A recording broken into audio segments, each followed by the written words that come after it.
Alright. Ah, how lovely to see you.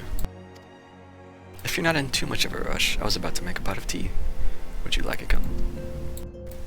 The infamous nod. Take a seat then, and I'll find us something to nibble on as well. I hope this is voiced. I don't want to talk yet.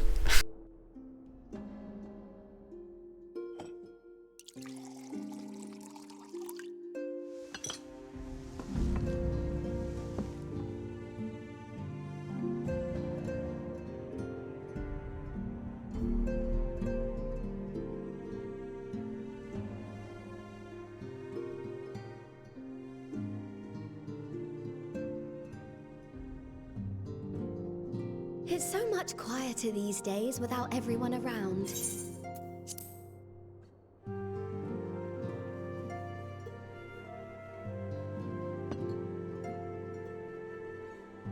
Not that I'm pining for your return, you understand. I have my sources, and I know that each and every one of you is doing well and keeping busy with your endeavors. Meanwhile, I'm left with a surplus of free time and the question of how to make the most of it. What about you? Any plans for the immediate future?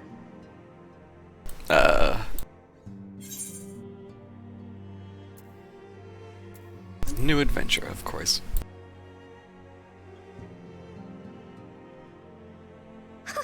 Traveling to the edge of existence and back wasn't enough?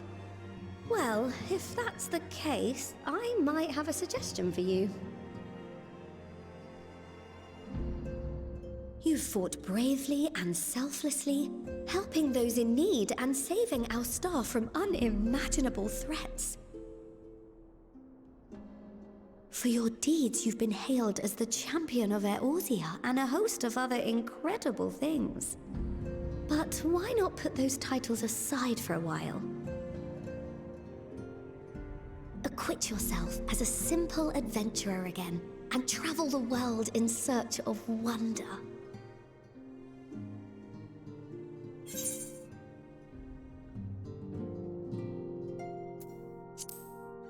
It's a great idea.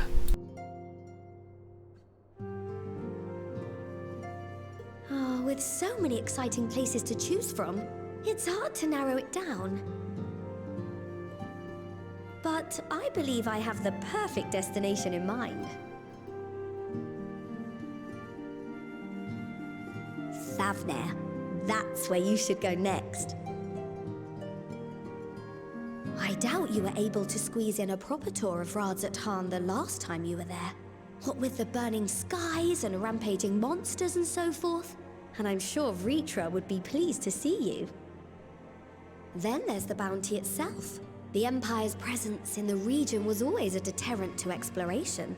So if you've a mind to sail that sea, now's your chance.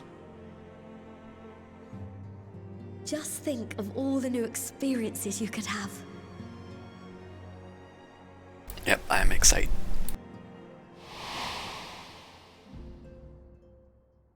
Tell me, have you been to the ruins beneath the waters of the Bounty?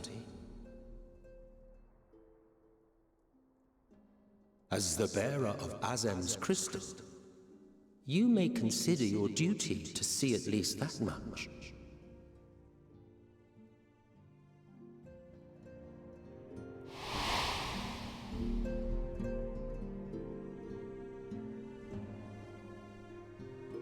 Oh, I know that look. That's an adventurer ready to take on the world. In anticipation of an occasion like this, I was planning to gift you a new set of traveling clothes, but it's still a work in progress. Shouldn't take much longer now though, so sit tight and I'll have the last few bits sewn up before you can finish another cup of tea. Imagine actually drinking in a cutscene. Make sure it has pockets. I hate the choices when I want to say both of these things.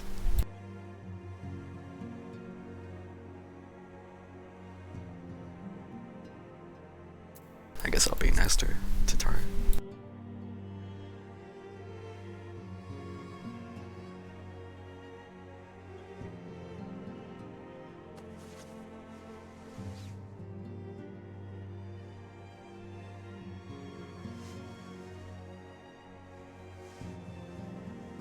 Stitch in here and trim in there.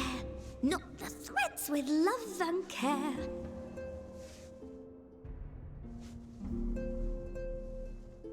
Just a little more to go. I'm sure you're still brimming with excitement. I run with the needle. See how the fabric surrenders to my whims. Oh my god. Don't worry. I'll make sure the lining has plenty of pockets for all your little treasures. I swear adventurers are worse than children when it comes to hoarding every feather and leaf and animal hide they come across. My inventory is not that bad.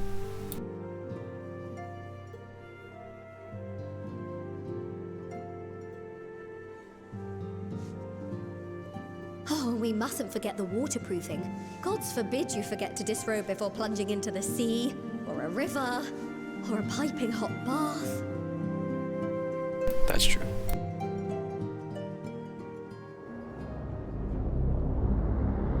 Boom.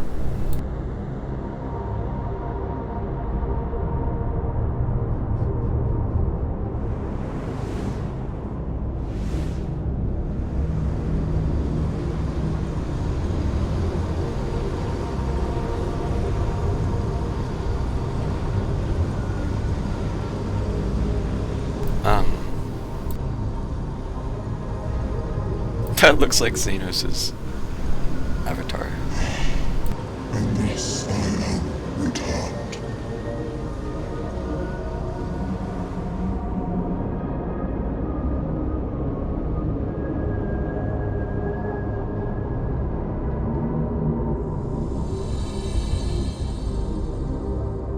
Huh.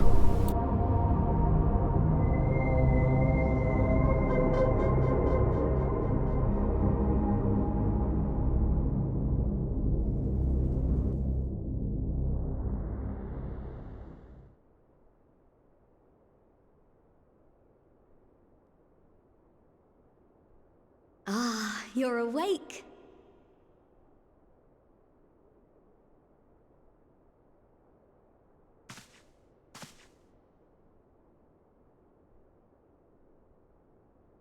My apologies. I do get a little carried away with my sewing.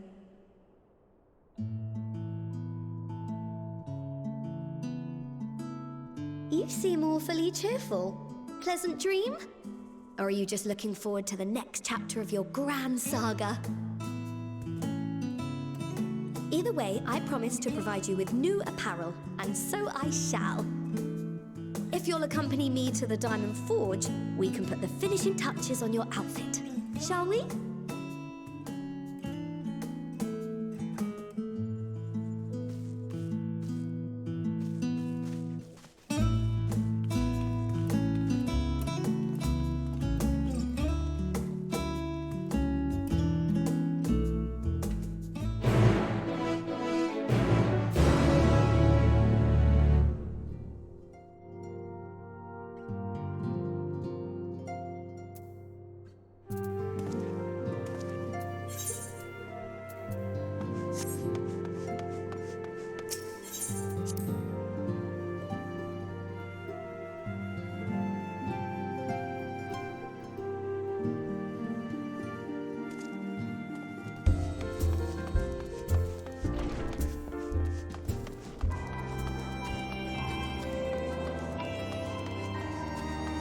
Well, I bet there's a cutscene there.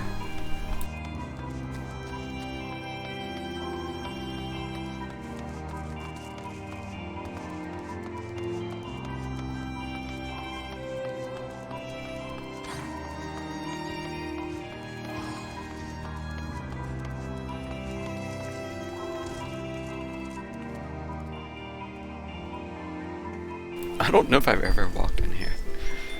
Huh.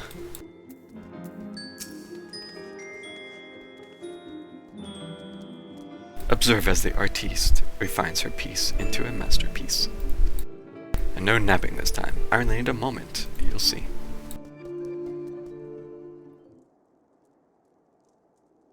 Little more room in the shoulders. Open up the cuffs. The final adjustment to the hem. All done.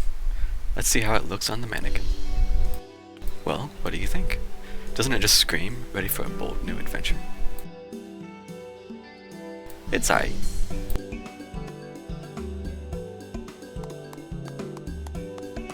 Polite clap. I'm so glad you approve. So what do I owe you? I'll say that for the Wills. Oh, don't be silly. Your approval is payment enough. If you really want to thank me though, all I ask is that you wear this on your travels. Well shit, now I have to put it on. Or at least anywhere lots of adventurers might gather. To look at you, a famous hero, and wonder, wherever did he put just those stylish yet practical garments? And before you know it, hordes of new customers will be climbing over each other to place orders at Taru's boutique. If you say so. Aha! I can hear it now, the merry clink-clink of gil overflowing from my coffers. Sweet music to my ears. Well, there we go. A wayfarer's tabard, gloves, boots, ear cuff, necklace.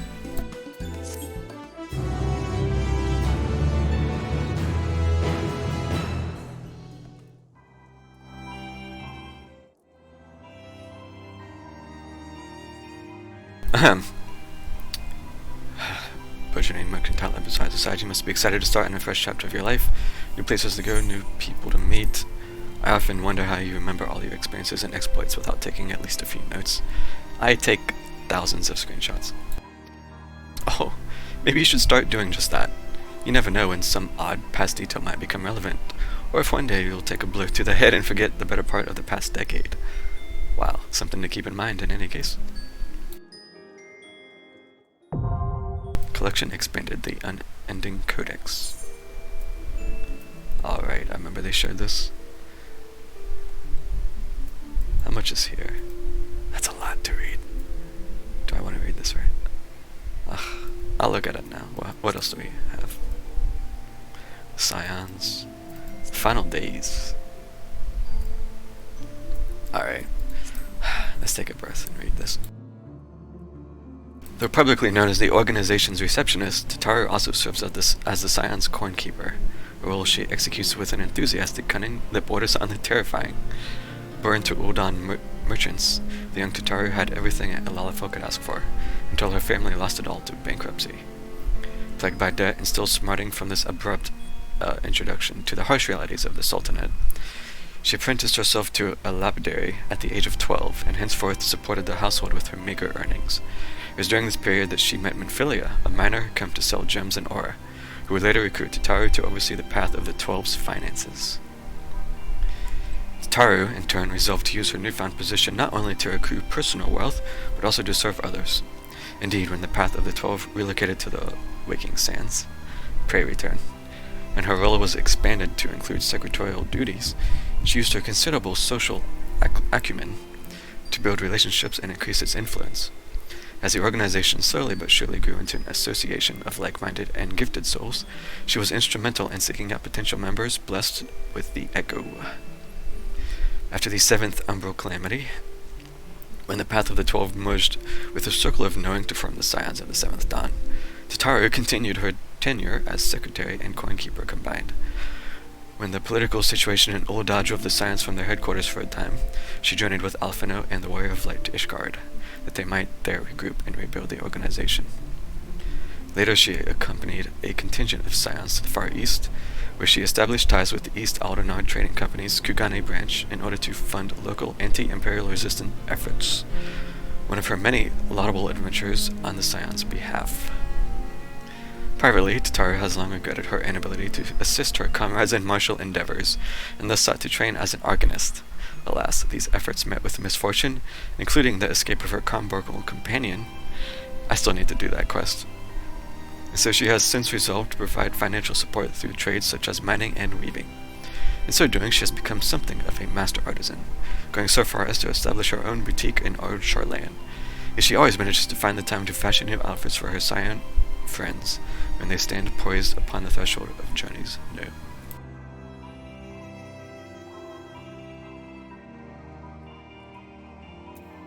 Alright, I might as well just knock it all out. The Scions of the Seventh Dawn. This secret society was the product of a merger between the Circle of Knowing, led by Louis-Soir Levier, and the Path of the Twelve, led by Manfilia Ward, following the Seventh Umbral Calamity. Working in concert with the leaders of Eorzea, the Scions strove to address the myriad problems that plague the realm, be it the godlike primals, the imperialistic Garleans, or the scheming Ascians, beings who have long shaped history from the shadows. As a means to achieve its objectives, the Society sought out those blessed with the Echo, a mysterious power with myriad manifestations, the most notable of which was the ability to walk in the memories of others. It was for this reason that they extended an invitation to the Warrior of Light. On account of their contributions in dealing with several primals and the 14th Imperial Legion, the Scions' existence became public knowledge. Utilizing the newfound reputation, Alphino founded the Crystal Braves, a military organization intended to pave the way for a unified Eorzea. However, the Society's activities had made it the target of a monetarist faction of Ul'dah. An elaborate betrayal by Alphino's presumed allies resulted in the Scions being framed for the Sultana's assassination. The branded fugitives and scattered for a time, they eventually learned of a plot within a plot that sought the monarch put into a deep slumber rather than slain, and succeeded in clearing their names. Hello, Ness. How goes it? Their honor restored, the Scions went on to become key players in the liberation of Alamigo and Doma from Imperial rule. After hoping to avert the final days, they judged their missions fulfilled. So it was that they announced their disbandment, at least outwardly, and retreated from plain sight to labor in secret once more.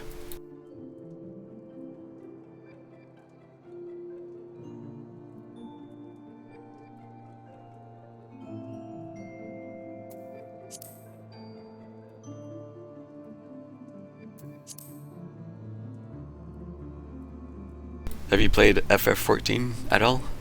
Because I will say, if you're not caught up, there will be spoilers here. So, just a warning.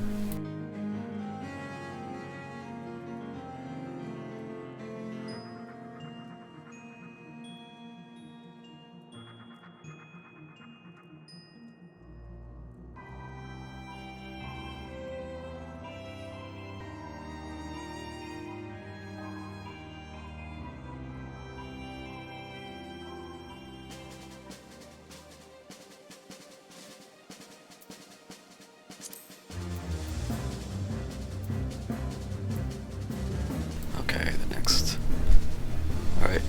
Spoilers. Oh, the music got loud all of a sudden. This dreadful calamity befell the star in the distant past, when it was known as Aetherius. In that shining age, men had the power to manifest anything at will, even living beings, and through this miraculous creation magic their civilization thrived. One day, however, following a keening sound from the land, the magic ran rampant, giving form to eldritch horrors born of fear and despair. Their blissful lives became a waking nightmare, and mankind was driven to the brink of extinction. Convocation of 14, the people's chosen representatives, observed that the phenomena manifested with a celestial currents, the star's atomos flow of aether had grown weak and stagnant. In order to address this deficiency, they summoned forth the mighty Zodiac to exert control of the laws of creation. Though this act demanded a high price, the sacrifice of half of mankind's remaining number, the vast majority willingly rendered up their lives, and thus were the final days forestalled. Over the intervening millennia, the star... suddenly I just cannot read. The star-encompassing calamity had faded from memory. Faced with its second coming, as engineered by the Telafori, the Scions of the Seventh Dawn embarked upon a desperate quest for the truth. At length, they discovered that an ancient named Hermes had created Meteon, being capable of traversing the great expanse to ascertain the meaning of life by seeking out other civilizations in the universe. Alas, Meteon and her sisters found naught but despair, driving them to conclude that life was suffering and death the sole mercy. Fleeing to the edge of existence, they became the Endsinger and proceeded to unleash the power of Dynamis, an esoteric energy set in motion by feelings, to usher all stars to their doom, that life need not continue in vain. Despite seemingly insurmountable odds, the Scions held fast to hope, and amidst darkest despair lit their way for the champion as they confronted the Endsinger at her nest. And at the end of a fierce battle, they emerged triumphant and put an end to the final days once and for all.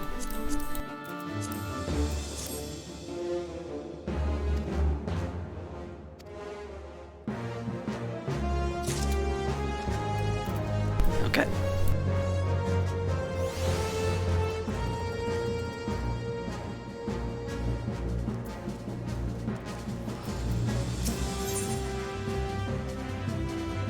Tara has some advice to share with you. The former receptionist and sometimes intelligent gatherer of the Scions. Allow me to offer a word of advice. Do not expect juicy rumors to simply fall into your lap. Adventurers rely on gossip, and the best place to pick up information are taverns and markets. At present, you only have a broad destination in mind.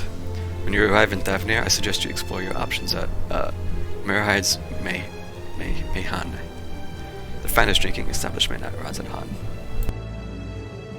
Merihide's Mayhane. Charm the employees, and they'll not only point you in the direction of the local tale tellers, but also share with you the tricks for loosening their tongues. Now I really must be getting back to running my boutique. Enjoy the journey, Anselm, and may fair fortune find you. Nod.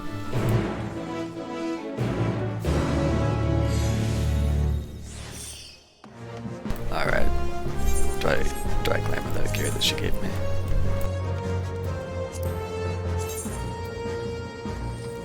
I can actually wear capes now without my tail clipping.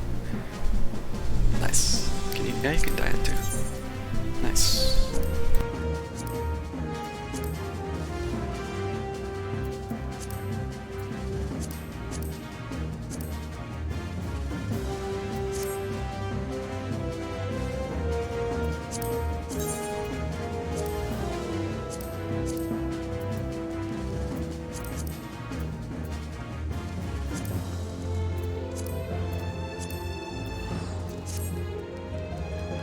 Maybe the blue.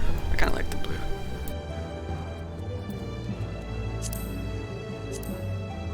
Surprisingly, the default's decent. Maybe I just don't dye it. Either way. Let's do this.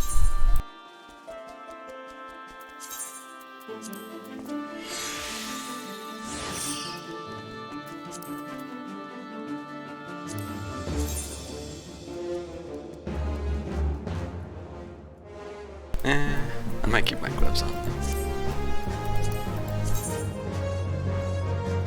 I think I'll just glamour the top.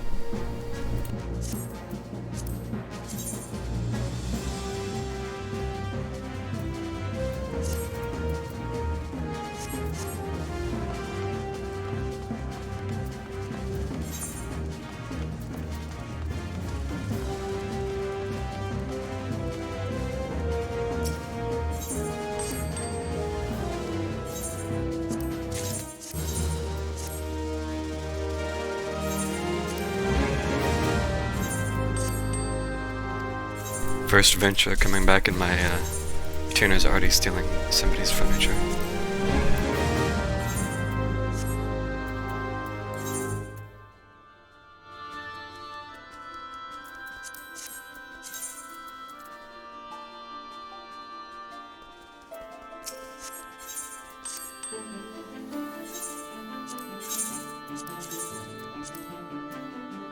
No, it's not worth anything.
patch day crowds.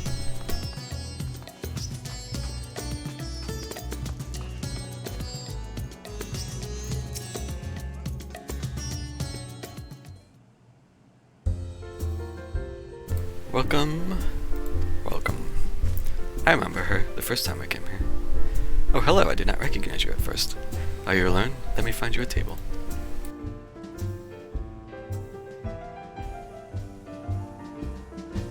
Ruins beneath the bounty. Would you be speaking of the sunken treasure vault? We have one regular, a historian in fact, who could tell you all about it.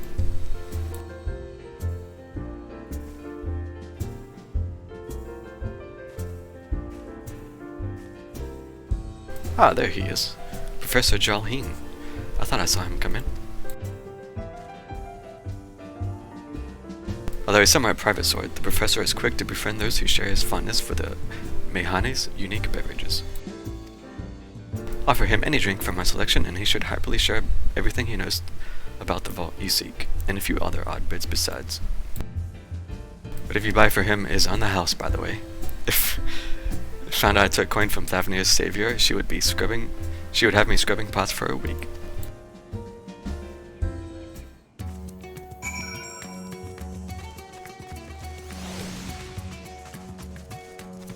Poor guy.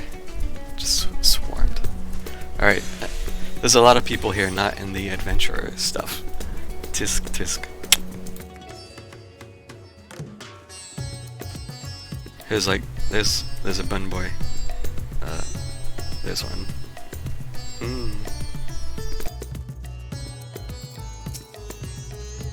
Yes. The following event cannot be skipped. Okay. Let's see how this goes.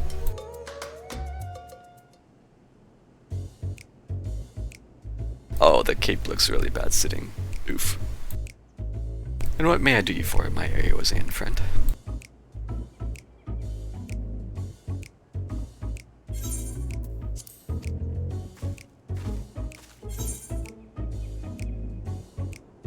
Oh, just a friendly chat. How about a drink? Well, I certainly wouldn't say no to a drink freely offered. Here we are, one of... lovely bottoms up. I'm having trouble pronouncing that name. Jolene empties the cup in a single pull.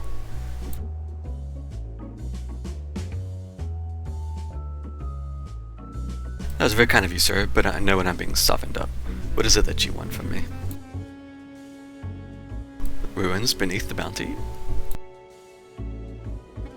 Oh, chasing down the old tale, are you? It does seem to appeal to the adventurous at heart. Now, where to begin? Might I assume you've heard of the Al-Zadal?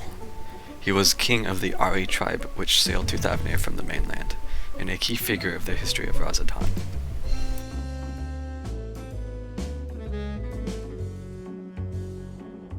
His decision to aid the Arkasardara is what ultimately won them the war against the Gajasura, thus allowing our predecessors to lay the foundation for this thriving city-state. The truly fascinating stories, however, concern his grandson, Al-Zadal III, who was known for his deeds as satrap in Razatan's earlier days.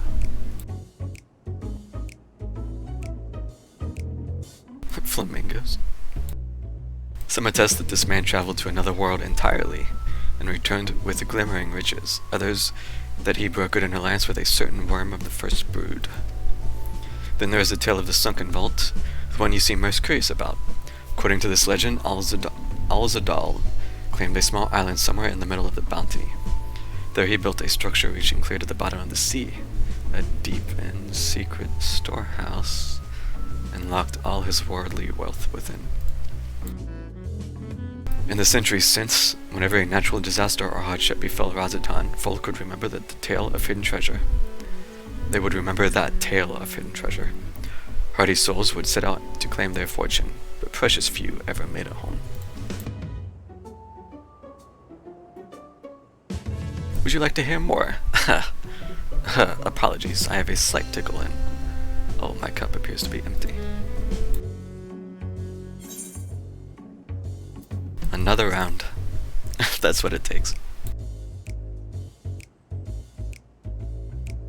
see if we've reached an understanding. You're a sharp one, adventurer. I mean, this ain't rocket science. Another fellow professor. Oh ho ho ho. Today was a splendid day to visit the Mehane.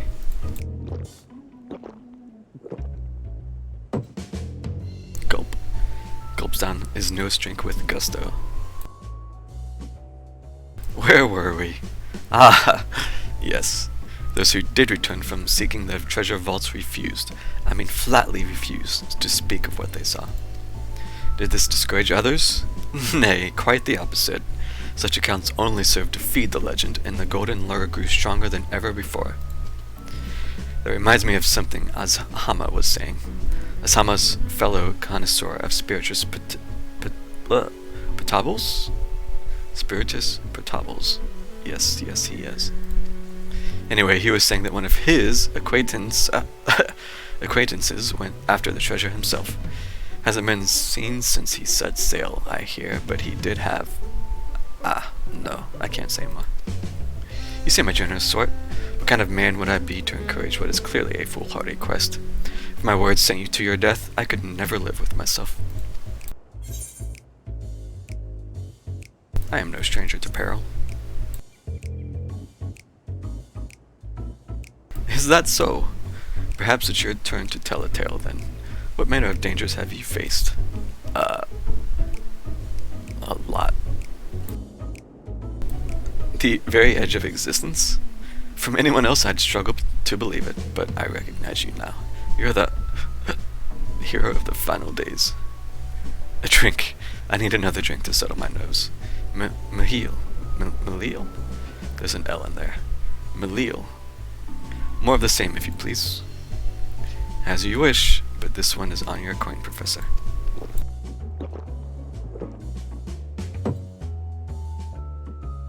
Drinks yet another cup, try.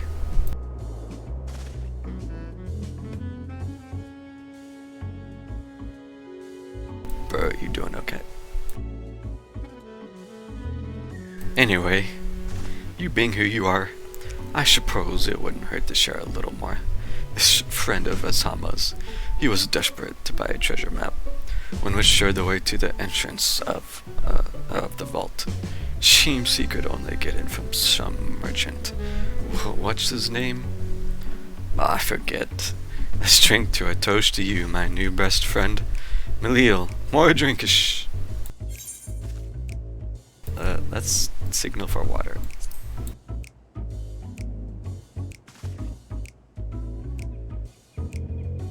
There was no signaling there. Wink. Oh, that would have been a good picture. Your drink, sir. Ah, marvelous. I am parched.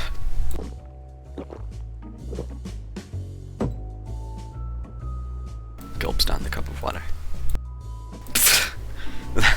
That was water. Did you tell her to bring me water? Still, that's probably for the best. Very kind of you, really. My head will certainly thank you in the morning. Is that just all it takes, one cup? Ugh, I seem to have overindulged. I am put in mind of the words of Master Jelzen. Be wary of how much you drink, how much of the drink you swallow, lest it swallow you. Forgive me. I will subject you to no more of these unseemly antics. If you want to speak with Azhama, well, as I said, we share a taste for the Mehane's fine spirits. He probably came in as we were talking. I wish you fortune in finding your fortune. You appear to have learned all that Jolene has to offer. To find out more, you need to locate the man by the name of Azhama. Okay, well, that was an adventure.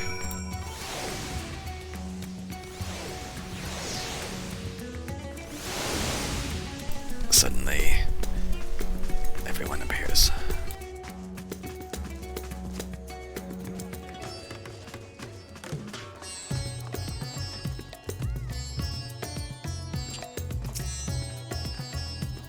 Yes, I am Azhama. Azhama, yeah. And who might you be? All true, I'm afraid. My friend took a ship out in search of Alzadal's legacy, and I've been watching for his sails ever since. I tried to dissuade him, of course, but he refused to listen. All he could talk about was finding that vault. And that look in his eyes, I knew it wasn't common gold or jewels he lusted after. It was something Alzadal III's otherworldly hoard, and his ambition would not be denied. The little crab minion. I see it in you too, that appetite for the mysterious and the unknown. But I'll not attempt to turn you from your path. I know too well the futility of that endeavor. So I will tell you what my friend told me, how he convinced a merchant in the bazaar to give him the rough location of the vault's entrance. It seems this merchant, one Zas Hall, I believe, is selling a map which shows the exact route, but my friend's purse was too light for its exorbitant price. With what meager wealth he had, he instead paid to learn that there are ruins and a small island somewhere in the bounty, and within those ruins hides the path to the vault deep below. If you truly intend on seeking out Alzadal's treasure, I suggest you put your affairs in order. I wish things were different, but I do not believe my friend is ever coming home.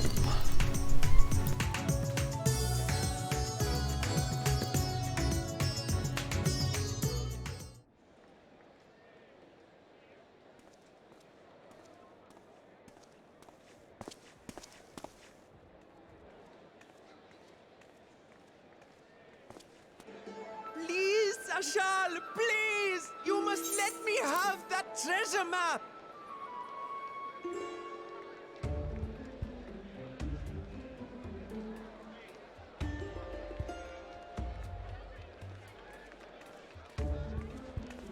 What's all this about? My mother Auction. and father were slaughtered by monsters. My baby sister, still too young to fend for herself. Can you spare us no kindness?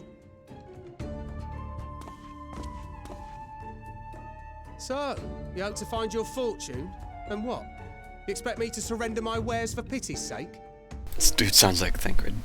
What have you to offer in payment?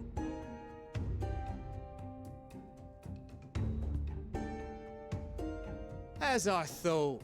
Come back when you've more than rags to your name.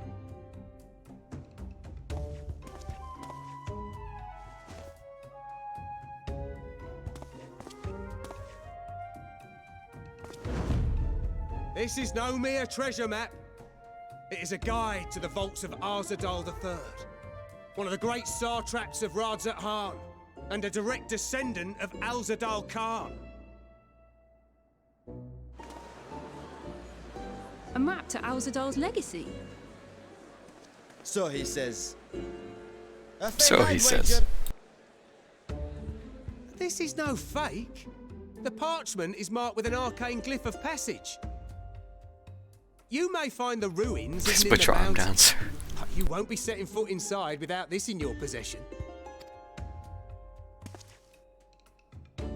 A priceless artifact it is, discovered amongst the rubble in the aftermath of the final days, and lovingly restored by yours truly. This map is the key to fabulous riches, and I'll be the king of fools to simply give it away. Be glad I am no such king, boy. Your scrawny-eyed had never returned with that treasure alive.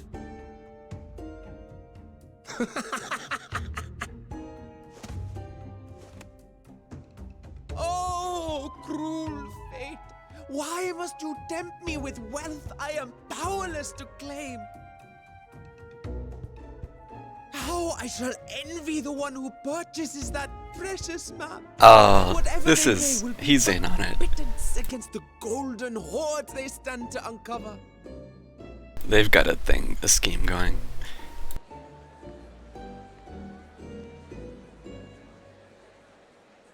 Estinian.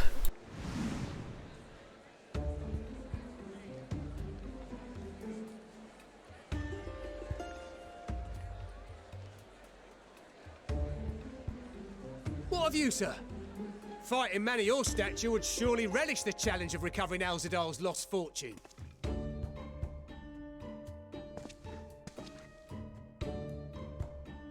Why did he single him out? Fortune, you say? Because he has a lance? If I had but the strength to seize that treasure, my starving sister would never want for food. Kid, stop. You're faking.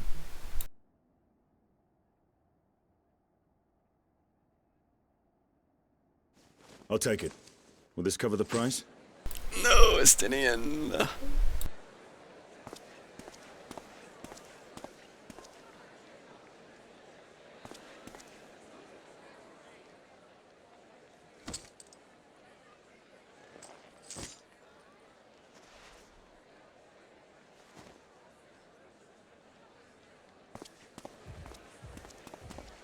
No, Estinian.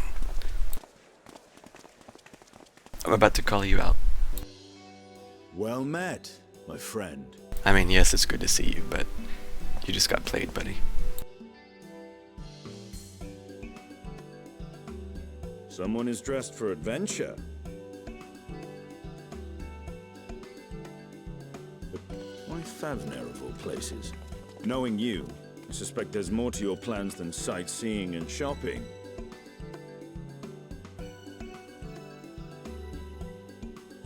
Ruins beneath the Bounty. Curious. And here I've acquired a map to just such a site. Did you, though?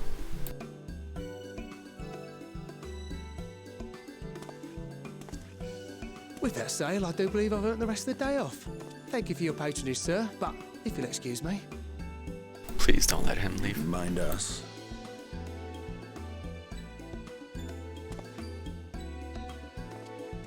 If this is not a scam, I will be And amazed. now I've fleeced one of the heroes of the final days. Well, there it The is. sisters were looking elsewhere.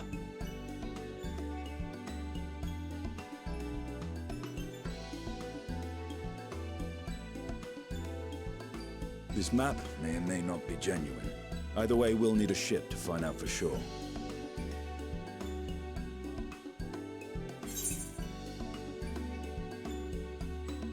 I never took you for a treasure hunter.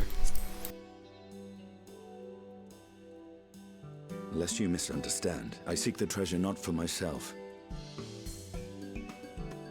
If such a fortune truly exists, then it could help ease the struggles of those who lost their loved ones in the final days. I hope to do for Thavnir what you and Alphino did for the Alamegans when you recovered the Mad King's trove. Oh, yeah. Come now. You know Alphino needs little encouragement when it comes to recounting the tales of your shared exploits.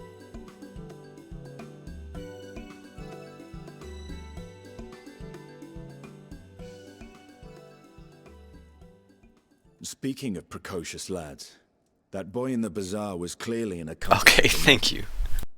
Thank you for noticing. Suppose his role was to draw the attention of the crowd and add weight to the merchant's bold claims. Transparent act for the most part. It was not all mummery. The need to provide for his sister rang true enough. Thus, if some portion of the profits end up in that waif's pockets, then I will consider it money well spent, whether the map leads us to the vault or not.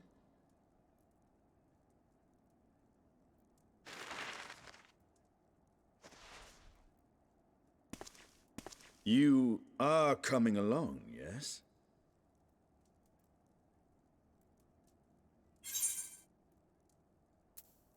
Shall we split the expenses?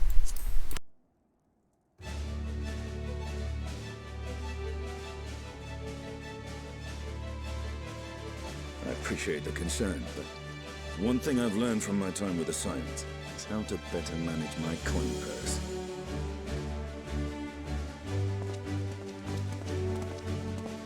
Now, let's see about securing a vessel. I'm genuinely wondering how they're gonna handle this.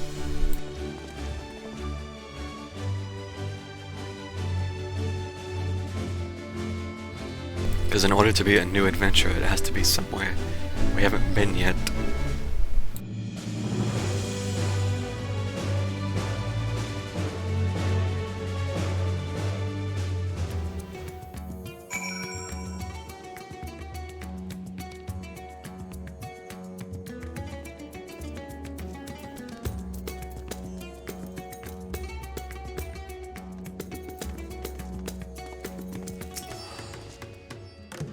You will recall I spoke of visiting Thavnir at Vitra's request. Yep. Well, he finally invited me to a feast, and made his proposal once I was too full of Hanish delights to refuse. He wishes me to train the Radiant Host and Lance work. But that is a tale for another time. What we need now is a merchant or a trawler with a ship fit for the open seas. Matsia is a fisherman by trade, yes? We should head to Akiali and see if he can help us.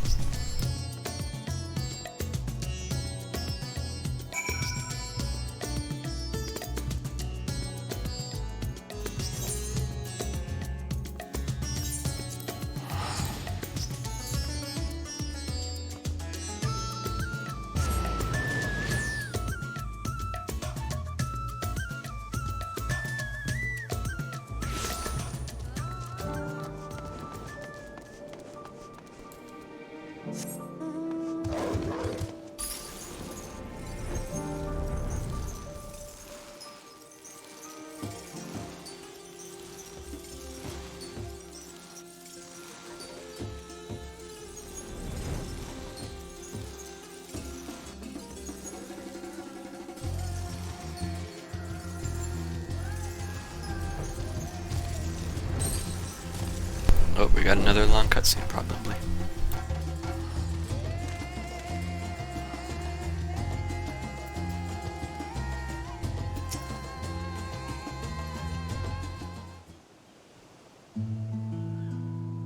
My friends, what brings you to our humble village? Looking for a boat. What do you say?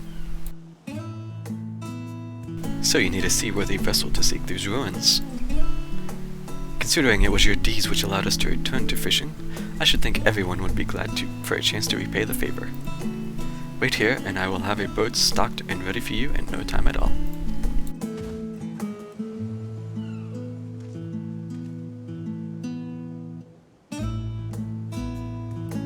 Have you noticed our little shadow?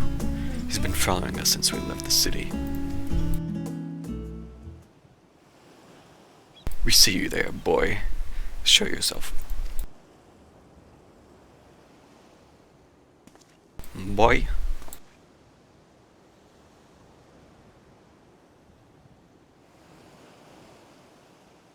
Ah, it is you. Do you know how far out of our way we walk so that you not cross paths with some wild beast? Actually I flew, but sure. I'm sorry, sir, but aren't you the heroes who saved Thavnir? You are. I know you are. And I've gone and cheated you. I work with Zasal, you see, the map merchant. It's my job to play the pleading orphan and to convince the crowd his wares are worth the price he asks. I'm ashamed of what I've done and beg you for your forgiveness. If not for you, my sister and I would never have, well, we'd be... Enough. I knew your game and I paid the price willingly. A fortunate purchase, as it turns out, for my friend here was seeking those very ruins. Hi. Yep. You are kind to overlook the wrong I have done you. But there's more you need to know. The map you bought is very real, as is the island it shows. I overheard Zasal selling the information to another customer. He told that man where he needed to search, about the ruins, about the vaults, about everything. Then the man sailed out to find his fortune, never to return. You cannot go alone to that place. You should have more friends with you, maybe even a whole army. I do not doubt the ruins hold danger, but I assure you, between the two of us, there is little we cannot overcome.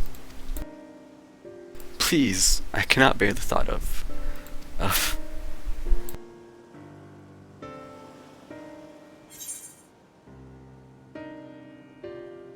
You've gotta made him cry. We might need a hand moving the treasure. I've only got so much inventory space. Assuming we find any. Still, it may prove wise to bring some companions along, all the same. Any ideas on whom to approach? Scions have scattered far and wide since our last gathering. Graha better be the first answer. Graha, Tia, and Cryo.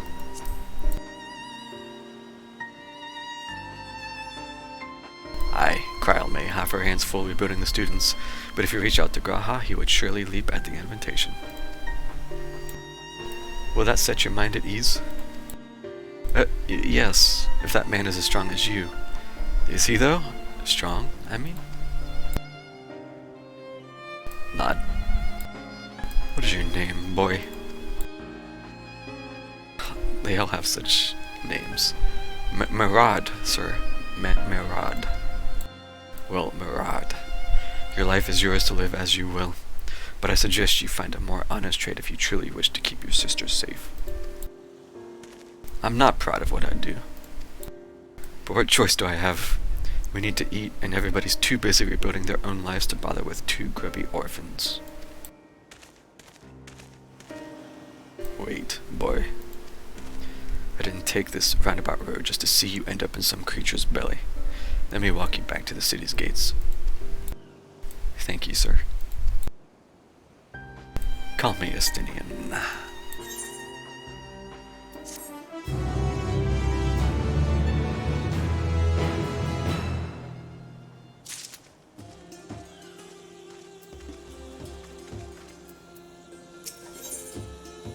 Friends for the road. I shall leave you to recruit Gaha. He'll appreciate the invitation that much more, I'm sure. I wonder if, is that an actual choice between the characters? Or, I wonder if you have to pick that to like progress. Like if you try picking the other ones, it'll say something like, oh, they can't because reason. As I recall, he was based at the Annex. Someone there ought to be able to point you in the right direction. Let us be off too, Murad. Do me a favor and don't stray from the path. Nod.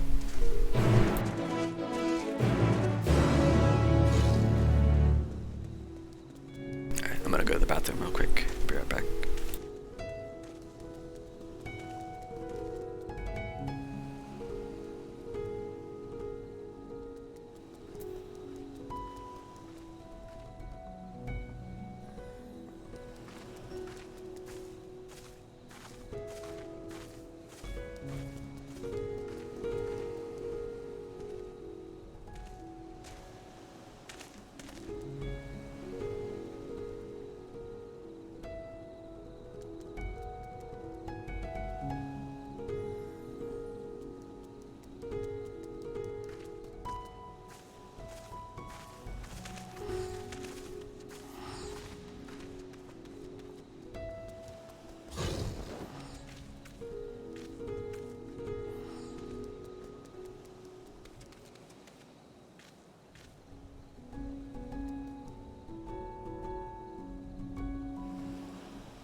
It's nice to see Charlene popping again. If only for a little while.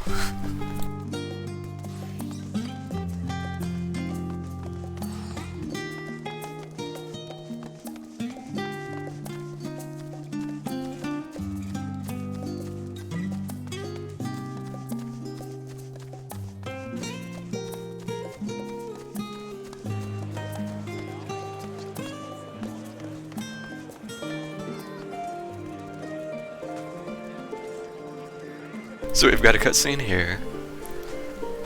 We've got a cutscene here. And we have a cutscene here.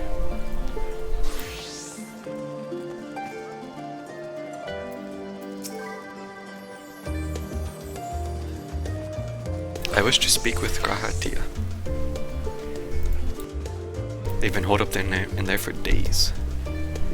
By all means, go and give them an excuse to take a break.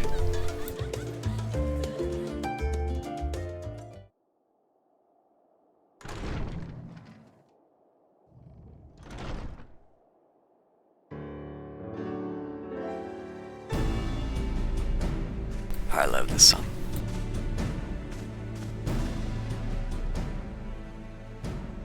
Ah, Ojika, my good man.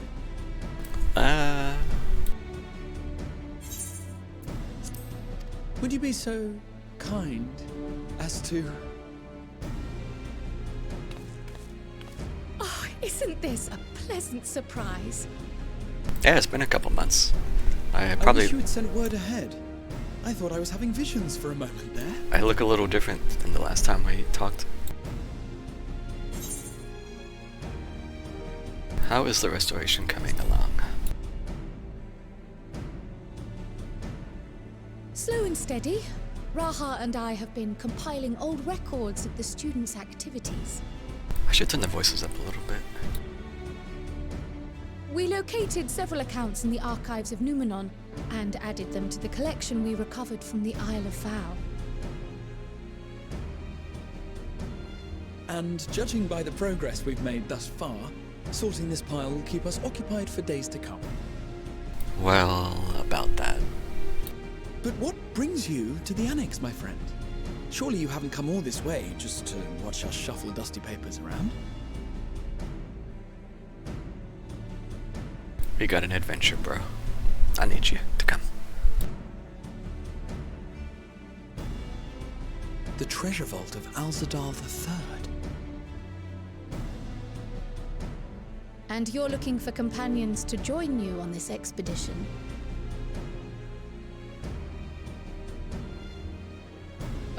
I would dearly love to accompany you, of course, but I'm afraid I'm committed to another task.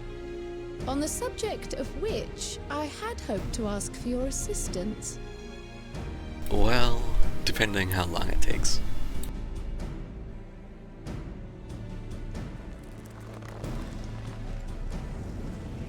Oh my god, the wiggle.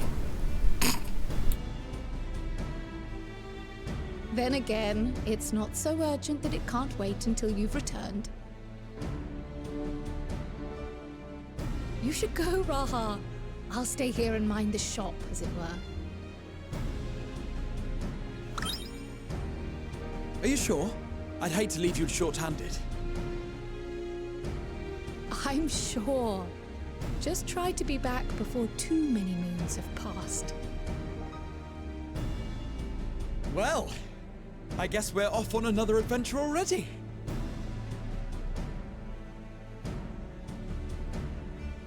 Have you asked anyone else to come along? Then might I suggest we invite Stola?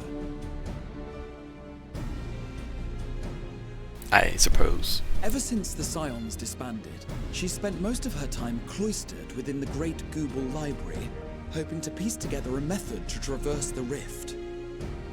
It would seem, however, that whatever wisdom she sought there was not to be found. She arrived in Charlian the other day. We spoke briefly before she began her search of Numenon. Considering what you've told us of Alzadal's extraordinary feats, I do believe your Stola would be more than interested to hear what you have to say.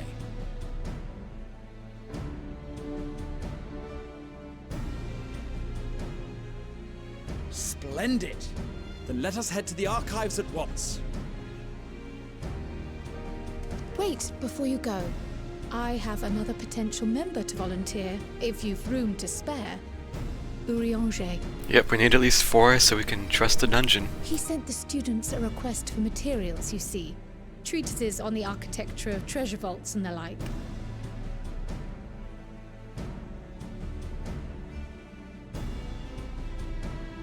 From what I can gather, the Lockerites are looking to make improvements to their own creation and wish to learn more about how we build things down here. So, why not take Urianger with you? Let him study Alzadal's legacy firsthand. None can deny the benefit of seeing something with your own eyes. If our expedition leader has no objections, I say we extend Urianger an invitation once we've spoken with your Stola.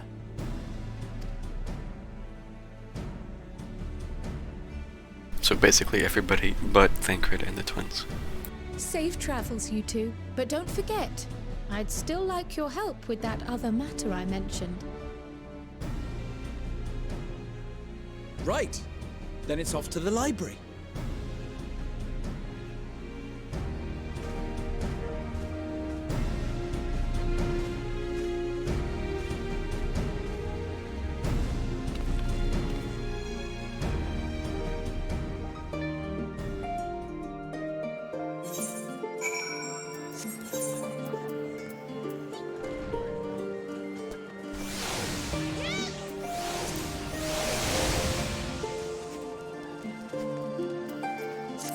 Graha has been added to the Codex.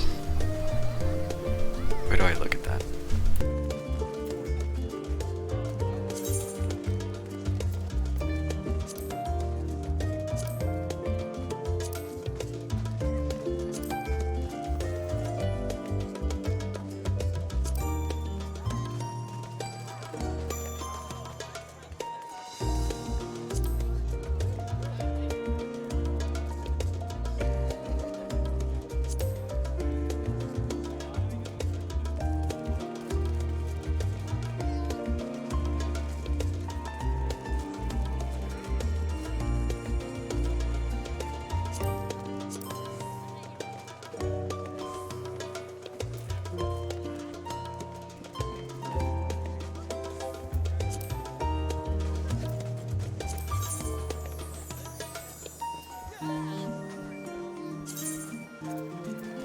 Oh goodness. Oh goodness. Oh goodness. Wah! Wah! Okay, I'll think I'll read these a little bit later. I do want to read them, but I don't want to do it right this second. Because it's a lot.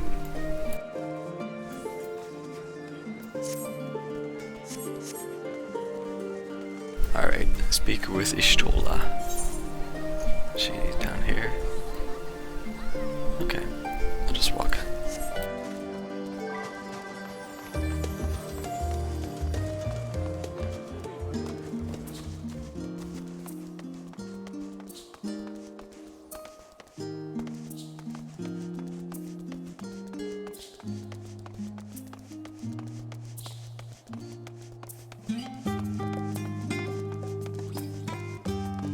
They have the keep on. Nice.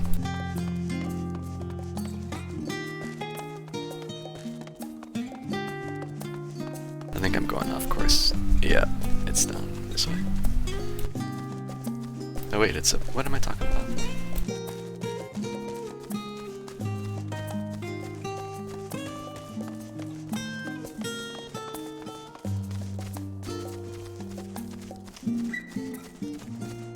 The mighty Mughal Mog Fork. Nice striker and weapon.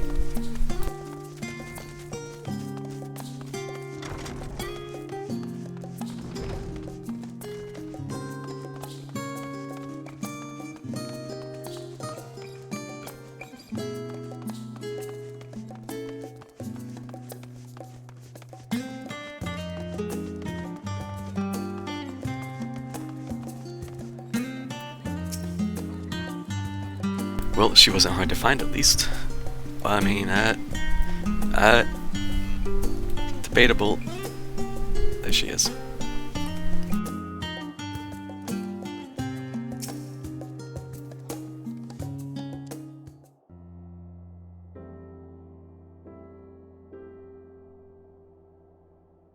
Is she asleep?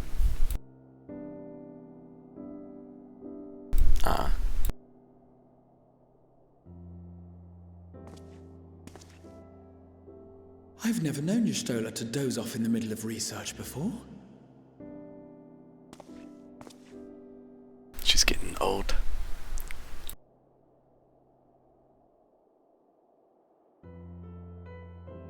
But we can't just stand here all day.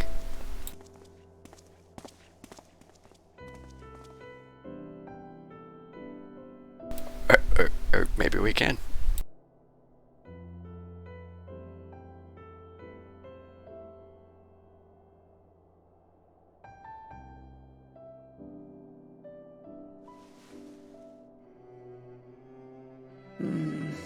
Close my eyes for one moment.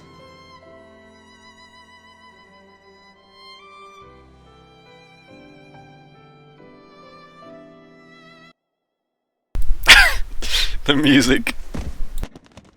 Ow!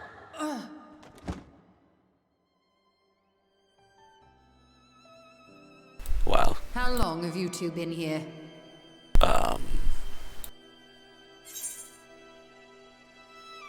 We didn't want to wake you.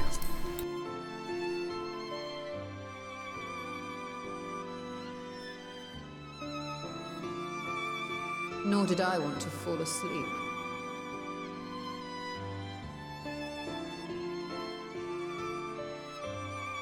I must have been studying for 2-3 days straight before exhaustion finally claimed me.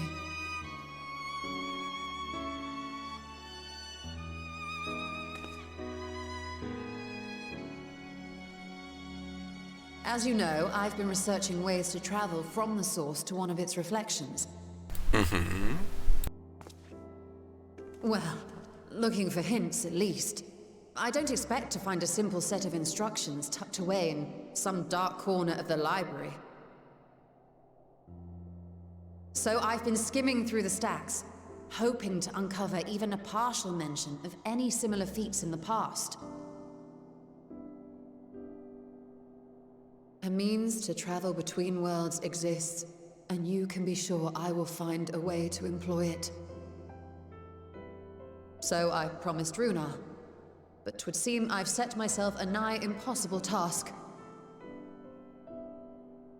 You needn't be so hard on yourself. The leap I made with the Crystal Tower was not achieved in an afternoon. It was the culmination of a collective effort spanning generations. Yeah, but we don't have that kind of time. Oh, you think me discouraged? I assure you, 'tis quite the opposite. A daunting challenge and the time to sink my teeth into it. I feel like a fresh-faced student again. A scholar in her element.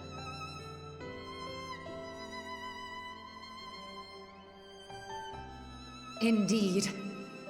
Was there something else you wish to ask of me? Kind of.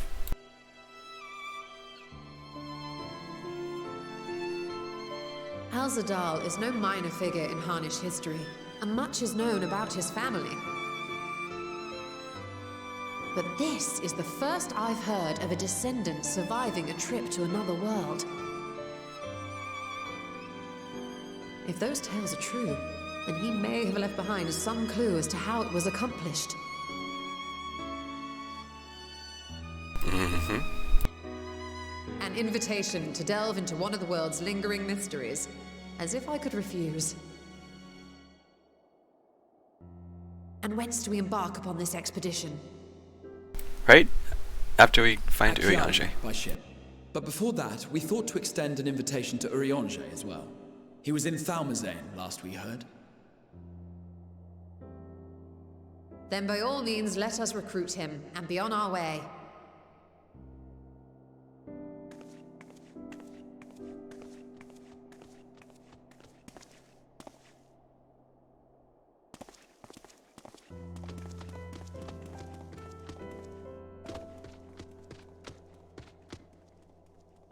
And just leave the mammoth to pick up all the books. Oh, minions.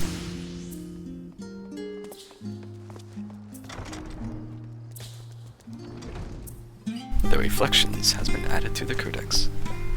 Istrola has been added to the Codex. Heidelin has been added to the Codex. The Crystal Tower has been added to the Codex. Oh my god.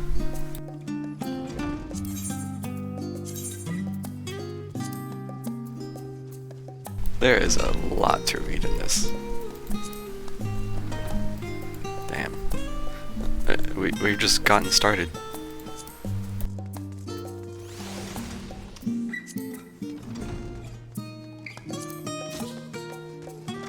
I kinda wanna read this one though. The Reflections. The few are aware of their true nature. These worlds exist in parallel to one in which we live, the Source. In order to weaken and imprison Zodiark, Heidelin mustered her strength and sundered the very fabric of reality, causing the world to be split into 14 shards, akin to identical, diluted images. Being reflections, the geographical features of these worlds are naturally similar, akin to observing the original through a looking glass. But over the course of millennia, the peoples of each have lived disparate lives and histories, and some variance has manifested in the environment itself as well. Since the Reflections were birthed forth, 7 have been lost, sacrificed to the Assane's quest to restore the ancient world.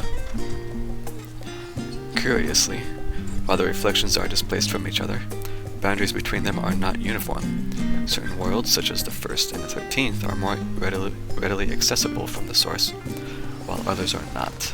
And theory posits that the worlds exist within pockets of reality that are arranged in a pattern, not like the numbers on a clock face, and that it is easier to travel to an adjacent reflection. Ah. Okay, so that... I'm remembering that cutscene in Shadowbringers, where it like showed them all around in a circle. Okay.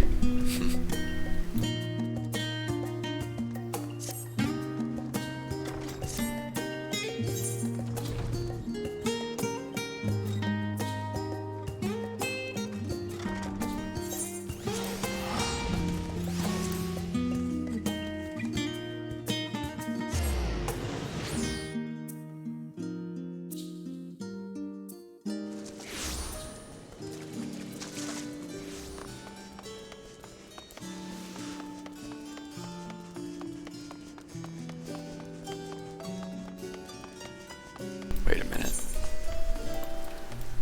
Not in there. I have to go around, I think. Yeah. Down. Down.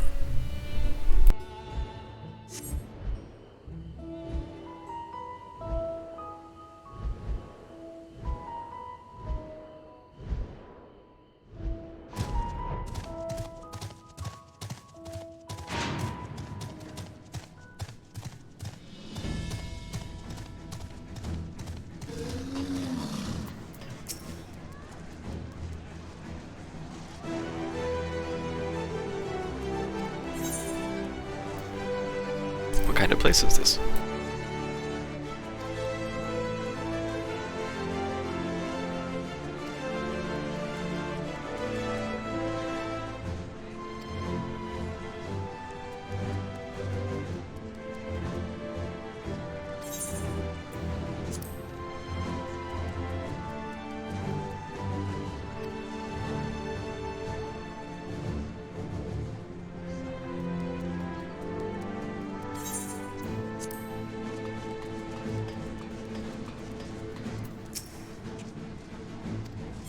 Nope. Not right now. Jeez, there's Graha. I visited Labyrinthos on several occasions recently, but have not set foot in Damazian since the day we boarded the Ragnarok. Can I even find Istrola in this crowd? To talk to her? Oh, there she is. I don't see Thancred anywhere. Was he not supposed to be traveling with the Rianshire? Yeah.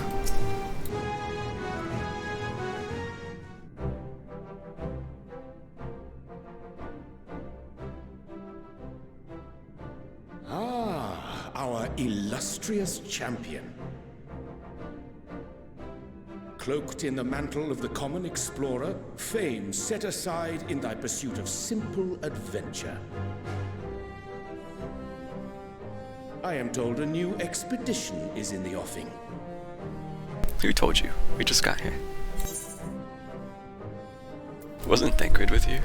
That's a little dismissive, so. And thee. As ever, thou art the picture of strength.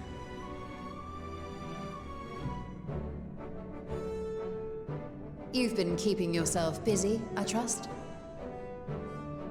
True to our plan, Thancred and I embarked upon a pilgrimage of sorts, with an eye for gauging the state of those lands through which we passed. Our travels were interrupted, however, by a request for aid from our befurred lunar allies. As you may recall, the Loperids had been seeking new purpose for the moon, another role through which it might serve to benefit mankind. The Forum hath been working to advise them in this endeavor, but I return to offer mine own counsel. And this has what to do with treasure vaults, exactly? Ah, you have learned of my predicament from Mistress Cryle. I know not whence they acquired such knowledge, but the Loperids now stand convinced that adventurers delight in treasure hunts.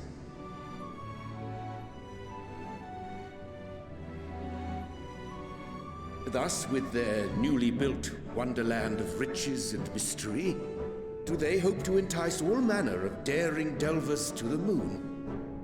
So earnest and innocent was their desire to bring joy to the world that I found myself powerless to refuse them my cooperation.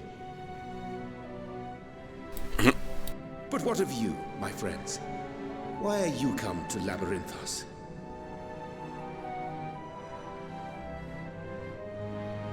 See, there's this vault in the bounty. Fascinating.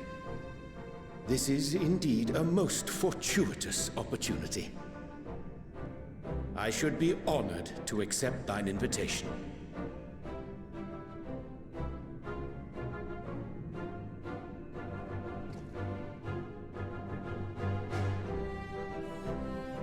How long hath it been, I wonder, when last our actions were not impelled by fate or desperation? Aye. Though I cherish the Scion's accomplishments, 'tis pleasant to not have the weight of the world upon our shoulders for a change. Counting Estinian, we number 5 now, yes? Without knowing what traps or perils await unwary feet, we may be wise to refrain from recruiting others. I agree. Between us, we should have the skills to handle whatever situation may arise. Shall we be on our way? What, no time to spare a word for the grizzled old bard? Well, there he is. All is well, I trust? A wasted trip, I'm afraid. I'd hoped to catch up with a former mentor while you parleyed with the rabbits, but it seems our paths were not to cross.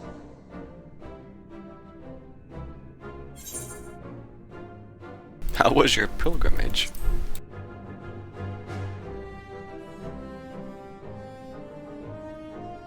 Having an astrologian beside you on the road is surprisingly convenient. And it doesn't hurt that he's making strides with his light-hearted banter.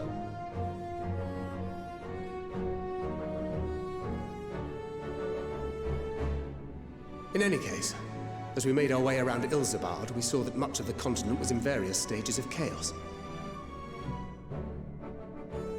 A certain amount of disorder is to be expected. The final days are over, and the people no longer have a common threat binding them together. That's the thing with these fledgling troubles, eh? You need to keep an eye out, lest they mature into full-grown headaches.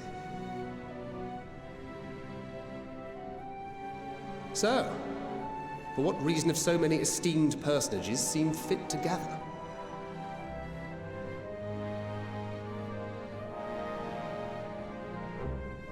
Beneath the waters of the Bounty, you say?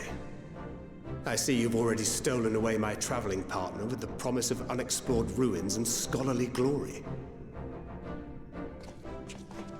Nay, 'tis not for mine own indulgence, but rather the fulfillment of my commitment to the Loporrits.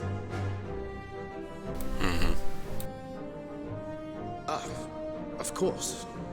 And if you have a Stinian rounding out your group, you'll likely have all the members you need. Yep, we have enough for a trust dungeon. Imagine. Feeling left out? I could put in a good word for you, if you like. Oh my gosh. We may have been released from our obligations, but I'll never be free of that merciless wit of yours, will I? In all seriousness, 'tis best I sit this one out. Too many former scions consorting with one another might be seen as a cause for concern in certain quarters. I'll return to my usual reconnaissance and scout out the situation in the Far East. Feel free to share if you come across any interesting revelations.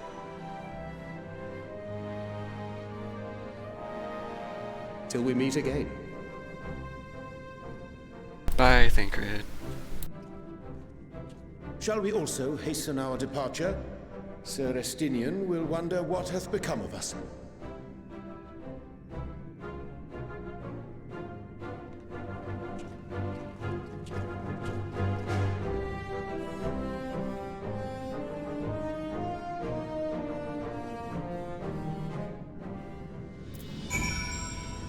Oriange has been added to the Codex.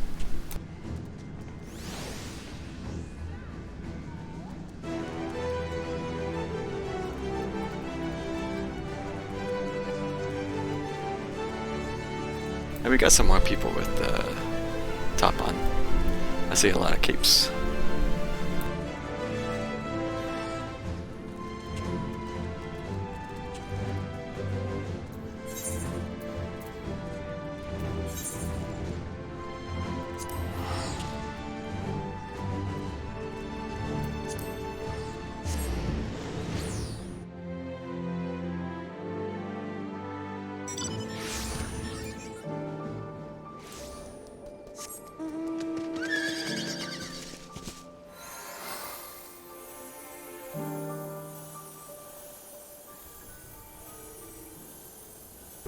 Sun's about to come up.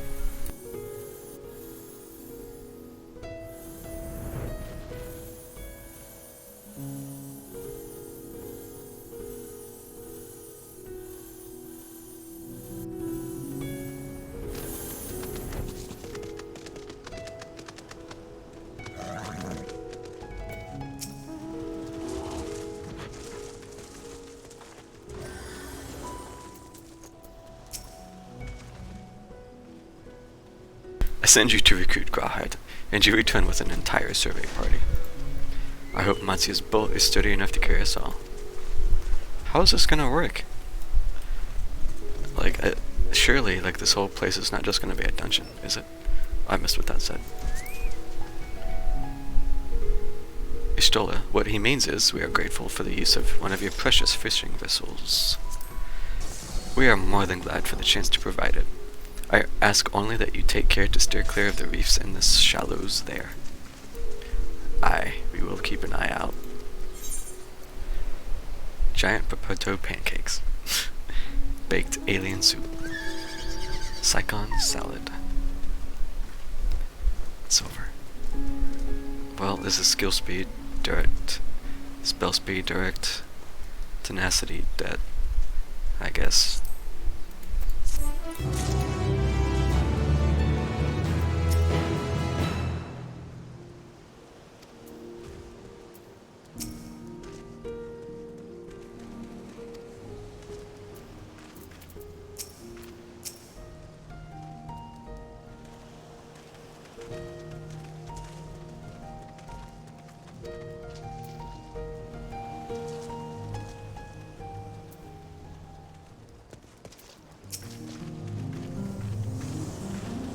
The thrill of imminent adventure.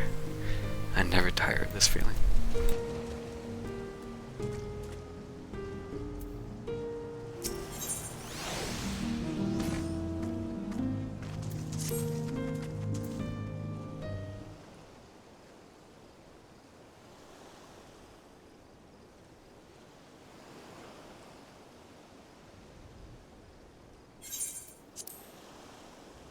Alzadal III.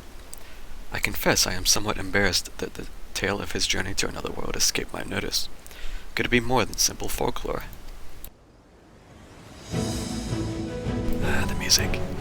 And what of the treasure he supposedly brought back? This undersea vault may hold relics from another reflection. My friends, we should temper our expectations.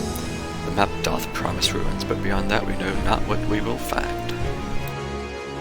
Not until we find it, aye. So let us dispense with the conjecture and set sail for the vault. Yeah.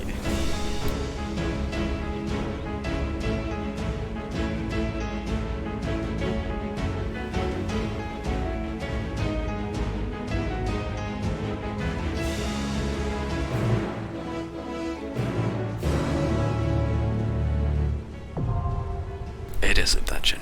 Wow. Okay.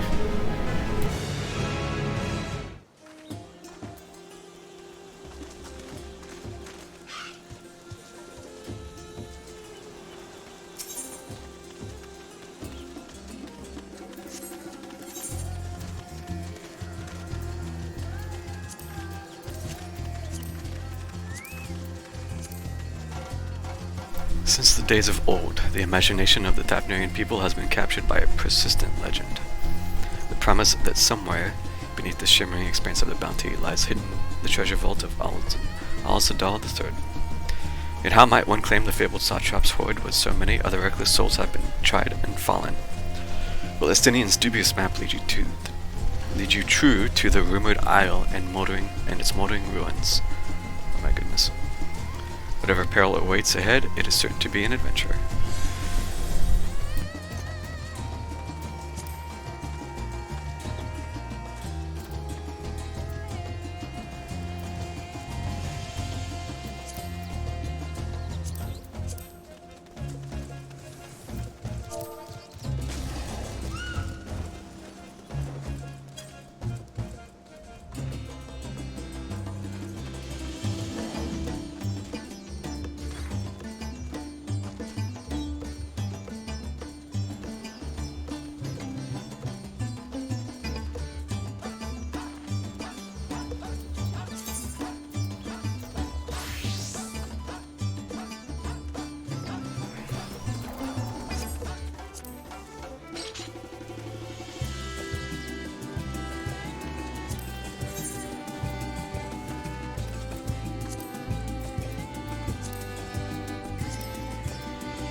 I stand ever ready.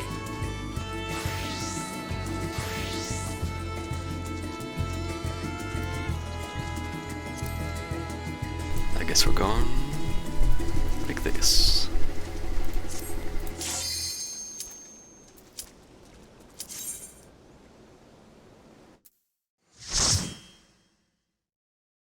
Let's see if I remember how to play. I put Cardia on the tank.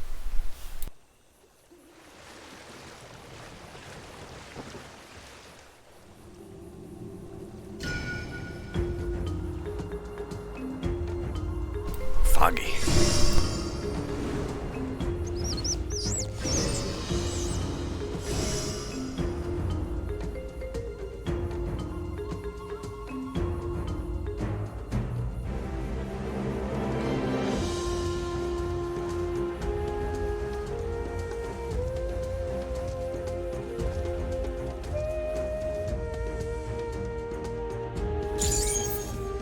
Hey, I've got 3 stacks, Pog. Oh, I need to move my chat overlay.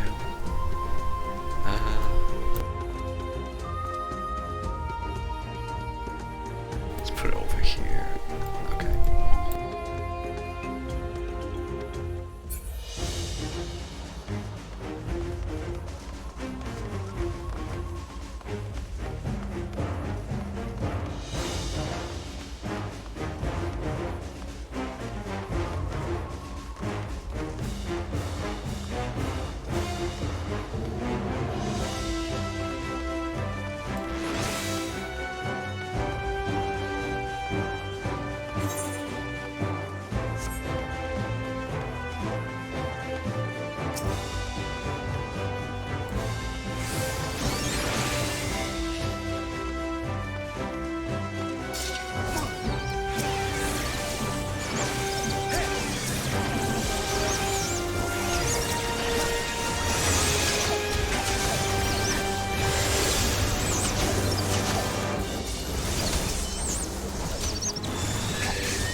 will not hold back!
Justinian got hit.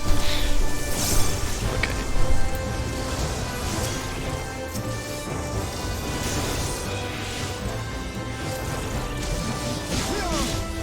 Wait.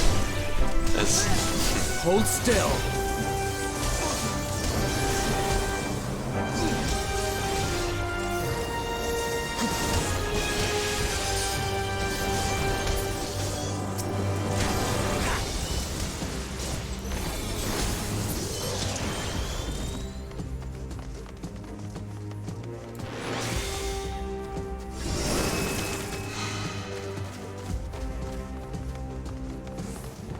Oh yeah, they're talking.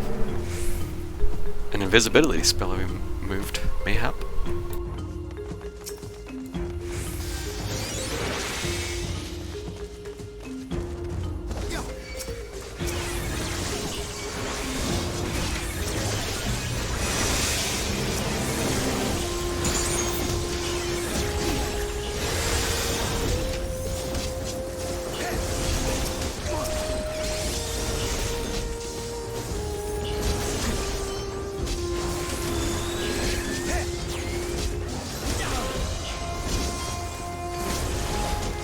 You underestimate me! I will not hold back!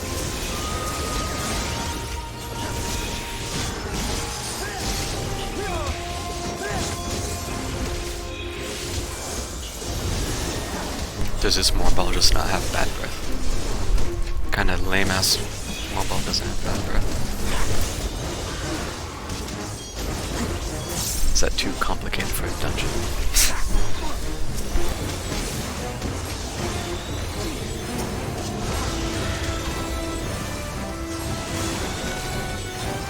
Allow me.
I will not hold back!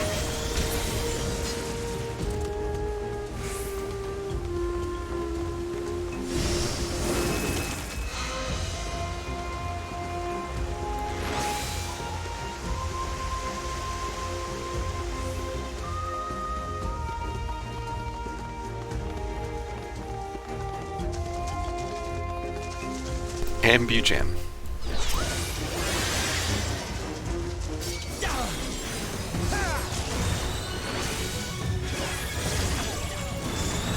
big wave.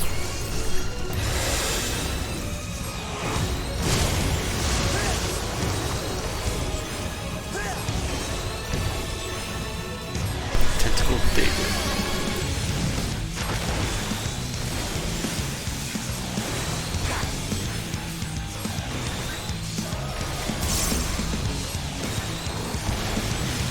They waited so long for that.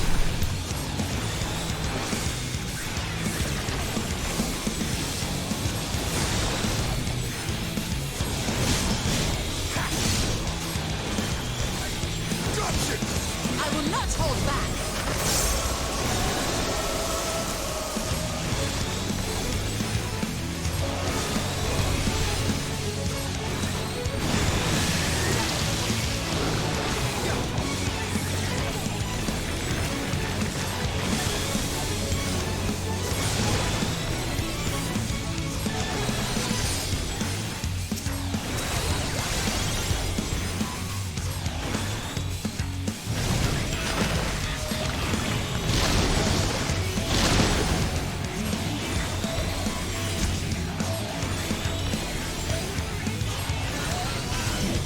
All or nothing!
If only it had been a squid. Imagine all the dried rations.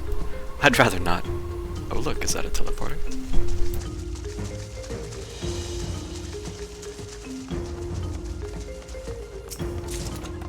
Dubar Hat of Healing.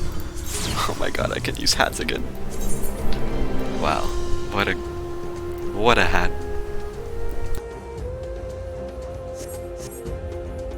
Salt encrusted teleporter.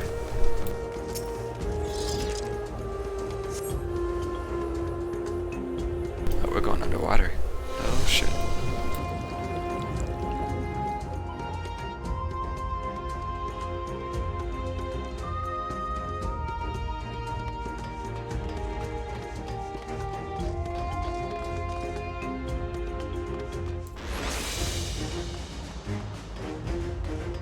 Glyph of passage detected, confirming bearer's identity.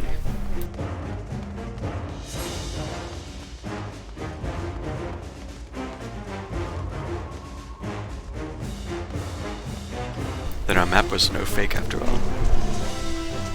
Oh, there's a shark.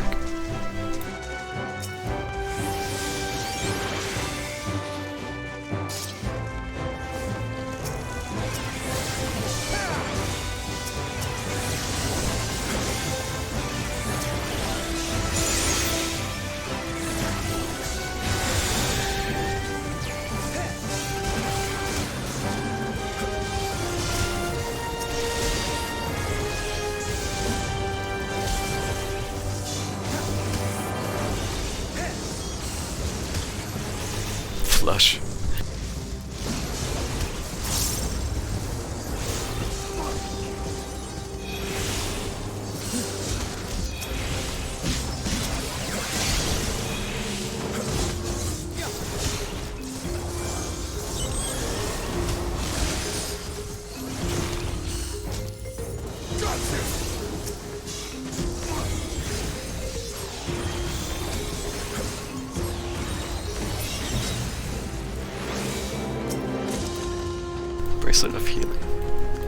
What level is this stuff?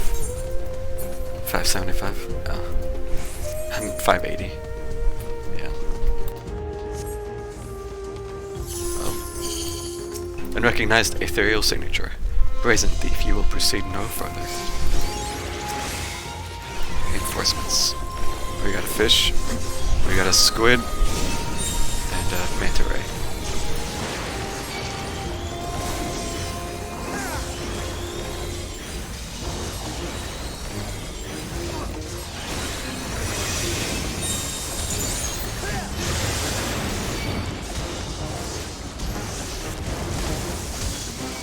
Does it just keep calling things? Wow.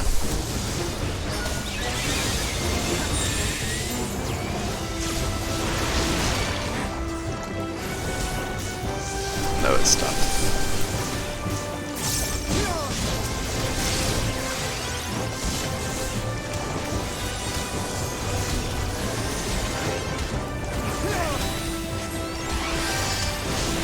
I think I missed half of those with that maneuver.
Screwdriver.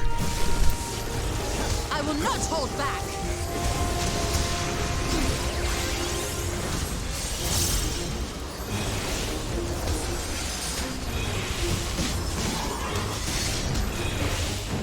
You're mine!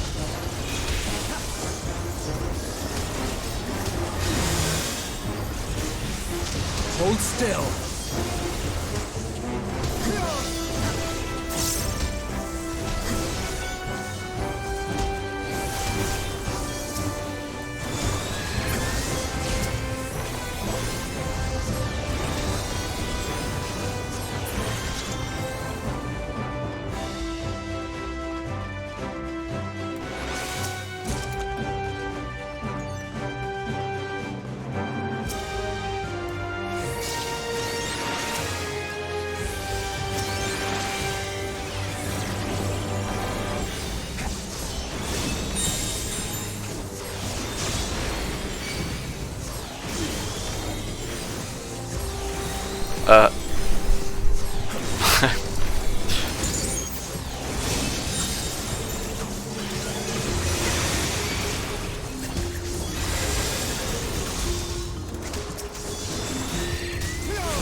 I wish Ishtola would LP this.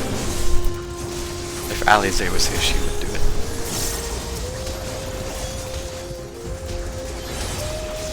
This will hurt.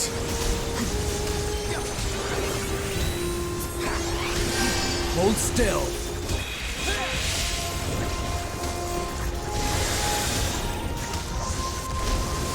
Hold still.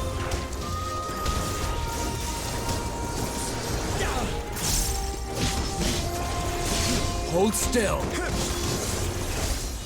Hold.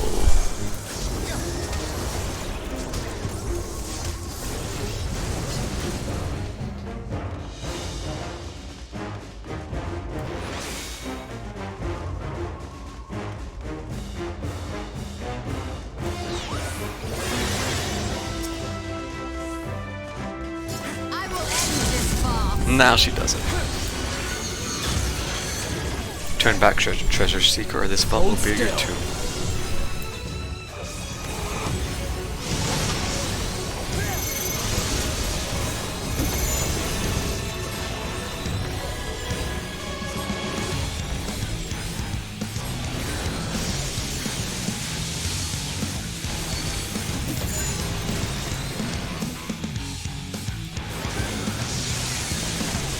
Oh, so it like reflects off the shields. Away with you!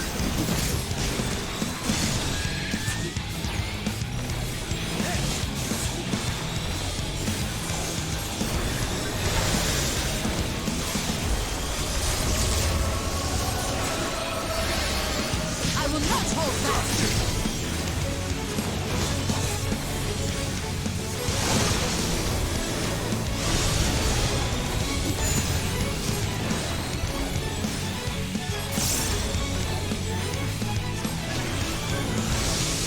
Allow me.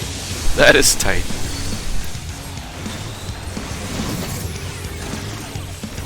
Hold still, hurt.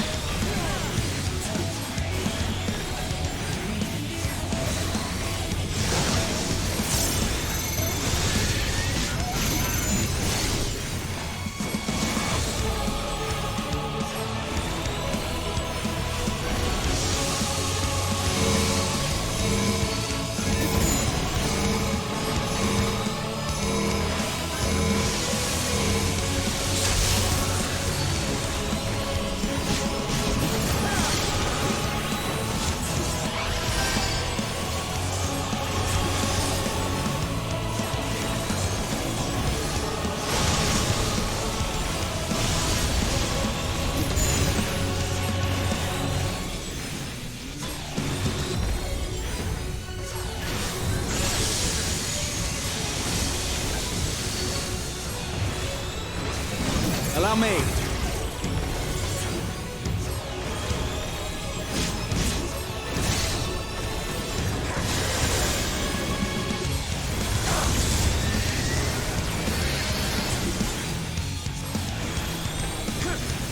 A tank buster.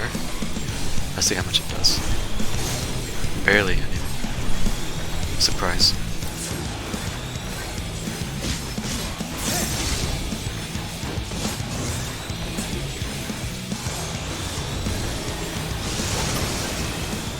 Your greed will prove your undoing.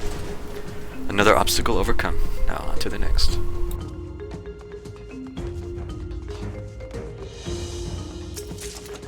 Gloves of maiming. Stuff here looks to be very light colored.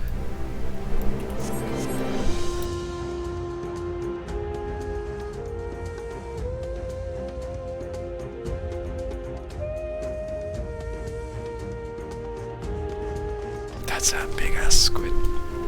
I just noticed.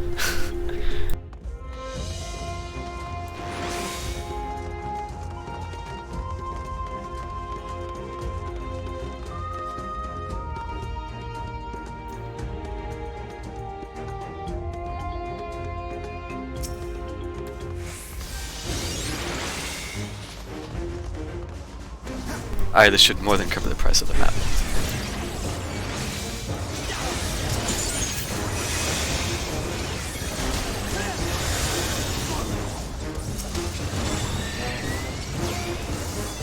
These enemies look like the ones that were on the first.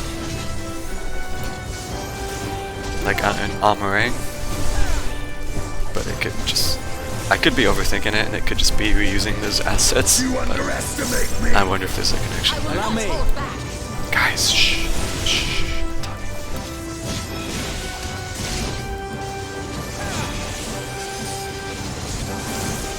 I think they're even called the same thing. Mystic Whip.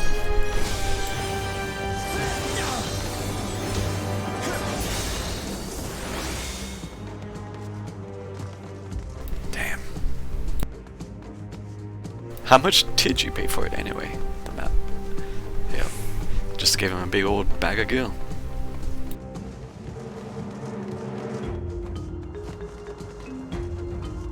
Secure the treasure.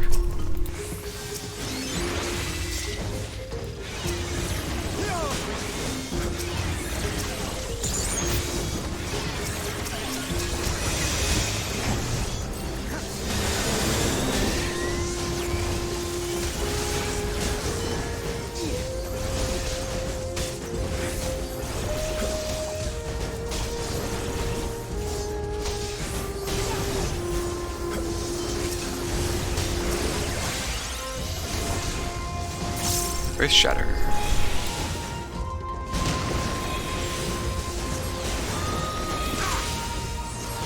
Estinian got stunned. GG.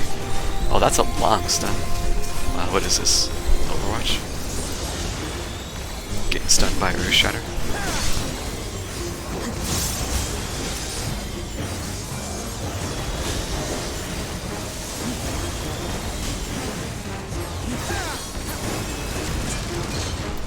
There are yet more rooms beyond.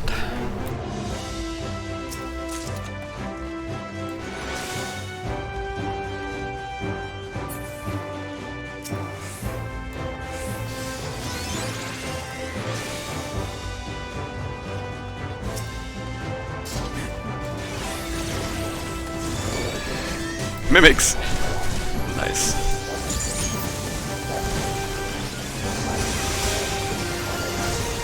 Help me, Graha. This will hurt.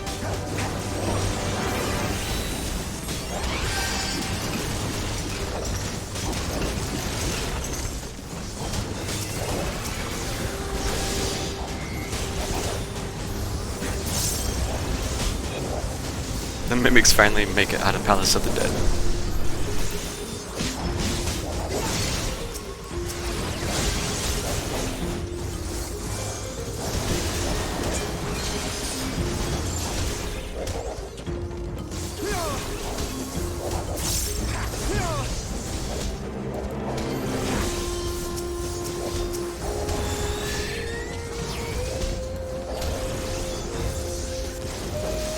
You underestimate me!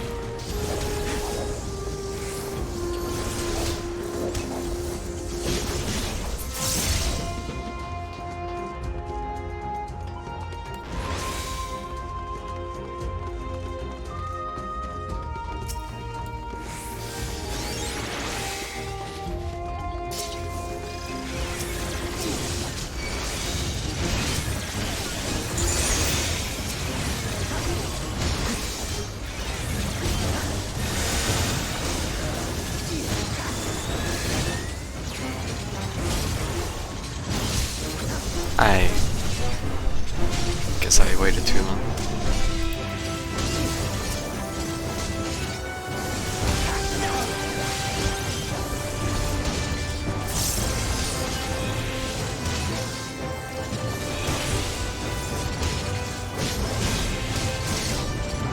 So, was it not the Earth Shatter that stunned them?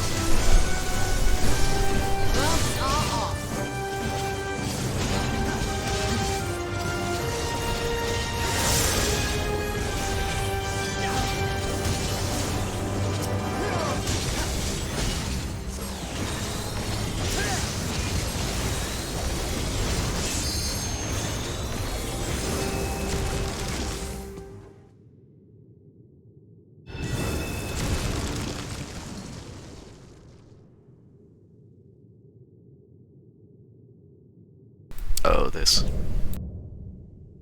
Capiculu.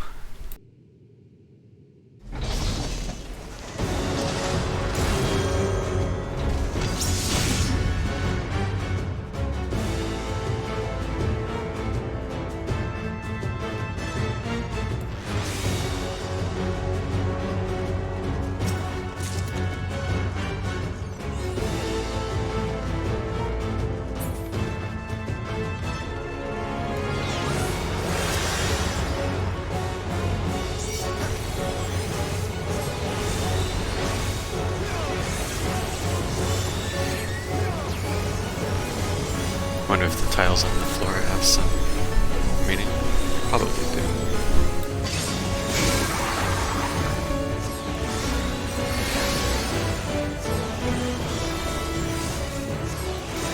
Hold still.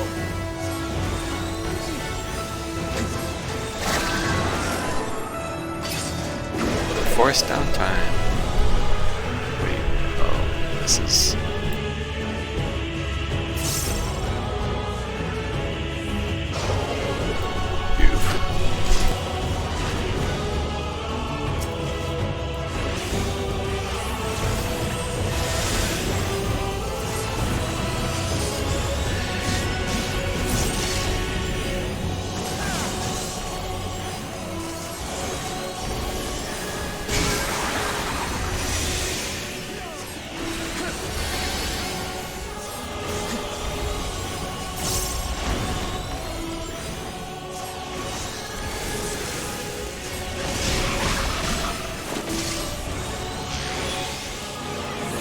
He's pointing at a yellow one. I'm gonna stay next to a green one. Yep. Estinian got hit.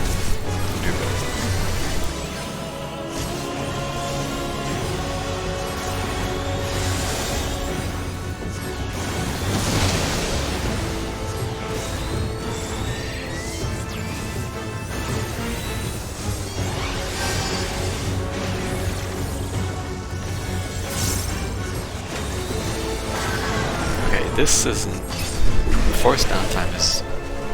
yeah.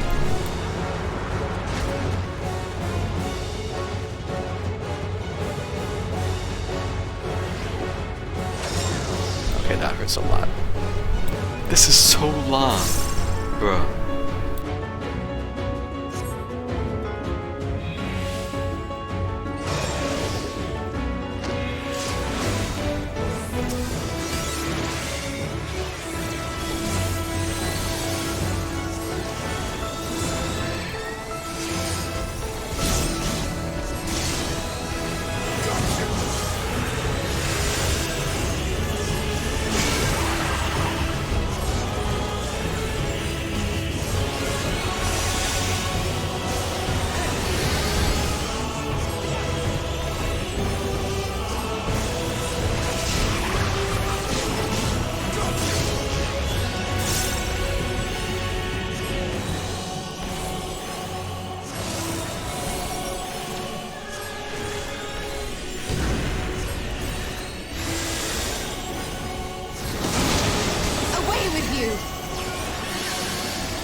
Get him, Estinian.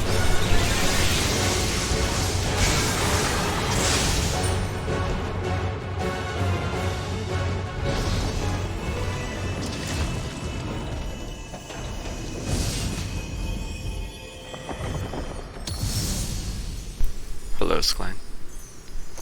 You just saw the big bad of the patch? How? What were you looking at? Hey, Uyanje.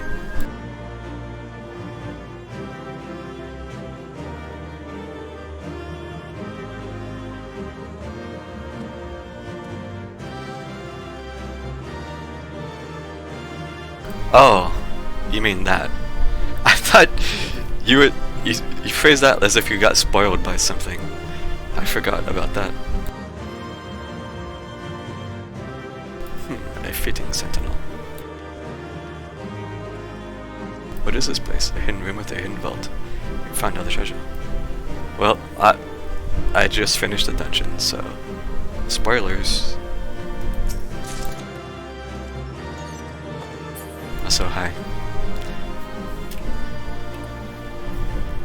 What do you think? What was that sound?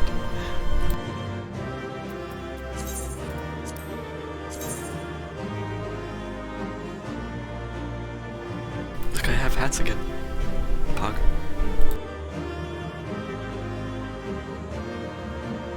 I don't know if I like the dungeon gear. At least what I've seen. Oh, you can dye it. Wow.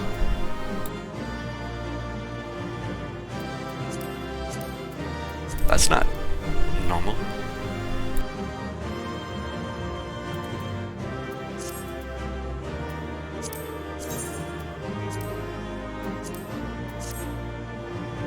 Okay, well that's Pog.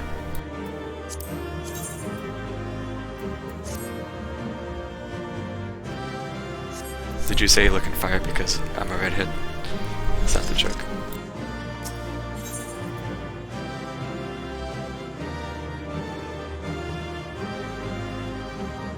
Alright, well, I'm exiting this dungeon, so...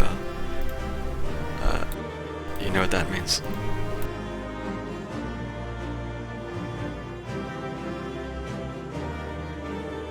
If you don't want to see what happens, I would suggest scooting.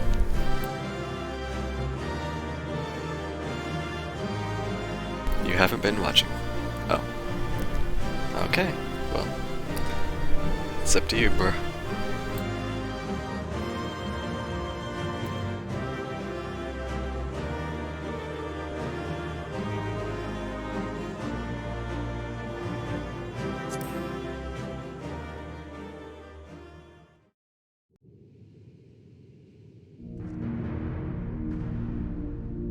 I don't know exactly, but I've been playing for about 2 hours now. What have we here? 'Tis not unlike a Hunnish alchemical furnace in design.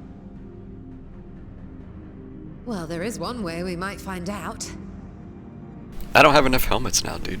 I have to go find some helmets to glamour now. Stop! You mustn't touch it. Oh.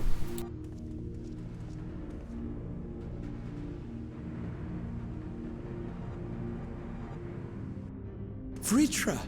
Oh, my apologies. Should I continue calling you Varshan? You may address me as you wish. My nature is no longer a secret. Still, this is not a setting I imagined for our reunion. Surely you've not entered these ruins as common looters. Would that we could deny your accusations, but I fear you're not far from the truth. Great Vritra, might we beseech thee to explain the nature of this strange contrivance? You better start zoning out, bruh.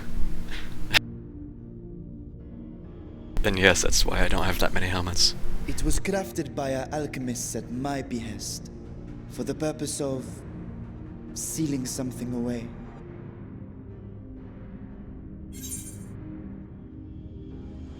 I wasn't going to touch it, but you know, Ishtal, yeah, just mute for now. If anything, I'll just put something in the chat after the cutscene is done, maybe.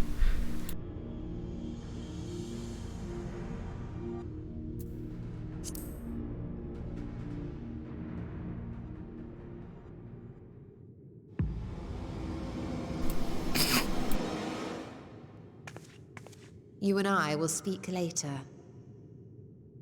Bruh, after that shit you pulled on Thancred, you... Not the time for frivolity, my friend. Not the time. This something of which thou speakest, might it be some manner of threat?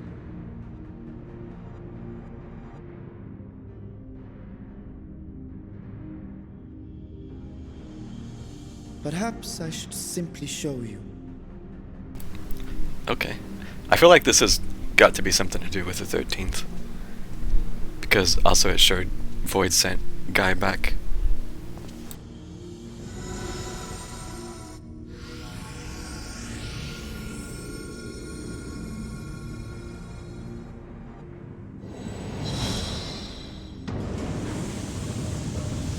Yeah.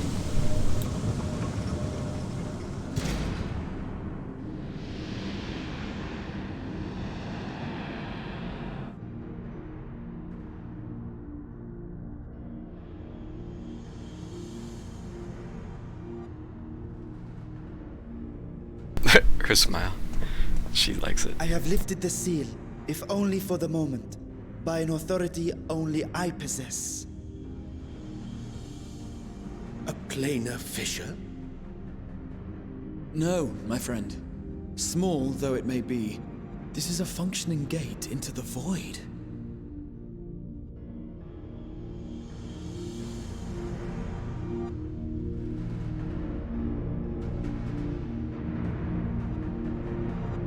Yep. Yep.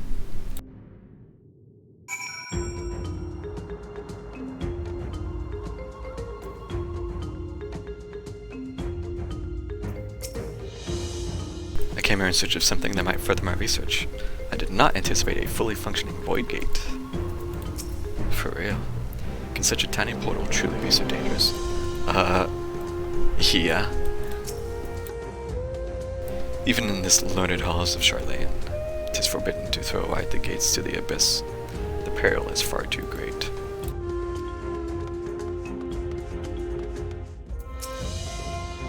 I expect you have more questions.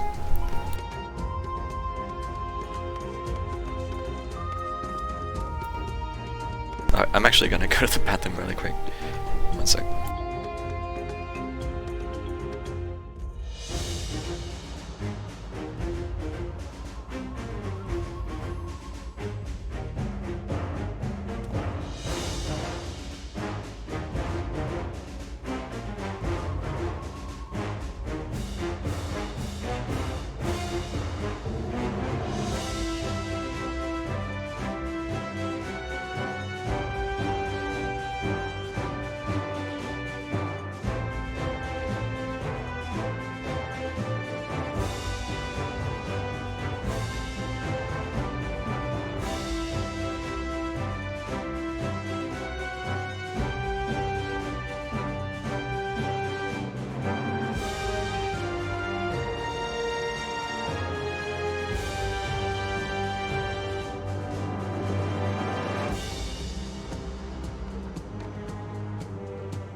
void gates and fissures are much the same thing in practice, in the sense that both allow passage between the source and the 13th.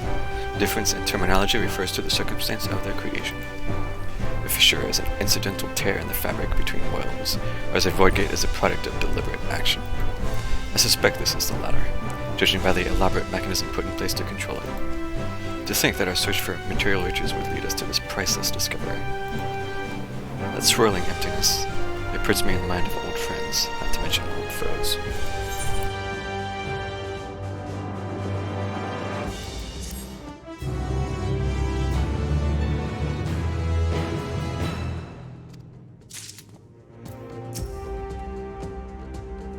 Perhaps I might linger a touch longer.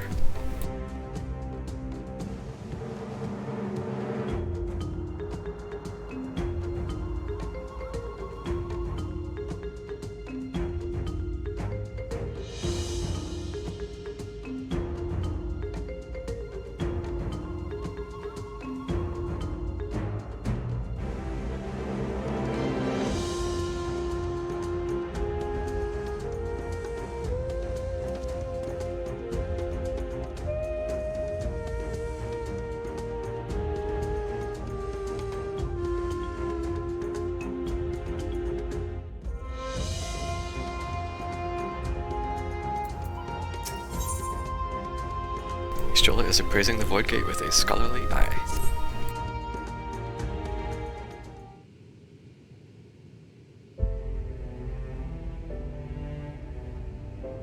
Dragon Song.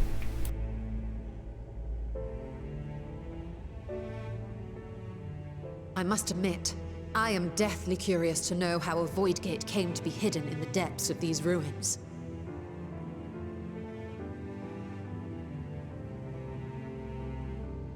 To tell that tale, we must first peer far to the south, and even further into memory.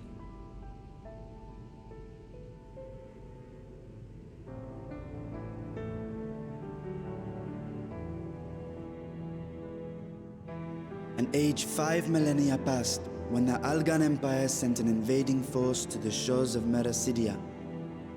The southern people rallied around the commanding figures of Bahamut and Tiamat, and fought fiercely to repel the would-be conquerors. With Bahamut's defeat, however, the tide turned against them. Desperate to seize any advantage, the Mercidians resorted to summoning primal entities. In response, Emperor Zande forged a covenant with the Cloud of Darkness, sovereign among the all-devouring denizens of the Void. Thus bolstered by icons on one side and Void Scent on the other, the two armies clashed in a battle of unspeakable carnage. So much death, so much loss.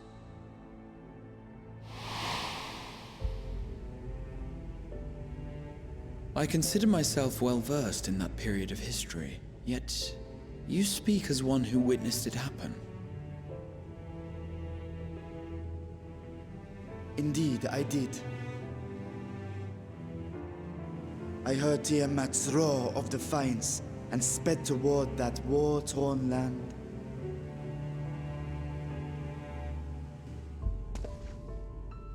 Along with my sibling, Ashdaya.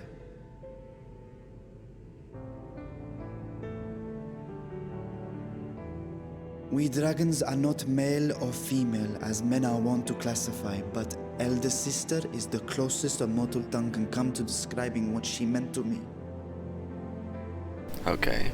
I was the last of our brood to hatch, and Ashdaya cared for me where my sire could not. Thus I was with her when Tiamat roared. I was with her when she journeyed south, and I was with her when she fought against the Void-sent hordes.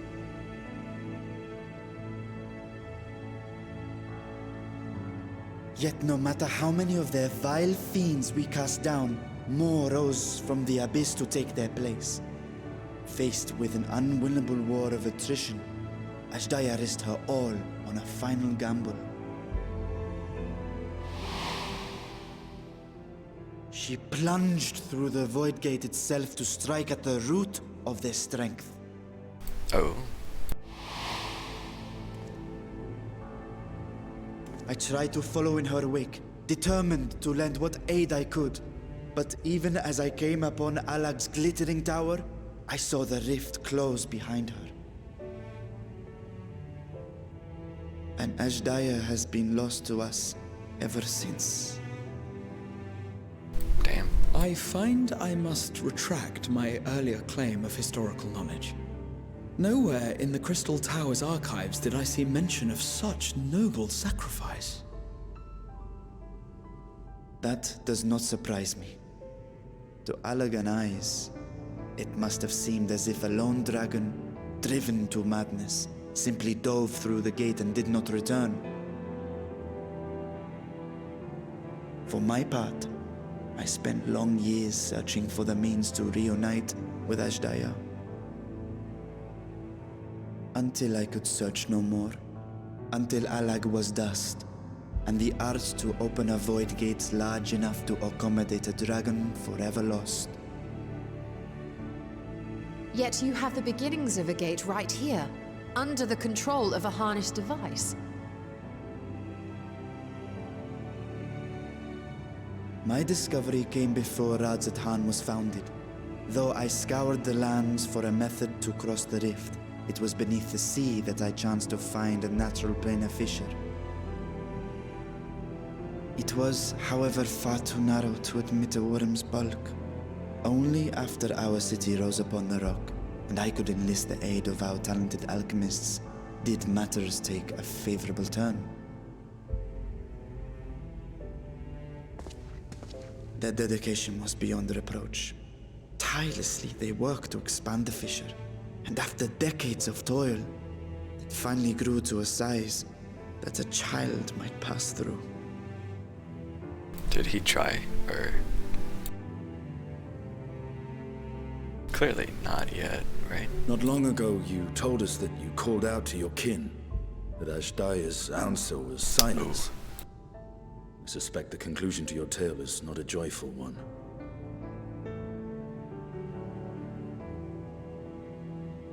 With hope in my heart, I used a simulacrum to cross the threshold. But no, I did not find her. Oof.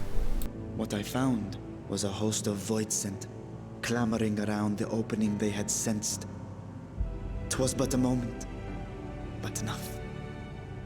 I had no choice but to retreat and allow the portal to contract once more. The gate was a threat to your people. You had to decide between endangering Razat Khan and abandoning your sister. And you chose the latter. 'Twas not that thy siblings scorned thy call. 'Twas that she was trapped beyond a barrier through which neither roar nor dragon may pass. Even now, in the desolate world of the 13th. I can scarce imagine your pain, yet it was wise not to linger in that place. Too long a sojourn, and even a being of your power risks being warped into a creature of the void. What are we actually gonna do about the 13th, though? You've seen this phenomenon before, when we stepped into the darkness. Like... I remember when Nero turned purple. Yep.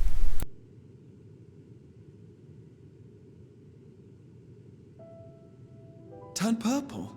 Well, yes. His wounds had allowed the void's corruption to enter his body and twist his ether. Had it been allowed to progress much longer, I presume he would have been fully transformed. Then there is little hope for Ashdaya. Ah, no. I hadn't meant to. I speak only of possibilities.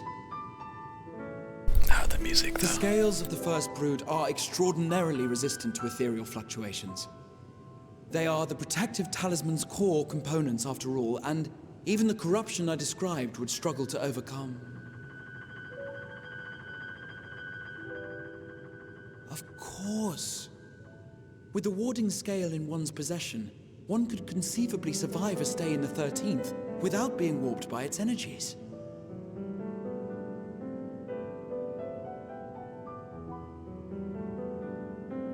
Be that as it may, it is too late to rescue my sister.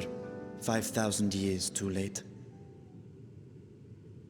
Well, you never know with this game. And now countless others look to me for guidance and protection.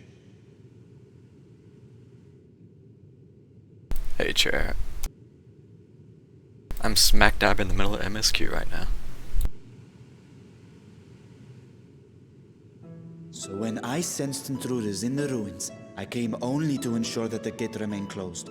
That, and to secure the treasure, of course. So I did the dungeon. And there's only to forget the rest. There's a portal to the 13th here that Varshan has been watching.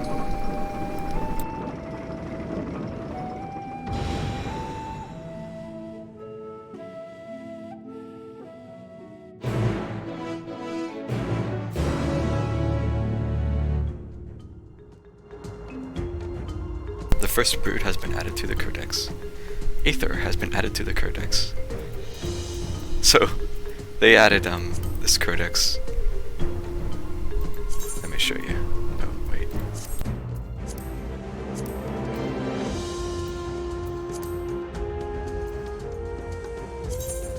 Wait, where was it? I forgot. Collection. Unending Codex. So they gave you this book.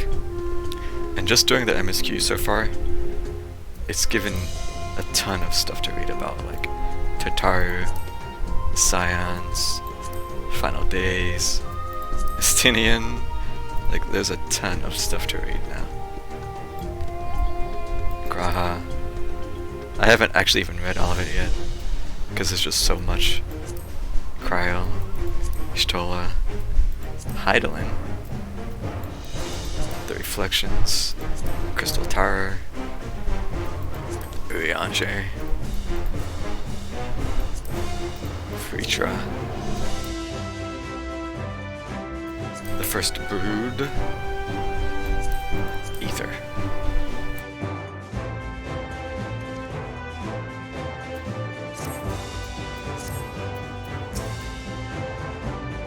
Millennia have passed since I last saw her, but I see Daya in memory still, clear and vivid. The music sounds very loud. The 13th, what chaos must consume that world.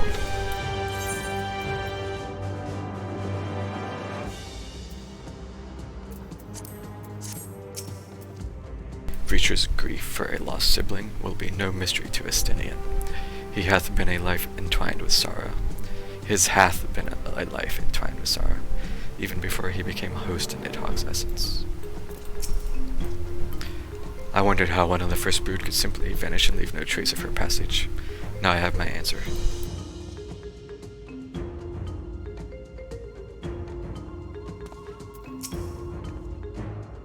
So they managed not only to expand the fissure, but also manipulate it as one might a gate.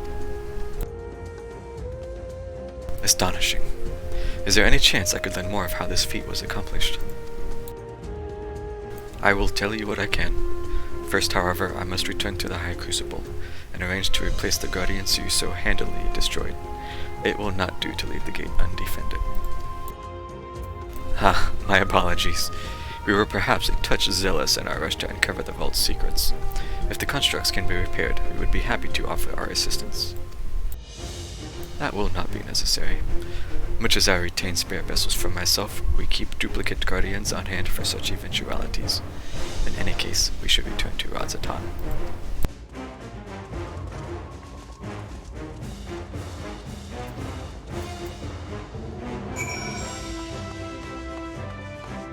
So yeah, there's just a void gate chilling here under the ocean, and Ritra has been like keeping an eye on it.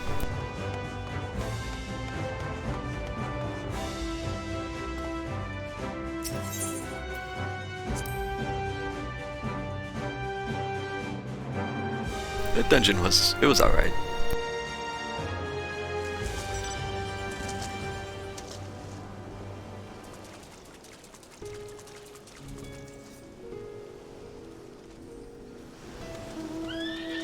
I'm a little disappointed we couldn't explore more of that place, but just given the way the game is, I'm not surprised that that's all we get.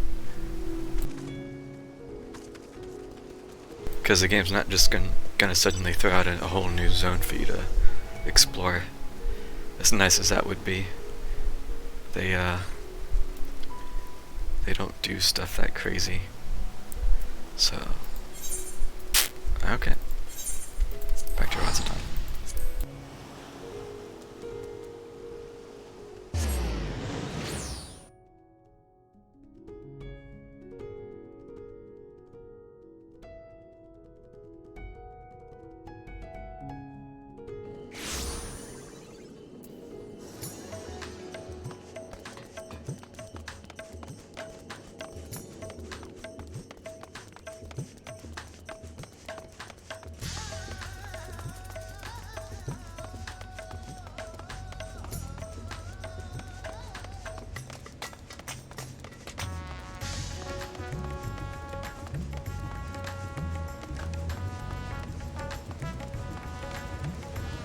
Can you tell there are cutscenes here? Patch day crowds are always amusing.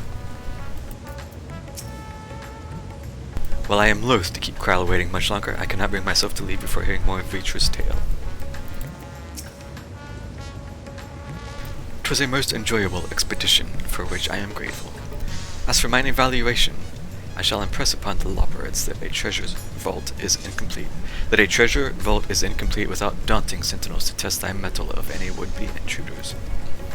True. There is much about the Void Gate that I cannot begin to explain. I must convince Vitra to share everything he knows. Yeah, so Y'shtola is like hell-bent on finding a way to traverse the rift between worlds. So she is extremely excited about this gate.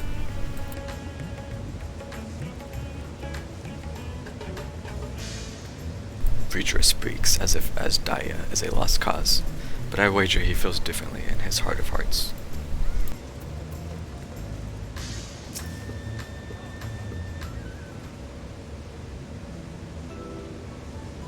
No, I have to talk. There have been a lot of voice cutscenes so far, but I guess I gotta do the talking for now. I promise we will discuss the Void Gate further, but first I must attend to the matter of the Vault Sentinels. As your instruments have no doubt informed you, the Capiculu has been reduced to so much scrap. Please bring a new one out of storage and see that it is conveyed to its post along with some few lesser constructs. Was the tomb robbers? Fiends born of the Tower of Zot. By the sisters, do not tell me a blasphemy yet roams free. No, we kind of did that. Sorry. Sorry. Yeah, oops. Well, yeah. Yeah. It's sort of, and though, it's a little, yeah, sorry.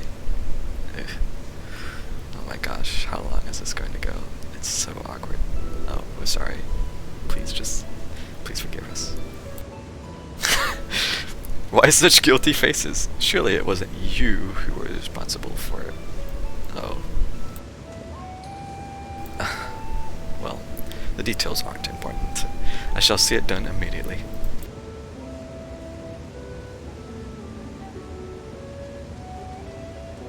Listen, it was, we just had to check it out. It was in the way. And with that, the vault will soon be secure once more. Now, I believe you had questions? Oh yes, quite a few in fact. But I'd like to begin with the gate itself. It is still functional, yes? Indeed, which is why I saw it sealed with an alchemically forged lock and warded it with my magics. Such power must not fall into the wrong hands. In truth, the primary reason for the vault's construction was to keep the gate hidden from the outside world. So much effort for such a little door. Dude, you can't go fucking with gates, dude. That little door you speak of leads to an abyss teeming with unspeakable horrors. As said, in its current state, it would admit only the lowest of void scent. And from this side, no man would be able to pass through. No man? I should think Alphino would fit, given a firm enough push. Wow. Physical size is only one consideration. The true restriction hinges upon the etheric density of the soul in transit. And yet you succeeded in expanding this diminutive portal and sending your simulacrum to the 13th. Thanks to my brilliant alchemists, I should have destroyed the anomaly when I found it, but instead, I bade them devise a means to control it.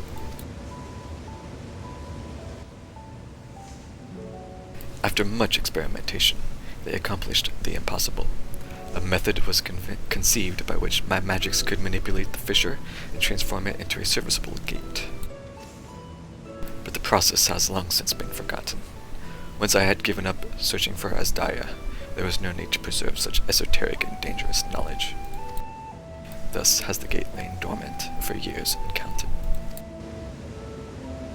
Our own passage to the 13th was made relatively simple thanks to the Crystal Tower.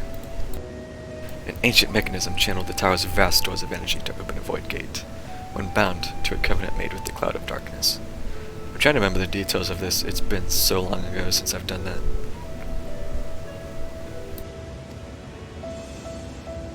Once that sovereign entity was beaten back, however, the covenant was broken, and the doorway severed from its connection to the void.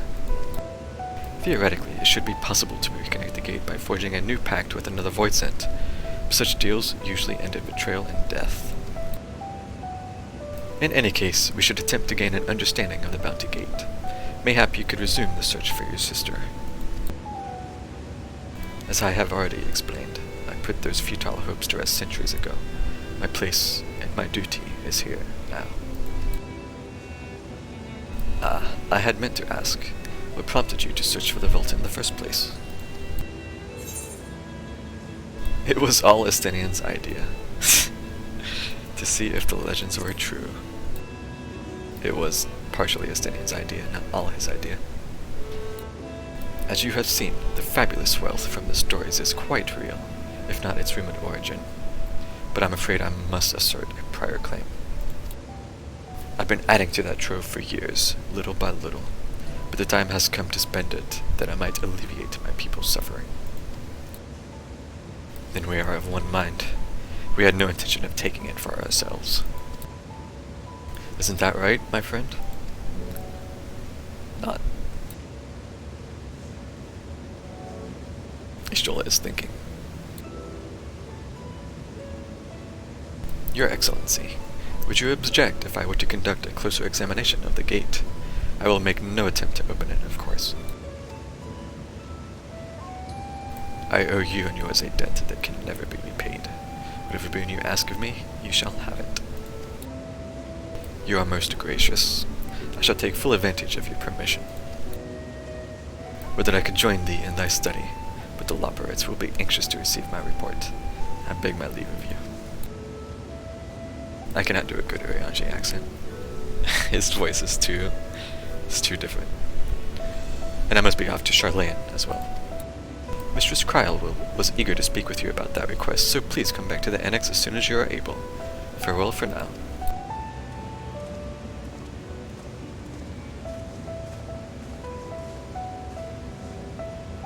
And they're off.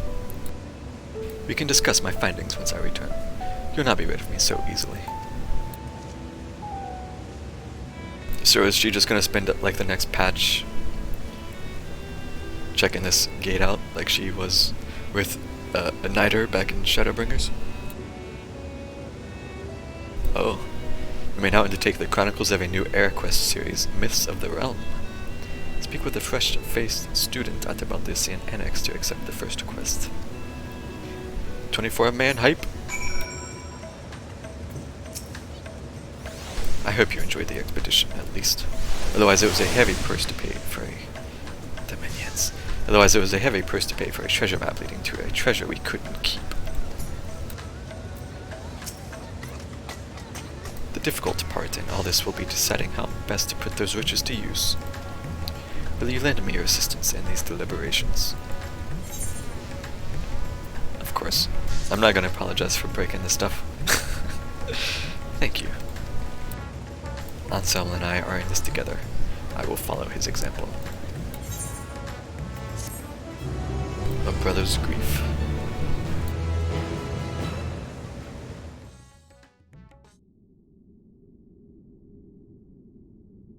Meanwhile, elsewhere.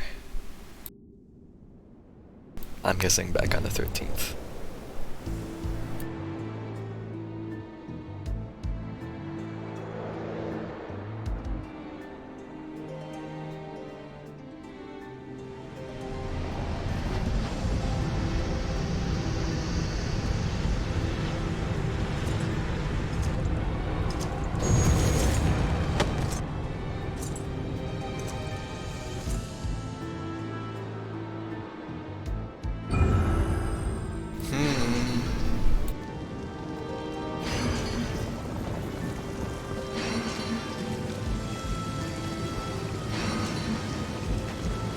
Okay, we've got some kind of elemental locks or something.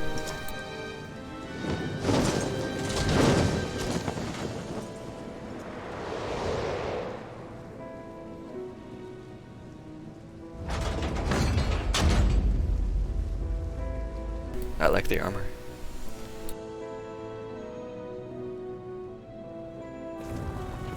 I sensed the breaching of a gate, but it was not instigated from this side. It was thrown open from the other.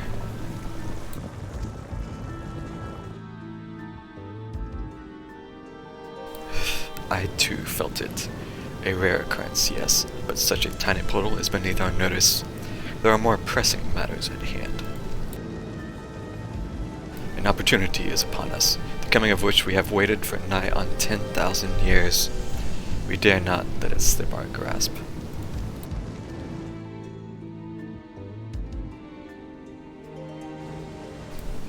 Yet we must not underestimate he who bested the cloud of darkness.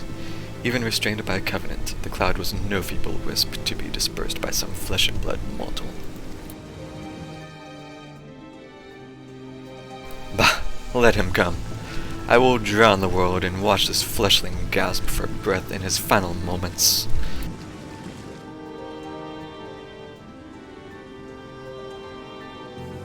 Knight in black, your zeal is admirable, but forget not our cause. Think back on our struggles beneath this sunless sky. Remember why we cede not our will to fight.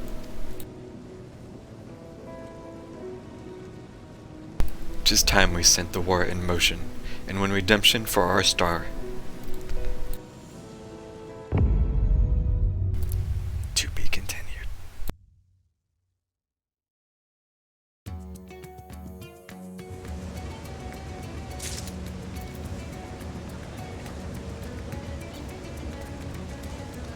I'm very curious what they're actually going to do with the 13th. Like, it always kind of hinted that we're going to do more with it. And it definitely seems like that's going to be the case based on this current patch.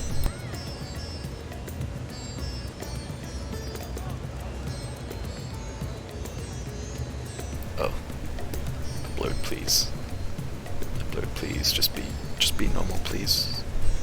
Please.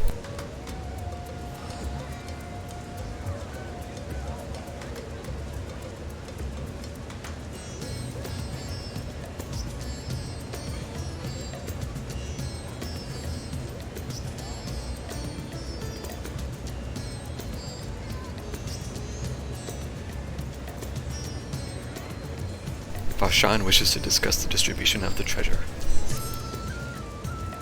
Shall we begin? If we are to spend the treasure wisely, then we must first determine which group would benefit the most from monetary assistance.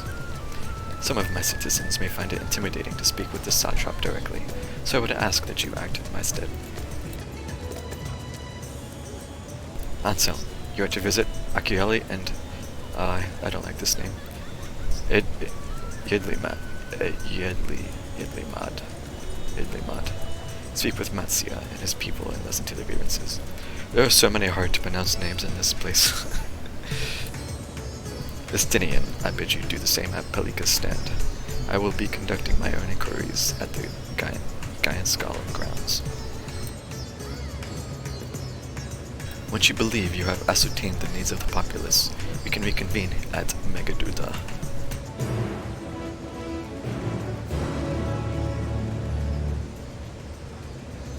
Alright. Back to Matsya.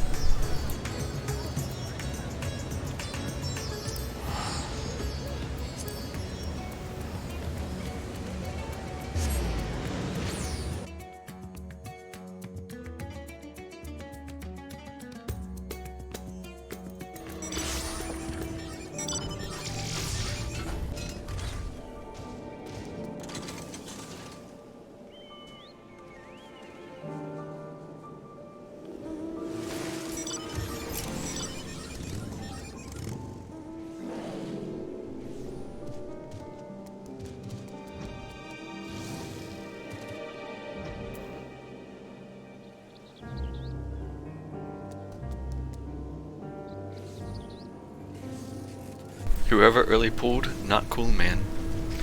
Someone in shout chat. Hunt train. Hunt train. Next stop, Savenir. Oh. I should probably do that, but I don't feel like it right now.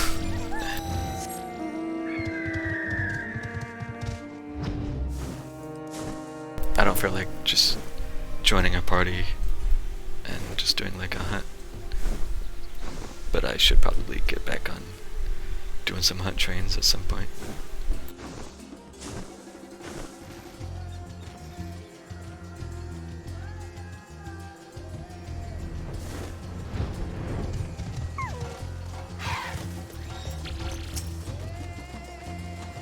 Oh, Anselm, I was so glad to see you have returned unharmed. You finished with the boat then?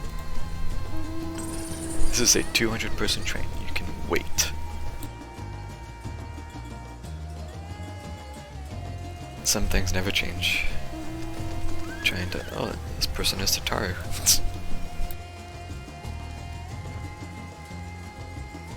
What are you doing out here, Tataru?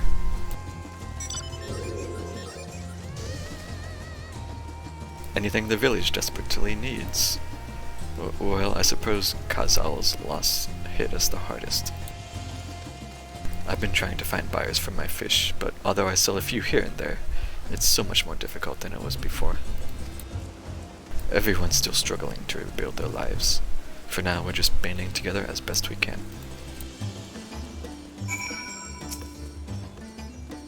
I liked leaving this selling to Kazal.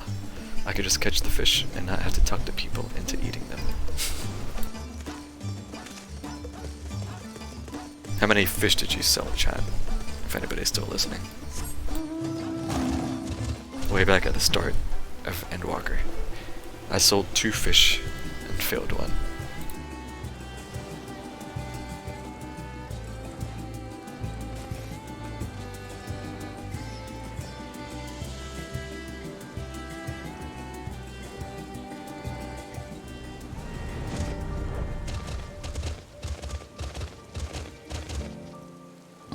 Hey, it's the guy that tried to rip off Estinian. Greetings and welcome, traveler. If this is your first visit to Thavenir, then you must try my special Arma Lassie. As refreshing as cannot be beat. Wow, he's actually trying to pull the same stuff.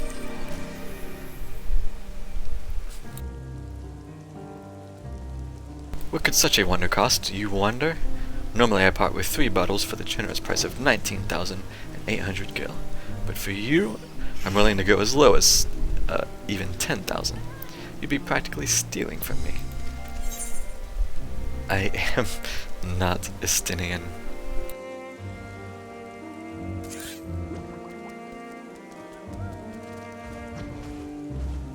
Estinian? Who is this? Ah! You're the one who was with that spear-toting fellow. Well, you can hardly blame a man for trying. The world may no longer be on fire, but we are still sifting through the ashes, so to speak. Sister, spare me. We might as well have that ugly Tara back for the scant few travelers we see these days. I myself barely have the coin to buy at local prices. I tell you, if I didn't charge the odd adventurer a small fortune for afternoon tea, I'd be scouting for scraps on this street.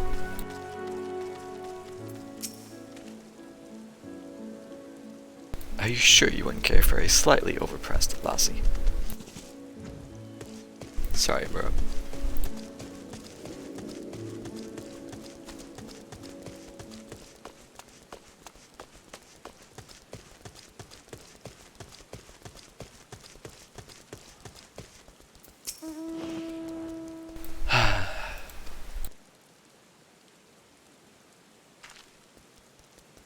How fares the port?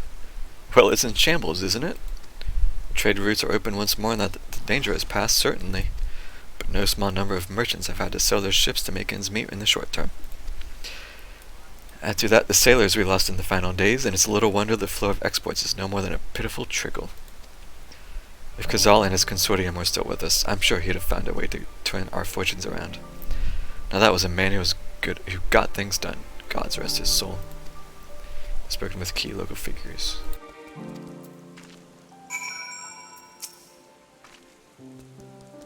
We'll scrape by for now, but what we really need is for someone to come in with a plan, and preferably some coin to spare.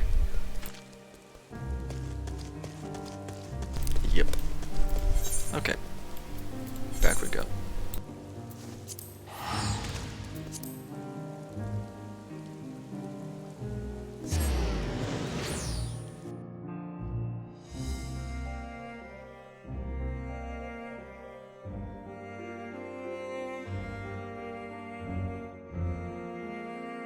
Stream looks like it's a little bit delayed because of the detours, so I may want to do a quick pause and refresh just in case. Okay, I'm not walking all the way there. Megaduta. I should say I'll retain this back end.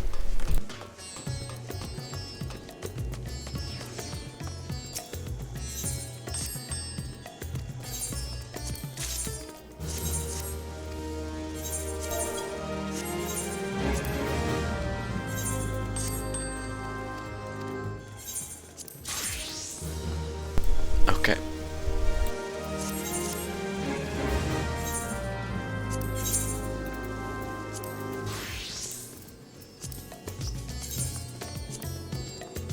Wow, that's actually with a chunk.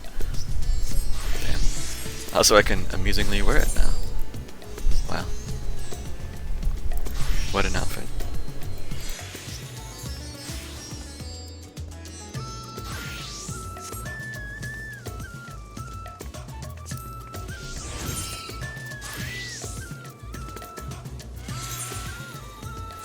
Okay, so this is an outlier.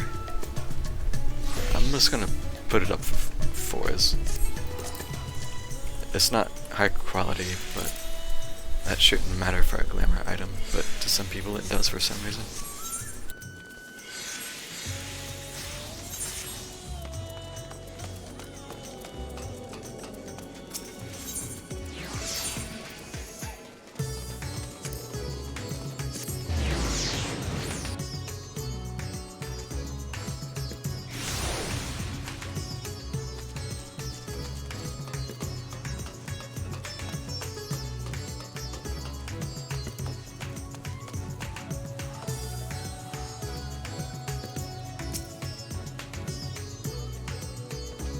It would seem my stint on Reacher's back did not go unnoticed.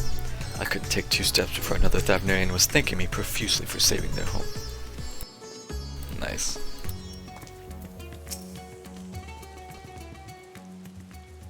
Please be voiced. It's not gonna be voiced. So much talking. Ah, my advisor's return. I've just made it back myself. Why do you retain this vessel now that your true form is known?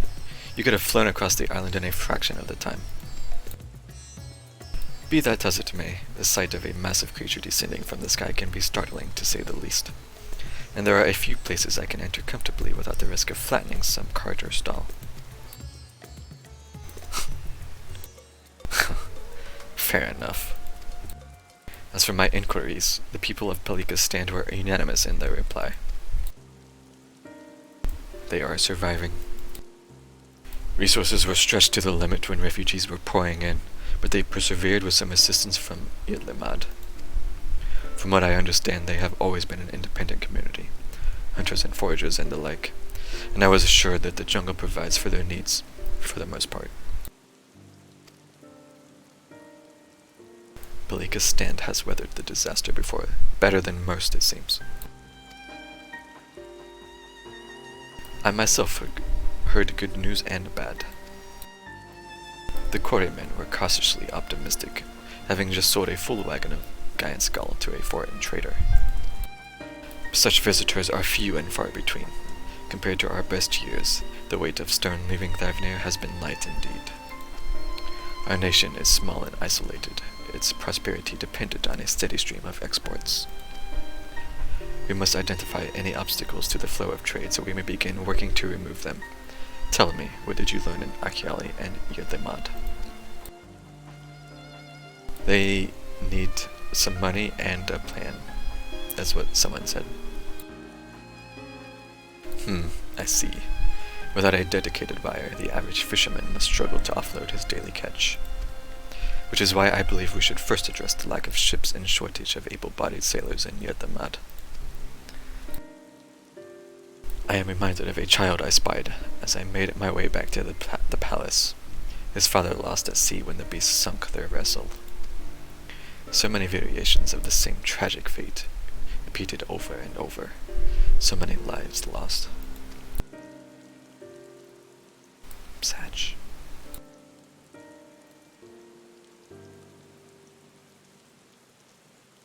Yeah, it's that kid we met like an hour ago.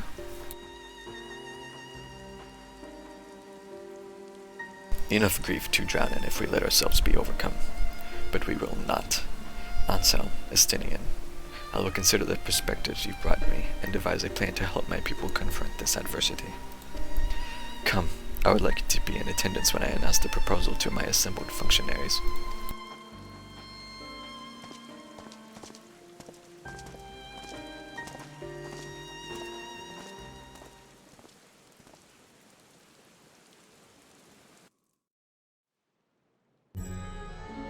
Please be voiced. Please.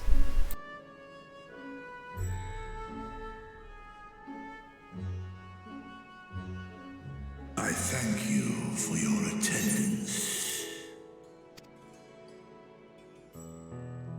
The riches the Radiant Host have retrieved were hoarded in Alzadal's name. A fortune I set aside for a future day of need.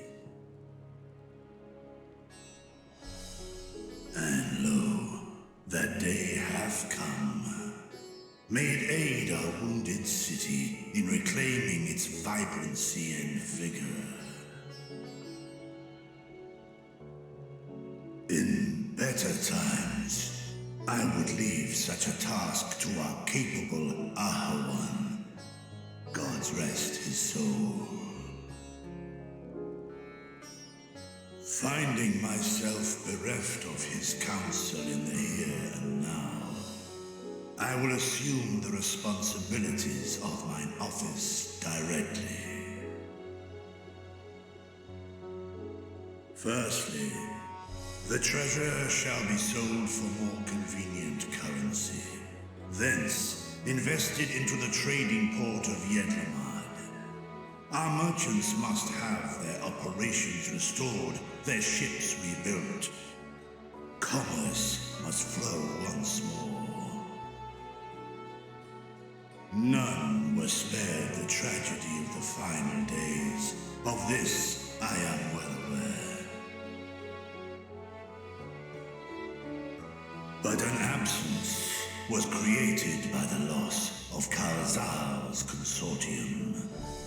And by filling it, we provide new means for our fishermen, our artisans, and others to bring their wares to distant markets.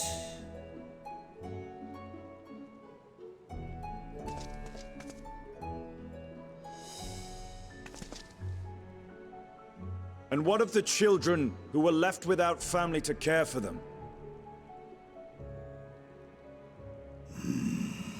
That is a concern which weigheth heavily upon my mind.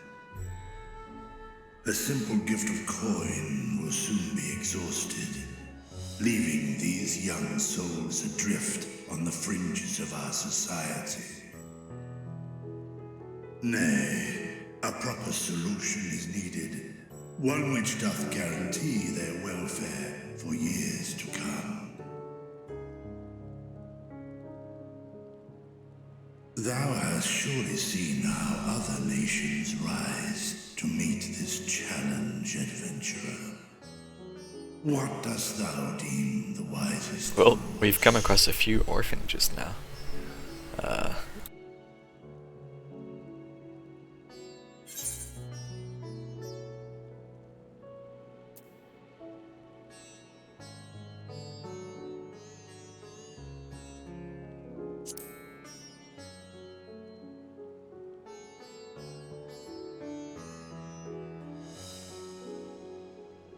Of course, we can draw on trading profits to build a new institution. Yay, I had input, Pog. Let us put this idea into practice. A contract shall be written, requiring all who receive of Al-Zadal's treasure to commit a portion of their future earnings towards the running of an orphanage.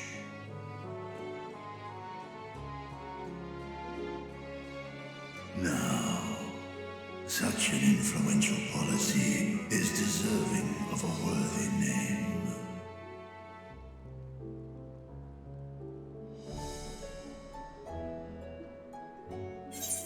Oh, don't make me. Why not honor one of your most successful merchants?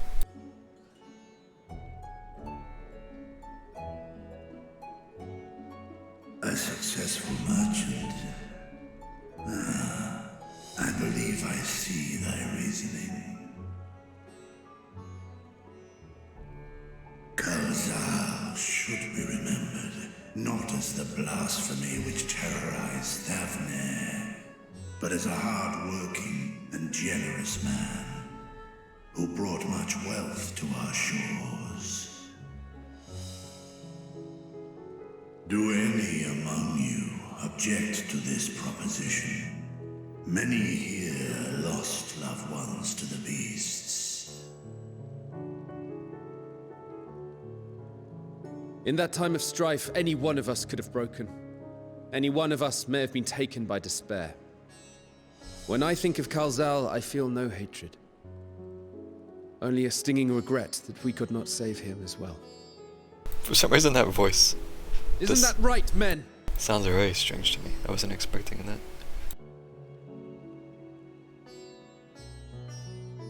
This bodes well for that boy.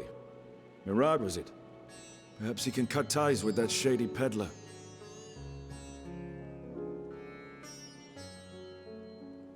Then let it be done.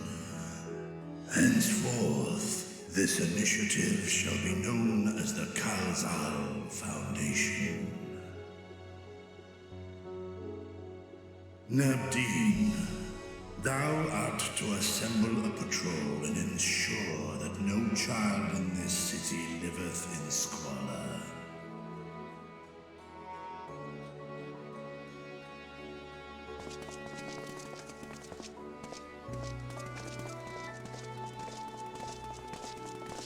He's still got that scar from the missing scales.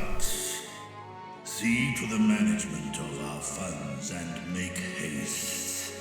Our citizens must not suffer a day more than is necessary.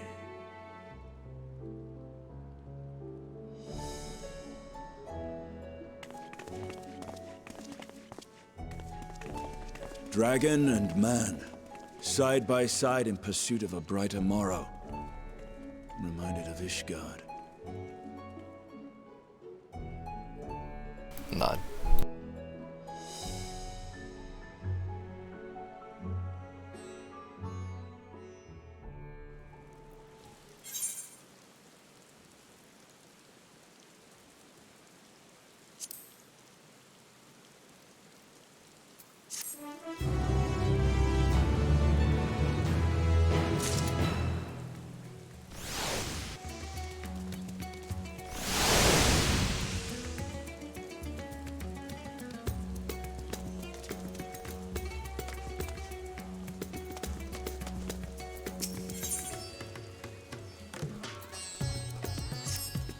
wishes to share his gratitude.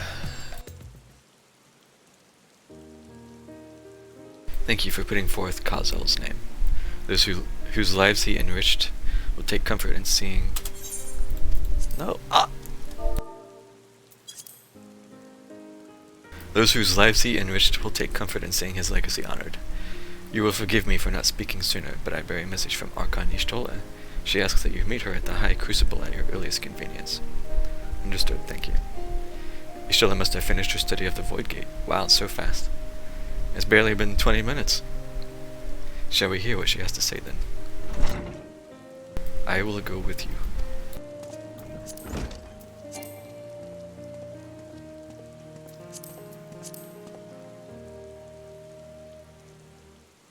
I thought the Satrap would be too busy setting up the foundation. My clerks have been the well-oiled cogs of the administration since before Ahewan assumed the office. They understand what needs to be done, and I am curious to learn what conclusions your Archon has researched concerning the gate's unique construction. As you wish. Allow me to lead the way, Your Excellency. I'm amazed we're actually going back to talk to Y'shtola already. I thought for sure it wouldn't be until like next patch.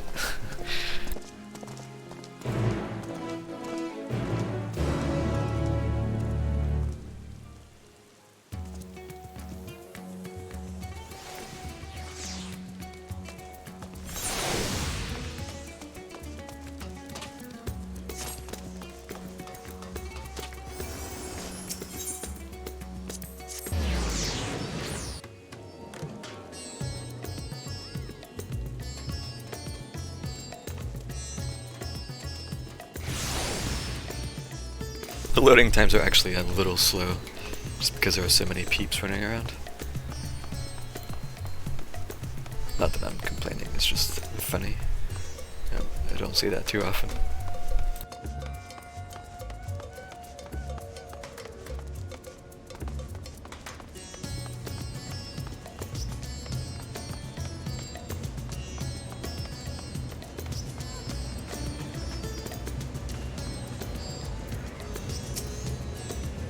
For one who claims it is too late to save his sister, Preacher seems awfully interested in whatever revelations Y'shtola might have to share. Where is he? Is he... There's not even that many people around. I don't see him. Oh, he's under the chicken nugget. Shall we hear what your scholarly comrade has to say?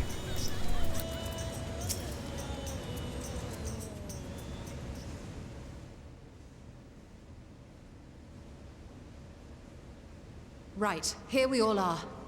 That's his voice, Stephen. Wow.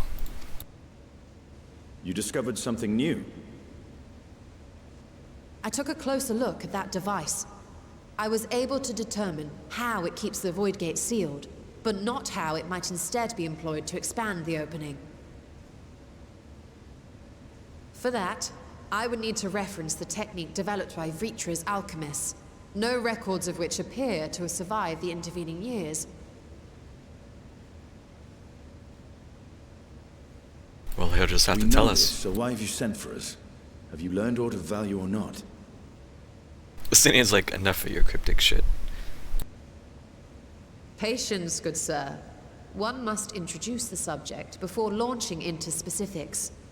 You can tell he's not a scholarly type. From what we understand, travel between worlds is accomplished by passing through the nebulous rift which exists between them. I love this music. I like that it keeps using it. Picture, if you will, the moment you were called to the first.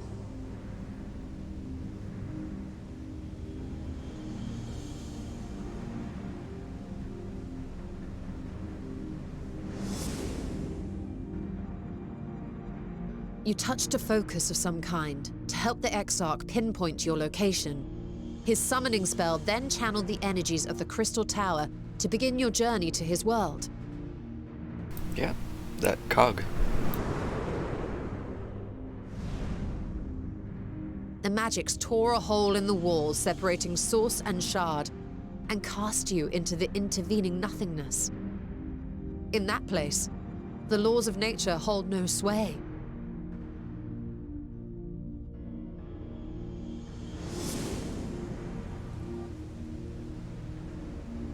Yet even through this realm of temporal and spatial instability, you were borne safely to your destination in the first. The feat that guided you across such an unimaginable distance, both physical and metaphorical, was nothing short of a miracle.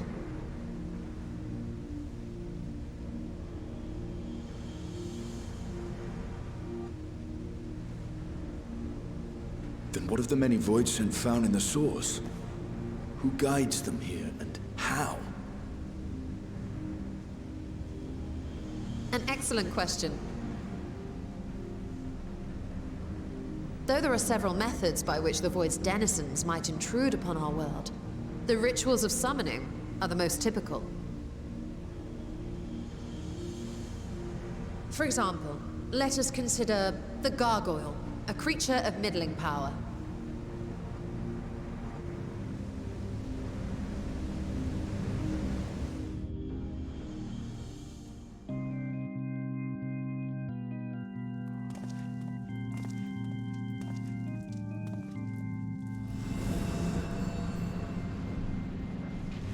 To call upon such an entity, the prospective summoner must force open a void gate.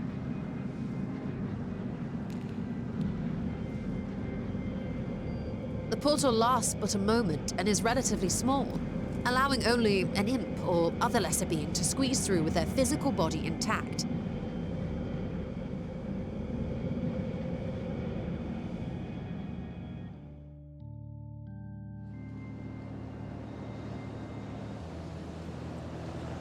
Our more powerful gargoyle, however, is too large for that. Creating a gate big enough for him would require vast amounts of energy, far beyond the reserves of any one mortal practitioner.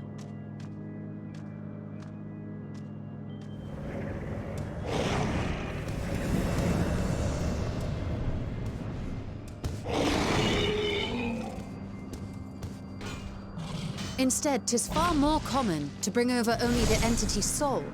We had a taste of that ourselves when a certain exarch dragged us to the first.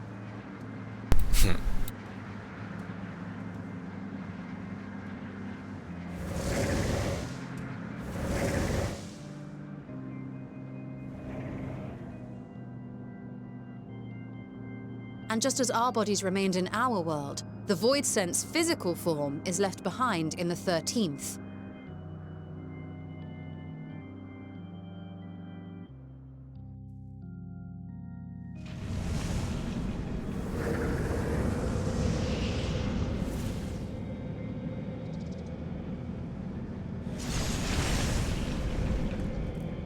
Once at its destination, the summoned soul is granted a temporary shell to inhabit.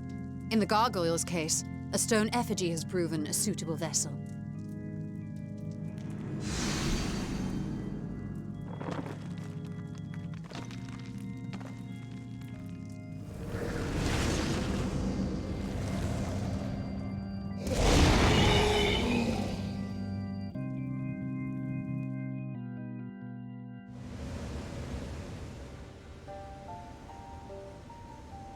Wait.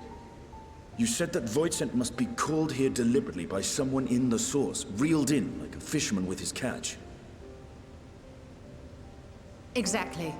For a being to navigate the chaos of the rift, with or without form, there must needs be a guiding agent on the other side.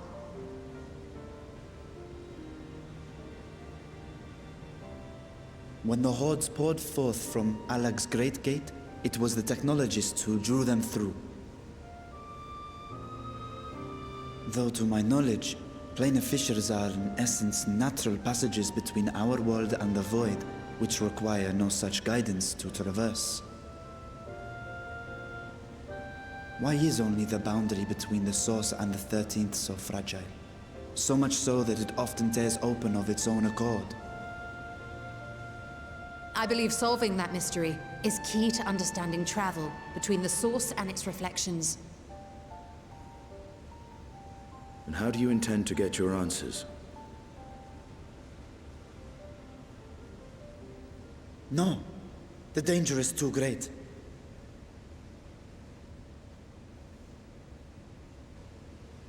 Perhaps. But what some call danger, others think of as adventure. She said that in such a good Were you way. not listening to my tale? Never mind that the means to expand the gate has been lost to the ages. Even could you force the portal wide enough, you would be greeted by an army of murderous horrors the very instant you step through.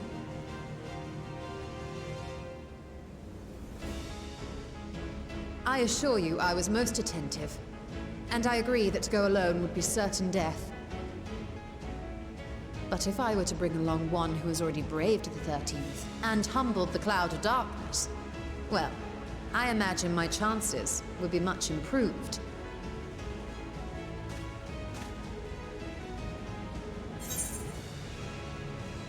So much for taking it easy.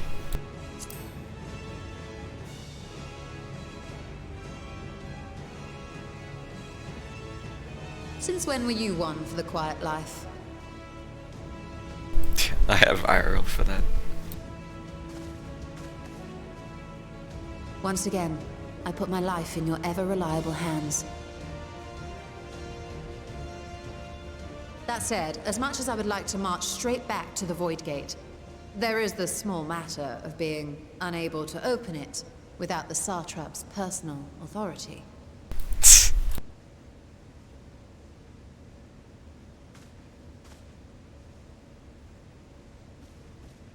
As I've said before, I will grant you and yours any boon you choose to name, provided it does not endanger my people.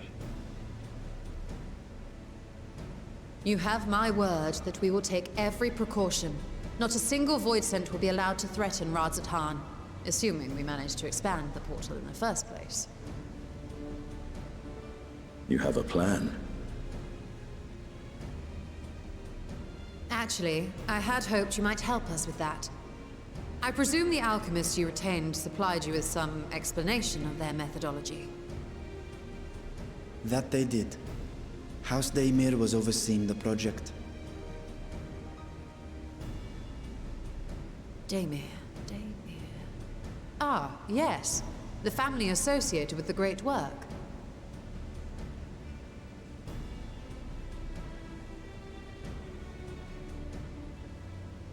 I did not fully comprehend the theory, but their research began with a void scent which had slipped through the fissure. After a thorough examination, they created an arcane simulacrum possessed of similar qualities. A man-made void scent, if you will. It was apparently indispensable in their efforts to enlarge the gate. A man-made void scent?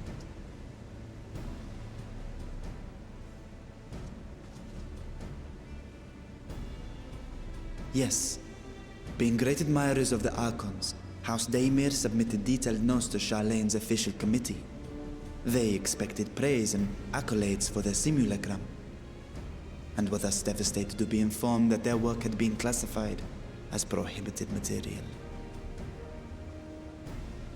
If that's true, then those notes might still be stored in a forbidden archive somewhere.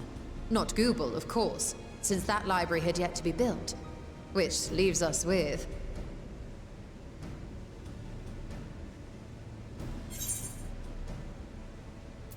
With God's favorite place to sneak around.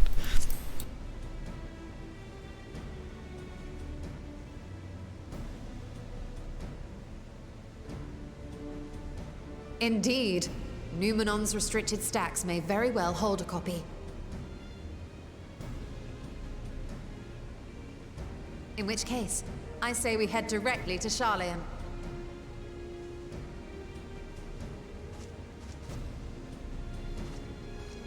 Justinian's just like, off we go.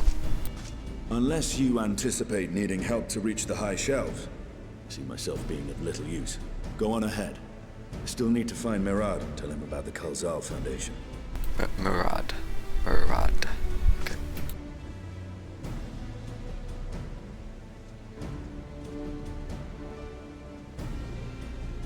Let us be on our way as well.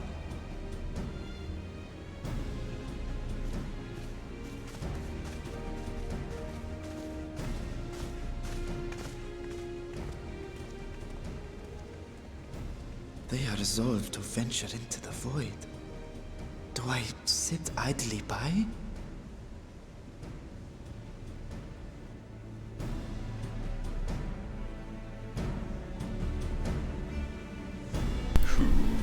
We.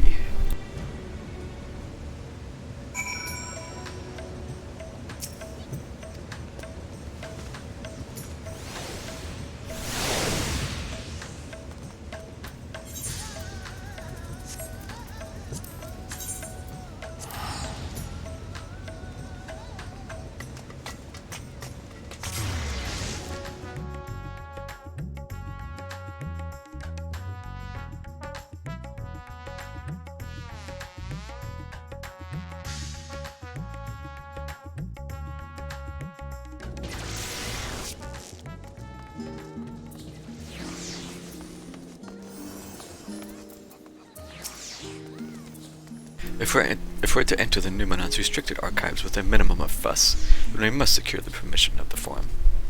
First, however, we shall need to enlist the cooperation of a member to broach the matter on our behalf. Who do you think might be inclined to assist us? What's his name? Montan? No. I'm trying to remember his name.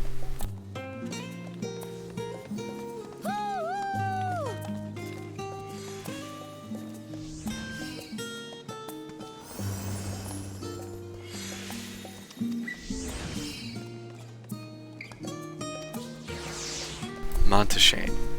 Yes, that's who I was thinking. Of course it's gonna be him. Like, don't act surprised. Let us head to Phenomenon and see if he's willing to help us once more. Ishtola is now accompanying you. Poggers. If I was pressed to name our allies in the Forum, how do I say that? Montashane would certainly be at the top of the list. Hopefully he agrees to aid us with our request.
Okay, this is... can I get a picture of that? That's funny. Friggin' chicken, man. I'm still sad I missed that outfit. Discuss the studium. I apprenticed to Master Mutoya at the age of 7, and I labored under her tutelage for a full decade. I never had the chance to attend the studium. Oh. Neither did Thancred, as I recall. Soon after Master Louis Swat took him in off the streets, he was put in the care of another Archon. It was a rigorous and practical education. His was a rigorous and practical education in the arts of espionage and survival. I sometimes wonder what my life might have been like had I pursued studies here instead. tea at the last stand after a day of lectures?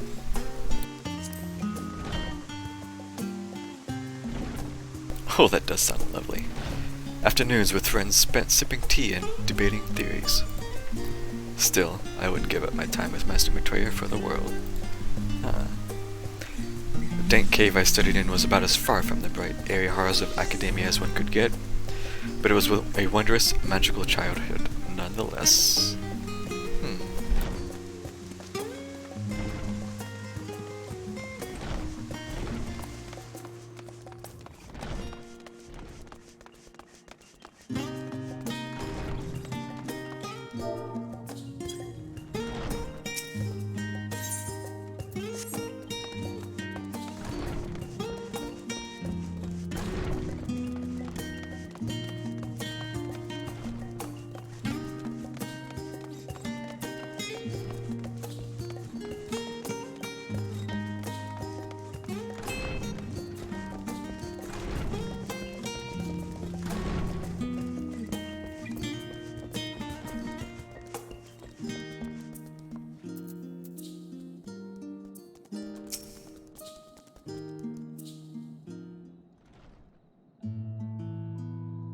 Ah, visitors. And quite esteemed ones at that, but slow down. Pray forgive the intrusion, Scholark. Scholark? But we were hoping you might help us secure permission to enter the Numenon's restricted archives. Oh, no furtive forays into the stacks this time, eh?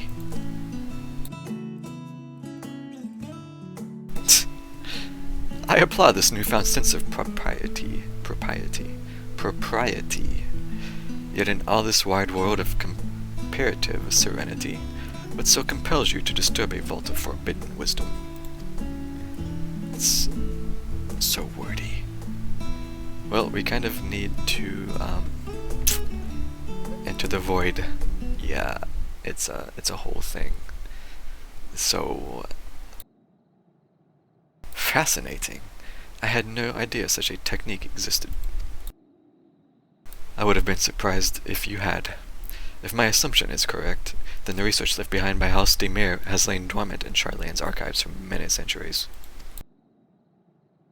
And if you unearth this research, what then? Surely you don't intend to cross over into the void? Well, actually, that is precisely what we intend. To what end, pray tell? To develop a method of traversing the rift, for one, that I might keep my word to a distant friend. I love this theme. Sentiment aside, I have journeyed to the end of the existence. I have heard, felt, and thought endlessly about the truth of our world and the echo of its future. And yet I want to understand everything, to unravel it all down to its very last secret. What scholar worthy of the name wouldn't force it upon? Was scholar worthy of the name wouldn't force open a void gate or two if a grand revelation was promised? Was the promised reward? Oh my god. I am fumbling. Haha. Marvelous. An audacious proposal worthy of Master Montoya herself. Yeah, I love Montoya's thing. And after hearing the whys and the wherefores, I for one do not believe you would use the knowledge for ill. I see no reason to not present your request to the forum's consideration.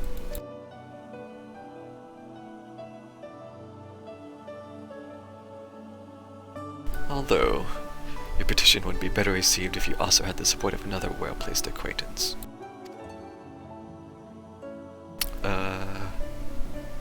Master Fortunal, of course.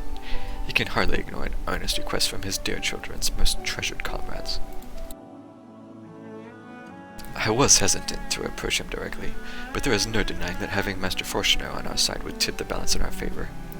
Very well. We'll pay a visit to the Levier estate and plead our case. One last thing before you go. I would consider it a personal favor if you might share with me the discoveries you make in the void. Yeah? My appetite for knowledge is every bit as insatiable as yours, I'd wager, so if you could see your way to indulging an old man's curiosity. Of course, Scholark. We will be sure to pass on any revelations.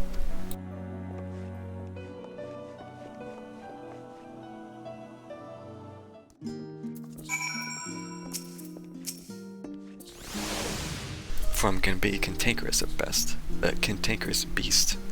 One needs a persuasive voice to get it moving in the desired direction.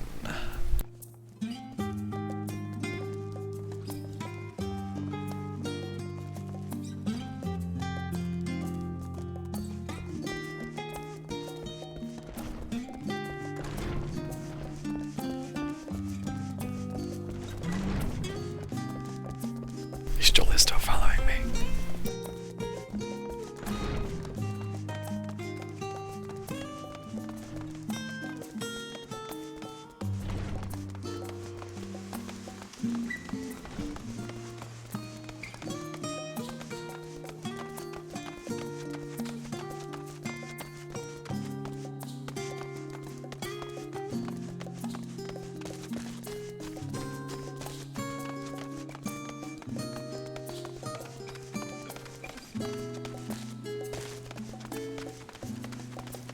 I'm very curious how much we're gonna delve into this in this patch.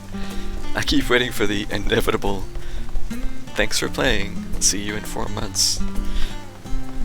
Like, it's gonna be some kind of cliffhanger and it's gonna suck. I just feel it.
Ah, Master Anselm, Mistress Ishtola. How may I be of service?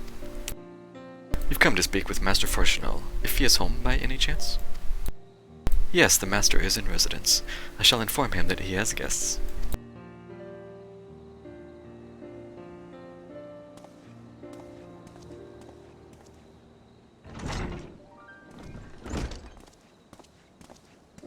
Oh, he came out. Well, well. Ameliance would invite you inside for tea, but I assume this is not a social visit. You have some matter of import to discuss? Yeah. Then pray proceed. You have my full attention. So, we kind of need to go into the Forbidden Library so we can cross the rift into the void. It's no big deal, but yeah. Well, I suppose I should praise you for following the proper protocols this time around. Scholar oh my god, his name. Montaigne expressed much the same sentiment. I assure you will not attempt to circumvent the Forum's authority again, unless it is absolutely necessary, of course. Her face. Of course. You do understand that the restricted archives are restricted for good reason, yes? If no pressing need exists, then why risk the consequences of employing this forbidden knowledge? For a brother who misses his sister, she was his guardian and his friend. A selfless hero who crossed the rift between worlds to save her homeland from horror and suffering. But the brother has given up on thoughts of reunion. He spends his efforts elsewhere, watching over a people yet healing from the flames of the final days, loyal to his duty while betraying the longing in his heart. 'Tis no vital mission, perhaps, reuniting these siblings, but it feels a worthy cause to pursue, all the same. As one who feared losing his own loved ones and spent years in research to prevent it, surely you appreciate how painful such a separation must be.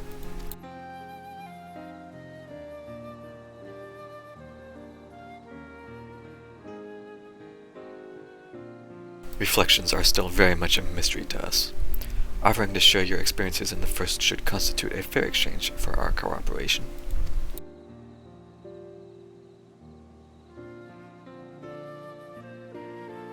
Do not celebrate just yet. The Forum must still be convinced. Come on, we already know what's going to happen. I will add your request to the list of today's deliberations and deliver the decision to you at the Baldician Annex. I wanted to watch them debate.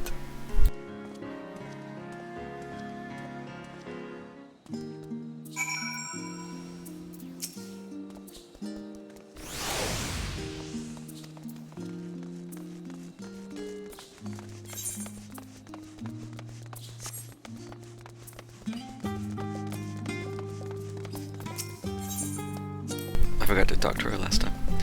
The matter is out of our hands. All that remains is to return to the Annex and await the Forum's decision.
Oh, this is the 24 man. I'll do that after.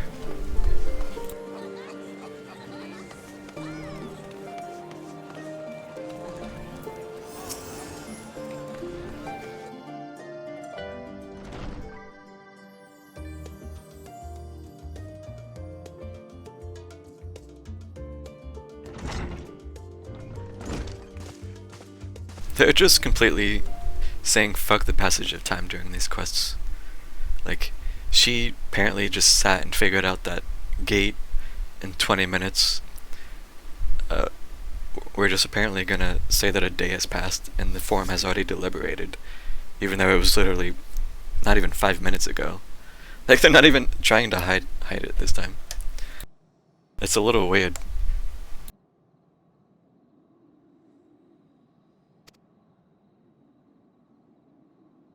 Uh-oh. To put it bluntly, Master Matoya has burned some bridges here in Charlayan, and salted the earth for good measure. When it became clear that her student was the petitioner in question, well, no few members voiced their discontent. Then the chamber was reminded, in no uncertain terms I might add, of the incredible debt we owe you and your companions. Yeah, I mean, we've got some sway, I think.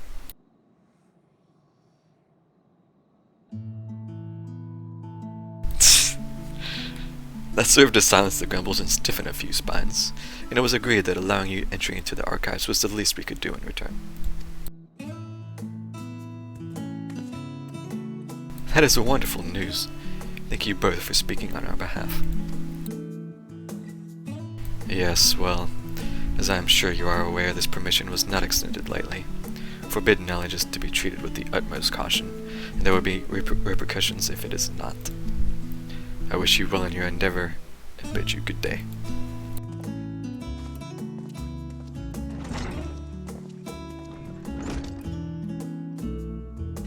Ever the same, that one.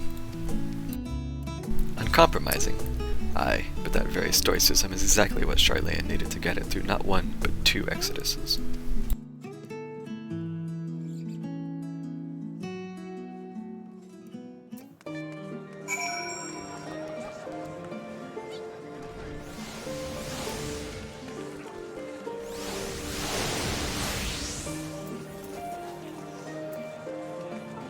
This hammer looks pretty cool, dyed black.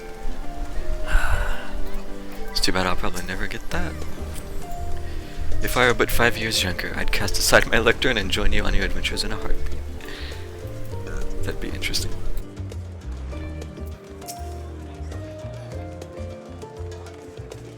That went rather well, I think.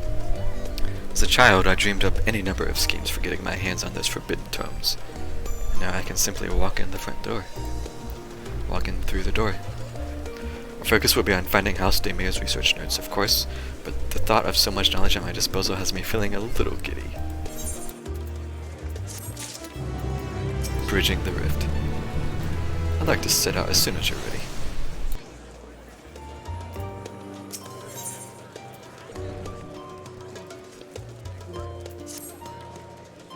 You'll be heading directly to the archives from here, I presume? You presume correctly. Then you'll want to speak with the index page when you arrive. It's been instructed to grant you access to the restricted section. Excellent. Once again, we thank you for all your help. Oh, it was my pleasure, believe me. May you find the knowledge you seek. Shall we? Stola is still accompanying you. Nice. Come along, Ansem. Numenon and his forbidden wisdom awaits.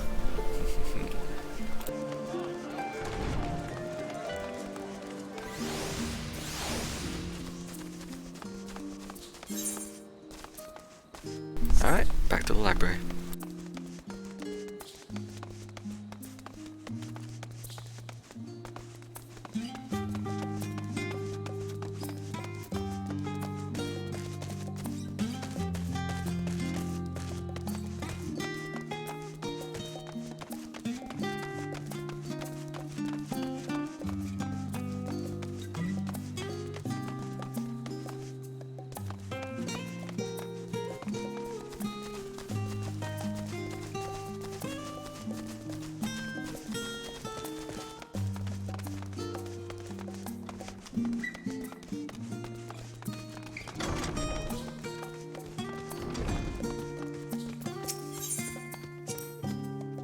To think the set of instructions I laughingly imagined may actually exist but yalms away from where you found me napping.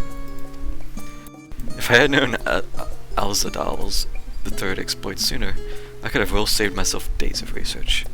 Even a children's book might have pointed me in the right direction. To achieve the impossible, one must needs be flexible of mind and look beyond conventional wisdom. A lesson I had already learned, but clearly not taken to heart.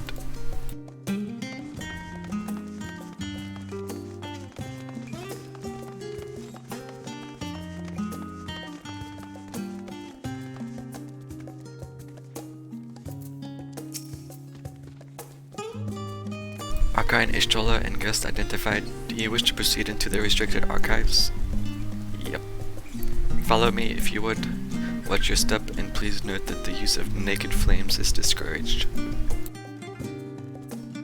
Don't worry, I'm a sage. I've only got laser beams.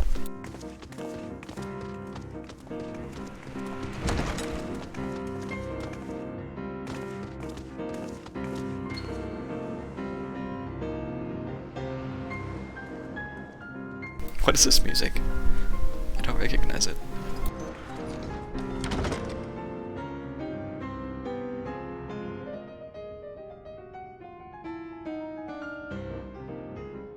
If House Damia's notes are to be found anywhere, it will be here. Let us begin.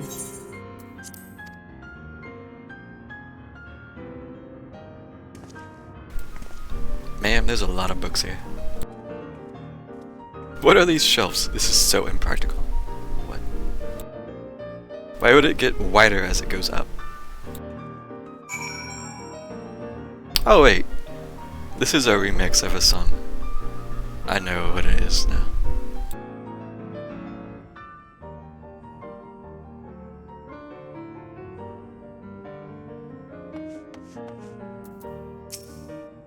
So many books I've yet to read. Yes, yes, we're here for one specific volume. You needn't remind me. Alright, well, I guess we're gonna just start looking.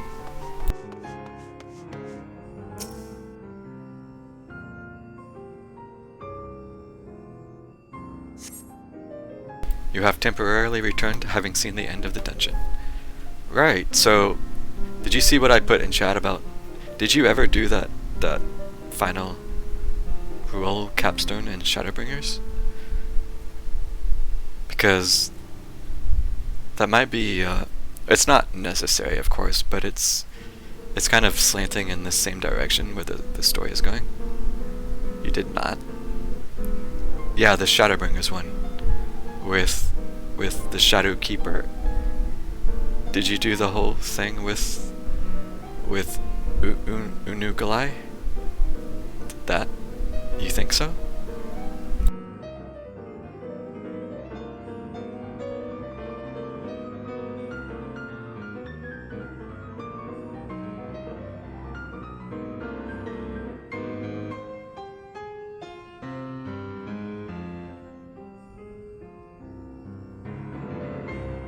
Yeah, there's a bit after you do all the role quests. There's something with Silva, and then after that, there's something that you start with Unugalai back in the Solar, and it kind of ties into stuff it's not direct one-to-one, obviously, but it deals with stuff happening kind of with the 13th, and it might be interesting to kind of see that in tandem with what's happening.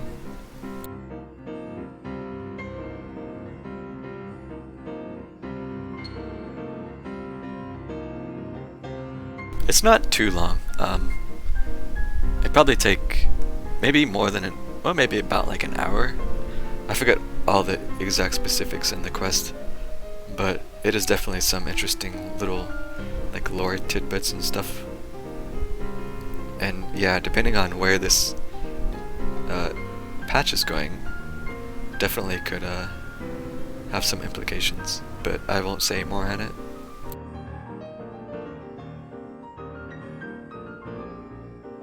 Kind of. Obviously not like right this second, but I would definitely recommend doing it when you get a little bit of time, which I know is apparently hard lately, but I would recommend it. Anyway, let's read this. Today, in a world not my own, I met the most beautiful voidborn creature. She was so unlike her ravenous brethren, eyes blazing not with hunger, but trembling like a candle's flame, threatening to flicker out at any moment. I wonder if she is even the proper word. Such distinctions seem inconsequential, insignificant even. All that matters is the love I feel for this exquisite, transcendent being. Though you are tempted to read more, this does not seem like the volume you are seeking. Also, I just realized I need to extract.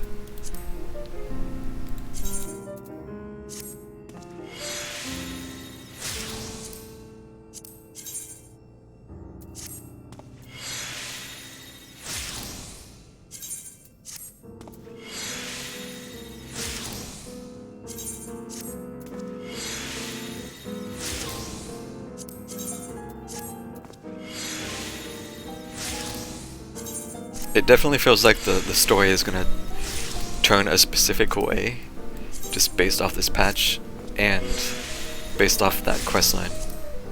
Because keep in mind, like, that questline came out, like, what, it's been over a year now, hasn't it? Maybe? It's been since, like, 5.3, I think? I can't remember exactly what patch it was, but it's been a while. So between that and like what's happening now, it definitely feels like this. You can kind of see where the story is gonna end up going somehow, which I kind of like. So I'm definitely curious.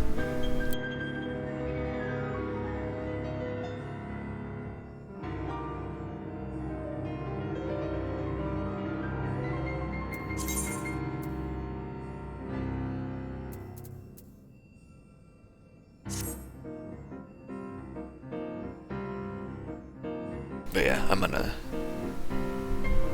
unless there's anything else you want to talk about really quick, I'm gonna continue this.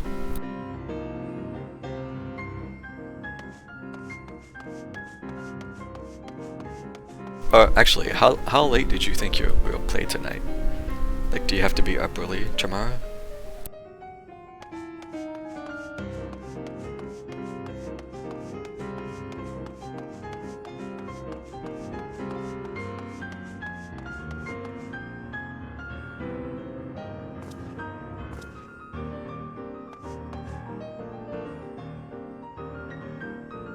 You close tomorrow. Okay. Because I actually have no idea how long this MSQ is gonna take. But I was definitely wanting to try maybe doing the 24-man tonight. I don't know if you have any interest in that, but I was definitely considering doing it. Plus maybe just like a roulette or something if we get time. But if I had to like prioritize one thing, I would like to try to do the 24-man. 4 hours taking your time? Well, I've been streaming for 3 hours and 52 minutes. So if that's the case, then I'm probably about to finish. Which is actually a little sad because I knew it was coming. Yeah, that's fine. Like, I totally figured you would just, like, queue into the dungeon at your own pace. Did you do it with trust, or did you actually just queue it with peeps?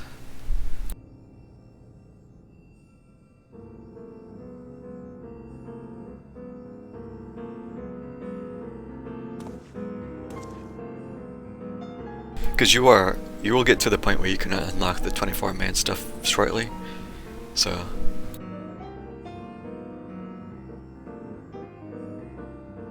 Oh, you had a friend. Okay. Nice. Did anybody die? How was the run?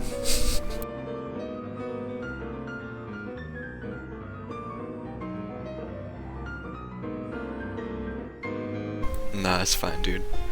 I not to sound like I don't think I would have wanted to go unless you like deliberately wanted me to go. I'm perfectly fine not having gone. It's fine. Oh, they've died in boss 2. Yeah, the second boss, that's the one with the lasers and stuff, right? That one definitely has to do some quick thinking on what is the safe spot.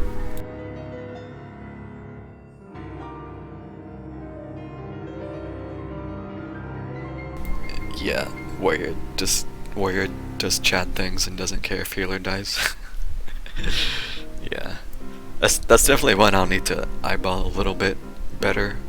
Doing it, like if it comes up an expert, because I was trying to like check myself where to go, but I was actually just watching where the trust went. Yeah, he kept the rest of the party alive. How early did they die in the fight? Was it like early or like part way through? Do the lasers, do they just do like a big chunk of damage, or is it just like continuous damage? Because it looked like it would just be continuous damage, so you have a moment to get out of the way. It was the first complex. Okay, yeah, so that's a chunk through. Yeah, that's the part that's going to trip people up, I think. You're going to have to get good at quickly identifying that.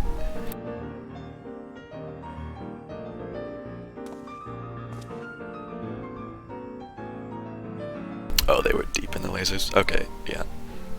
So you do have a chance to get out as long as you're just quick. Okay. Well, that should help give some leeway at least.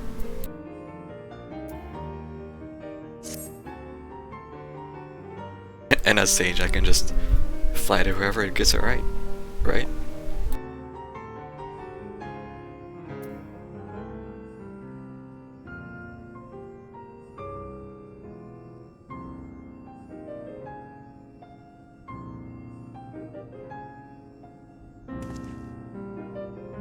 Well, there's not, if you're gonna be up a while, there's no big rush. So, you will, like I said, you'll be able to unlock the 24-man stuff soon. But obviously there's still more MSQ after that. So if you just want to unlock it and then keep doing MSQ for a while, that's perfectly fine. Oh yeah, like I said, it's just a matter of identifying that. I was sort of like piecing that together when I was doing it, but I needed to see it like a couple more times, I think, to really like put it together. So E4 arena squares. Yeah, okay.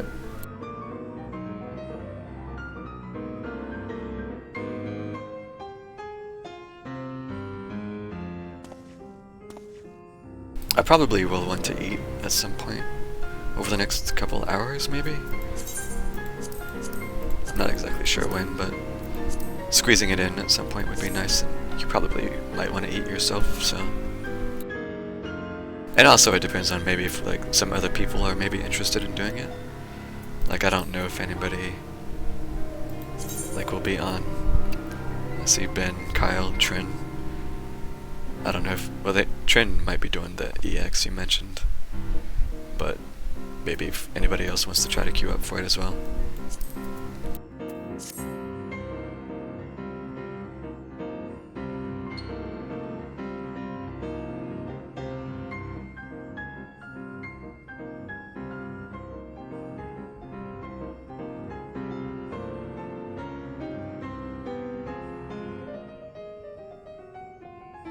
Oh, right. Yeah, I think I remember seeing that in the Discord. Imagine having a... No, that's... I'm not gonna say that. But that is why I want to do it soon. Like, I would like to kind of jump in it mostly blind, just to kind of enjoy the chaos for once.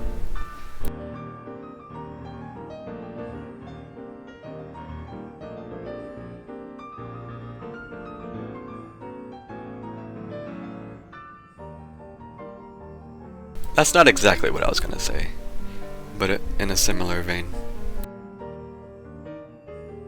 I cannot bitch about being in an active FC when I'm not talkative or active myself, so that is not a slander at RFC at all. But yes, just actively being in like a big enough FC that you can just group up 24 peeps to do it.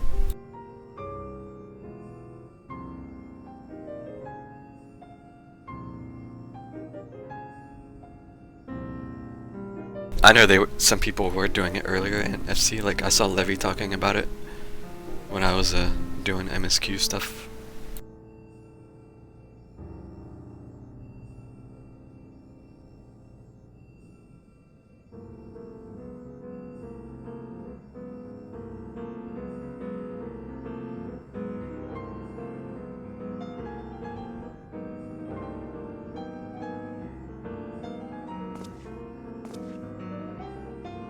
Okay, well, I'm gonna get back to doing this then. So I don't. I'm trying to decide if I just want to. Streaming the 24 main would potentially be fun, but that still might be a while. I might just have to find something to do for a little while. We'll see, but yeah. Alright, yeah, I'm gonna get back to finishing this up, so...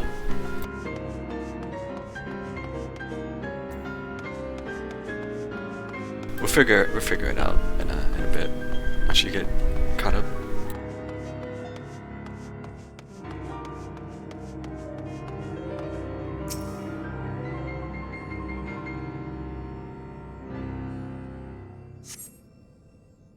Primal Disquisitions. In the year 1564 of the 6th Austral era, the Amalja summoned Ifrit, their patron god. Accounts describe this being as gigantic, lizard-like being with a potent command of fire aspect of magics. If we consider that primal summoning is an act fueled by faith and prayer, it is unsurprising, if not expected, that the resulting deiform entity should manifest the appearance and powers with which it is attributed by its worshippers. What, then, might emerge from the aether should one who believes in an almighty omniscience attempt the same ritual?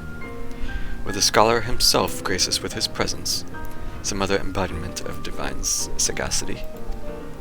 Could this man-made god truly be all-knowing? And if it were, whence would such knowledge arise? I myself have many questions concerning the nature of the ancient world. With no spell to transport me back to the days of old, could I instead summon a being possessed of encyclopedic wisdom of every age? Yet with no means to verify his pronouncements, how could one be certain they were true? Though your mind spins with the possibilities discussed therein, this does not seem to be the volume you are seeking. Alright, let's check the leather-bound log. Can I jump over? Nice.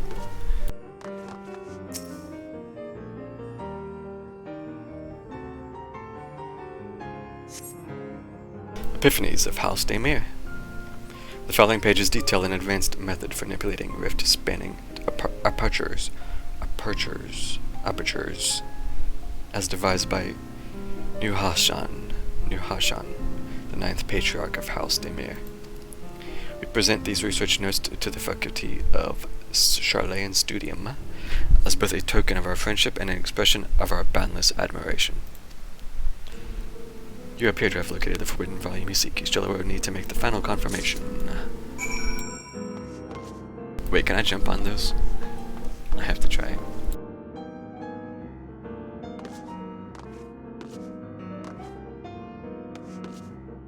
Wow. This feels wildly inappropriate.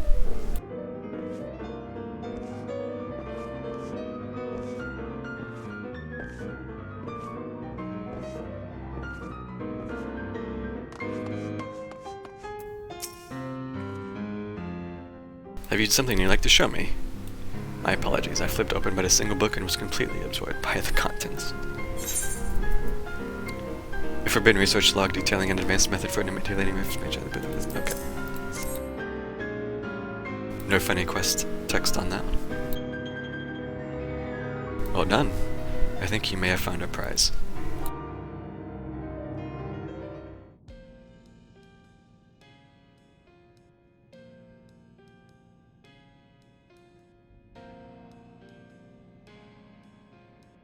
Yes, the ether signature is unmistakable.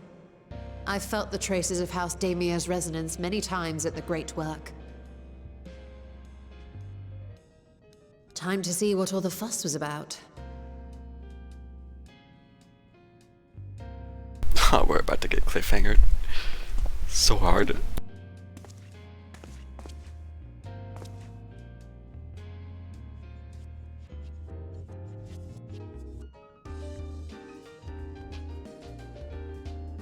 And the library music. Among the ranks of the Voidsent, there exist entities with the power to call forth their brethren from beyond. The species known as Atomos, however, is uniquely prodigious in this regard.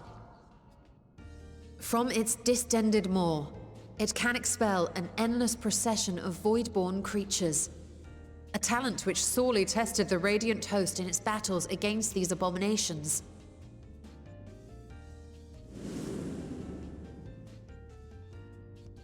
Surmising that the entity itself was acting as a void gate, we endeavored to capture a small specimen and subsequently examine its physiological structure. Our findings revealed that the Atomos had absorbed a planar fissure into its own flesh, which it could expand at will into a functioning gate. Huh. Okay.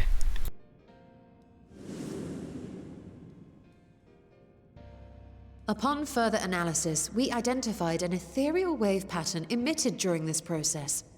A pattern we were able to emulate by passing crystal-stored ether through a specially designed prism. We proceeded to embed said prism into an arcane simulacrum, thus completing what we have dubbed our artificial Atomos.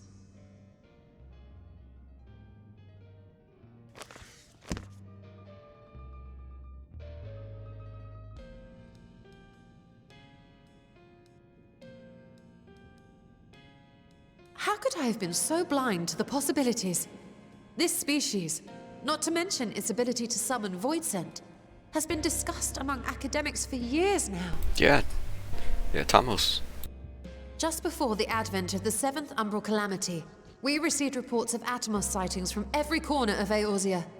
Surely you've at least heard the tales.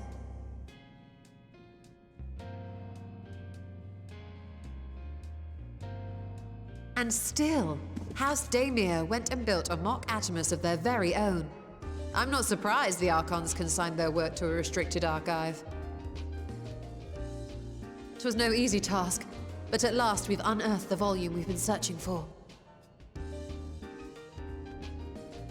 Okay, so what's about to happen?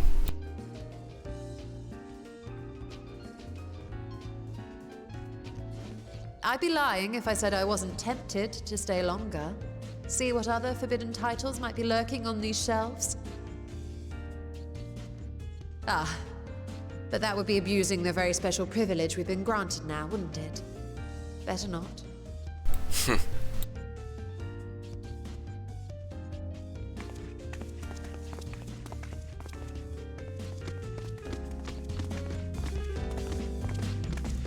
Ishtola has been fun this patch. I'm glad. Because she, I don't know, she felt kind of flat lately.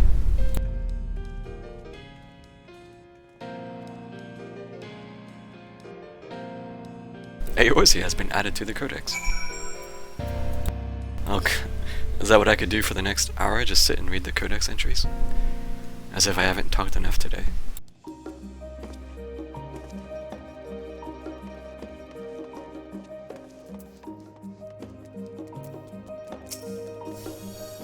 As much as I would love to start crafting in the Atomos, I'm afraid this is far outside my field of expertise.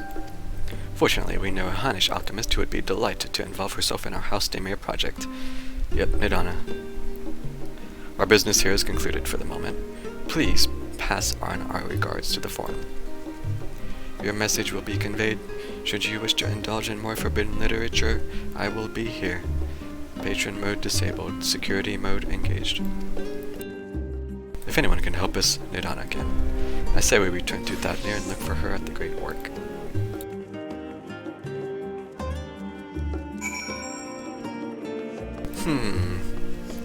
So Atamos are somehow involved in this whole thing.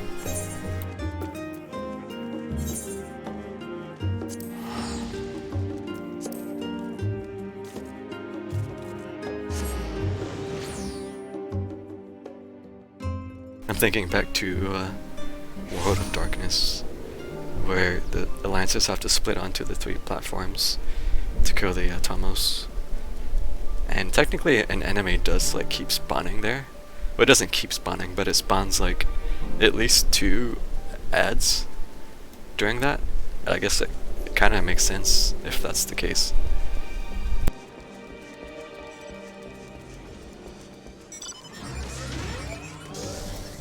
The chicken.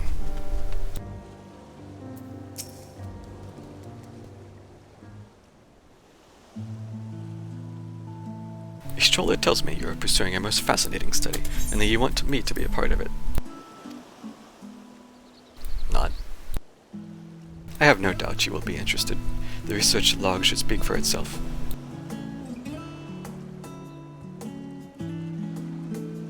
Well, I mean, I can't really tell you about it without spoiling what you haven't seen yet.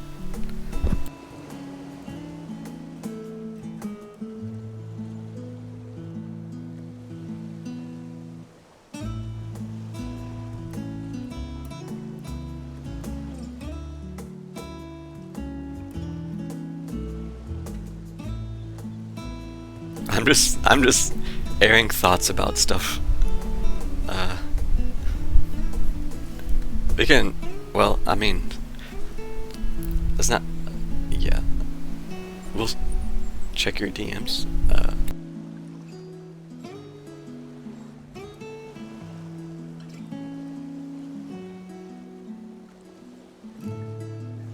Oh. When was that? I don't think I saw that. I wonder if you have to be like playing Reaper.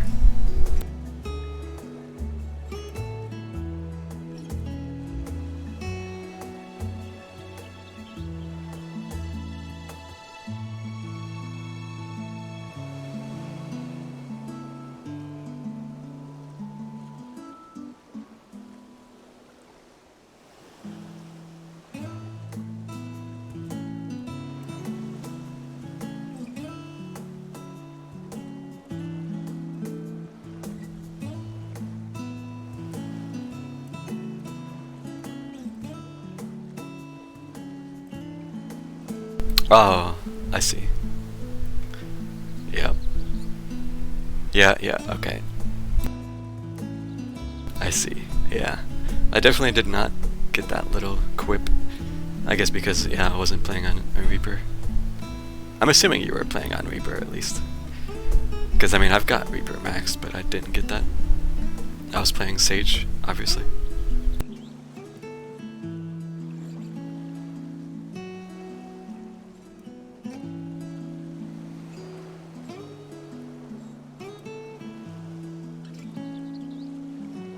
Okay, yeah, you just swapped to it after the dungeon. Gotcha.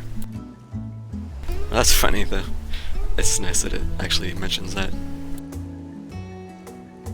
Alright, I'm gonna get back to this, so turn me down if you must.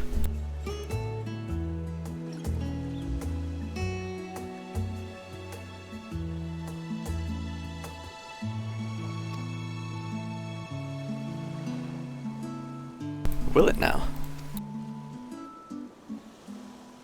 By the sisters, this is the mark of House Demir. I never knew such a work existed. Few should. It was sequestered in the Numenon's restricted archives, after all. Did we just take the book with us? I thought we were just looking at it. Or, no, she said it was a log. Okay, we didn't actually just take the book. I don't think it... I don't know. It was, but that means every word within is forbidden knowledge. A forbidden tome filled with forbidden research, and you put it right into my unsuspecting hand. I can hardly wait to read it. Yep.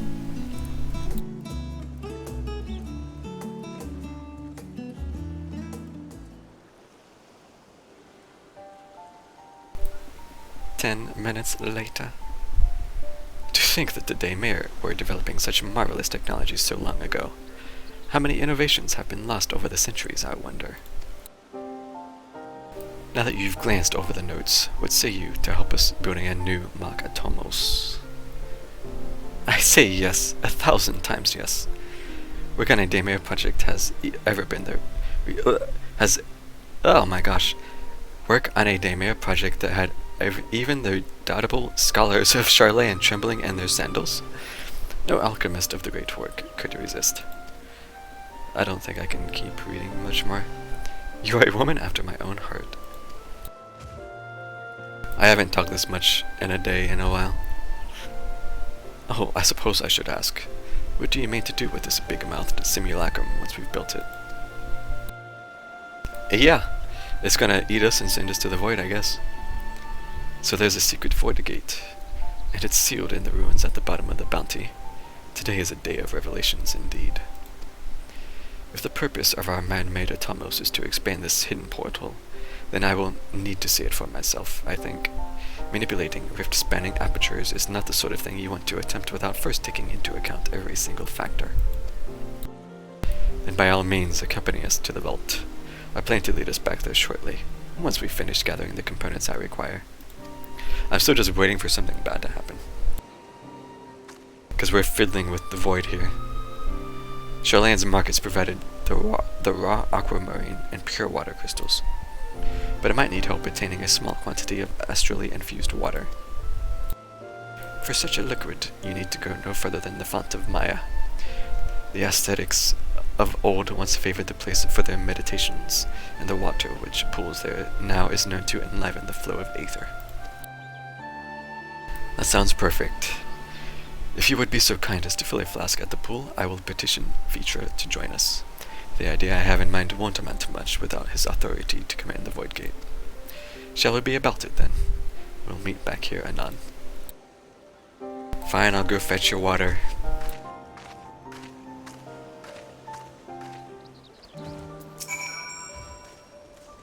Ah, there's no greater joy than having a new puzzle to ponder. Yeah, this has been a fun little patch. I'm definitely intrigued.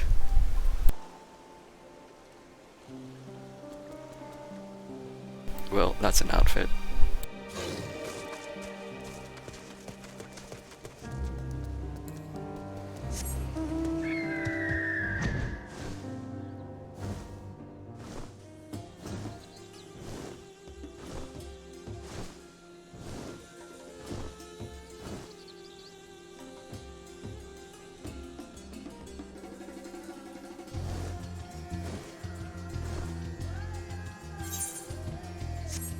Ah, yes, the pool. Yo, what the F?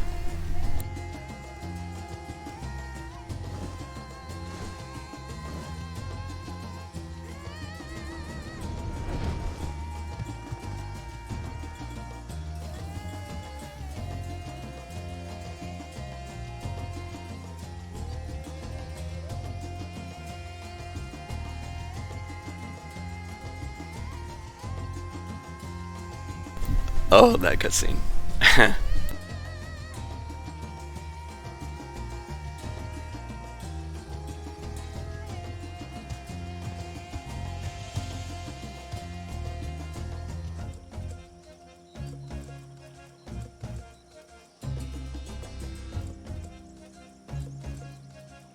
Oh wow, this freaking dress. My retainer actually brought back this dress earlier. I don't know how well you can see it. This... No, it... Stop going where my cacti is. This thing. I just put it up for sale and it sold for 420k.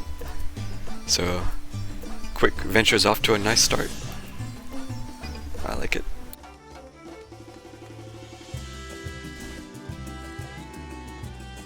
Alright, I'm jumping in.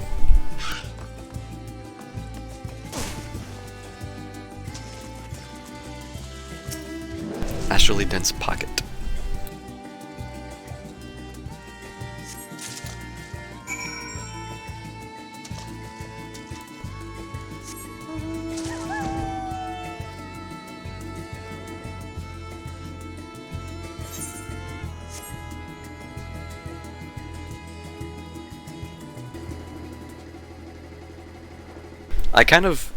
I'm not gonna, I don't know if you're even listening at this point.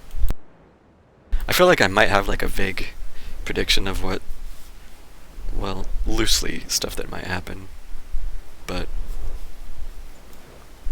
sadly we're gonna have to actually just play the waiting game.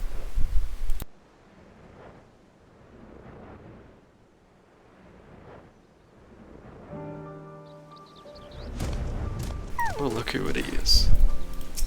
Justinian. The boy, Mirad, was glad to hear the news of the Foundation. It means a new life for him and his sister. Archon Ishtola requested that I join you, but of her plan she offered scant detail. Oh, I forgot to mention, the font of Maya attracts aggressive wildlife, and you should watch out for them when you go there next time. My apologies. Next EX trial will be Arthur. Probably.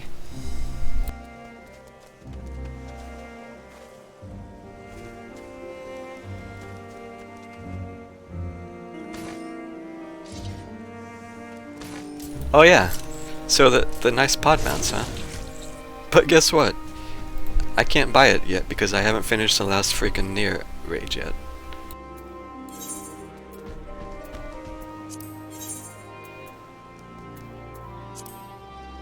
So guess what I need to do? For real this time. Probably not tonight, but I want to try to do it this week, minimum.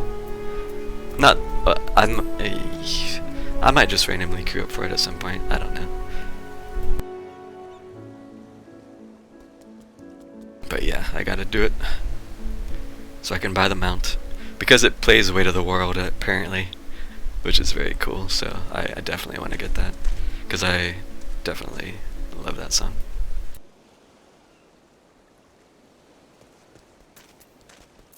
Alright, I'm continuing now.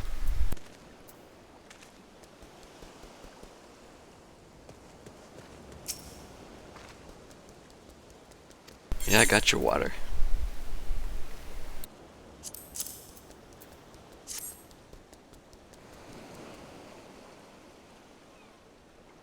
Yes, this should suffice. Thank you, Ansem. What do we got? Well, spell speed, I guess. Oh, yeah. Yeah. These are all the bad materia.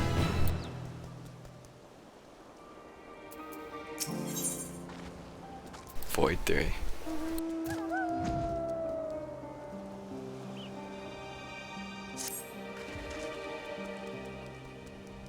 Look who I came across. Estinian seemed in need of diversion, and we, in turn, may have need of his lance. Right then. Now that our little party is assembled, let us make our way to the ruins. Will we have need of Matsuya's boat again? Not this time. Once Ishtola informed me of our destination, I arranged for a vessel to be made ready at Akiali. Your Excellency is ever the gracious host. Shall we?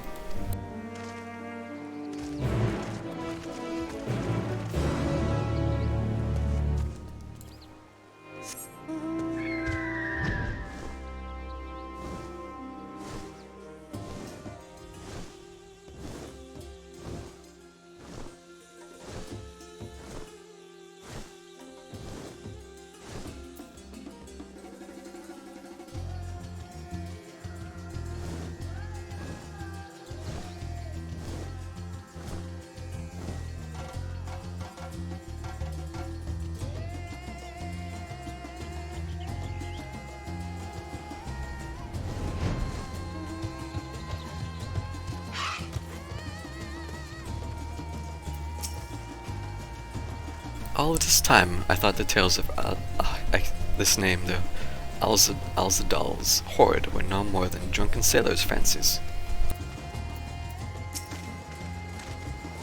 You need not to keep your weapons so close at hand.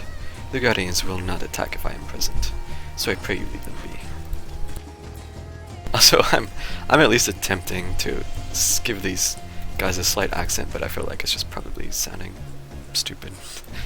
But I'm this deep in, so I'm just gonna keep trying. Onto the boat, if you please. We can chat on the way there. 'Tis likely not needed with Varshan along, but I held onto the map against the chance we might return to the ruins. The ship is yours to command. Our thanks, we set sail at once. Ooh, this is so exciting. Alzadal's legacy, to see the truth of a legend with mine own eyes. All aboard for the treasure vault.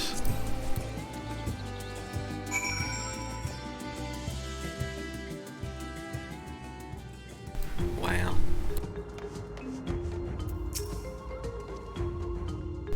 He laid waste to them ere I could utter a single word. Estinian. I thought we cleared this place of constructs the last time we came through. It would seem a few stragglers remained. Oh no. He left before we talked about fixing them, did he? I can't remember. Poor Vritra. He really should have spoken with Estinian before we left. I shudder to think what we've cost them in terms of construct materials. Oof.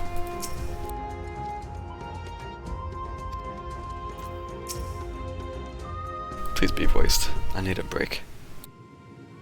This is probably like the final stuff that's gonna happen. The ruins alone were impressive enough, but I never dreamed such a treasure lay hidden in the depths of the bounty.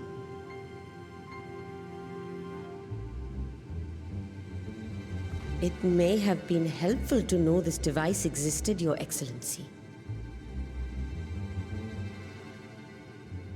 My apologies.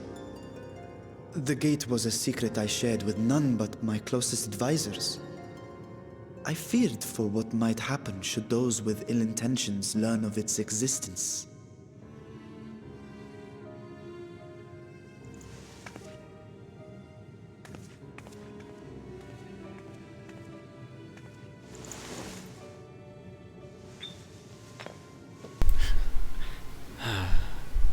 Stuff. What is it you're doing now? There is something I wish to verify. The NOAA reports claim that a short stint into the void carries little risk of etheric imbalance. Imagine if something actually Should one happens to suffer an Ishtola injury, once. however, or if one's expedition drags on longer than intended, that risk becomes significantly greater. Like if this is the patch that finally something happens to Ishtola. Graha theorized that a warding scale would confer protection from the void's corrupting influence. But I would prefer to test that hypothesis before we set foot in the 13th ourselves. So, this is an experiment of sorts. Yes, an experiment. Tell me, how would you go about testing the efficacy of the warding scale?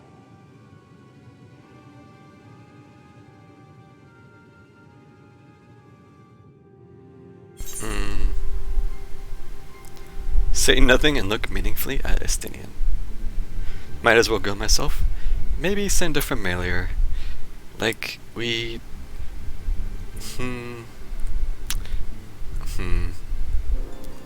Yeah, we... I can't say it because reasons. Very good. I see you've been paying attention. As Vritra sent his simulacrum, so too shall we rely on a familiar to bear the brunt of any unpleasant consequences. It wouldn't be the first time. Now, a lowly imp can navigate a fissure, no matter how narrow. Which means an arcane entity of similar stature should be able to manage the same. I hadn't wanted it to come to this, but no other familiars will do, I'm afraid.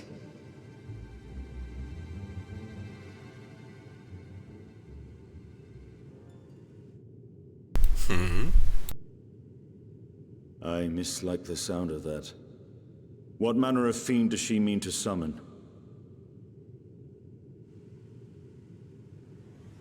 From ocean rise and cloudbank form, from mountain spring and rainfall storm, from river flow and life be born.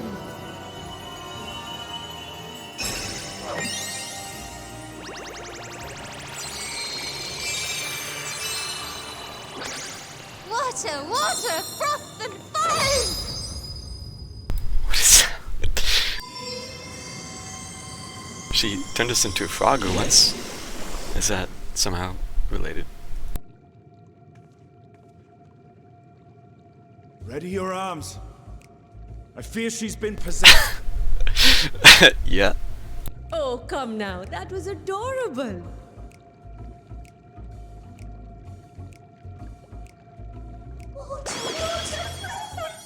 Oh, it's the Merrills.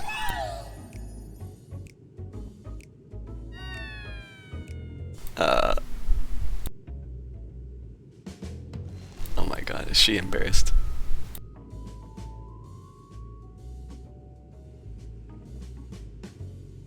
Though not my first choice.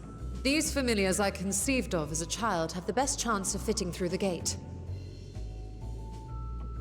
I only wish my younger self had considered a more dignified ending to the creation ritual. What? In any case, these two should serve us well. This one will bear a warding scale.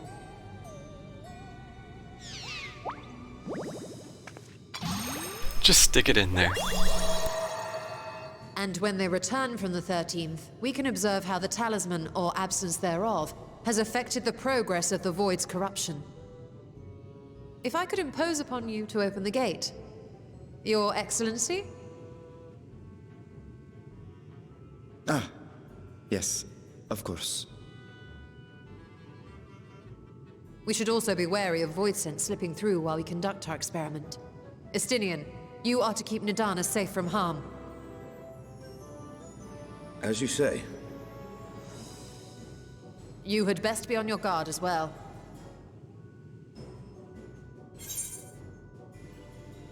I always froth and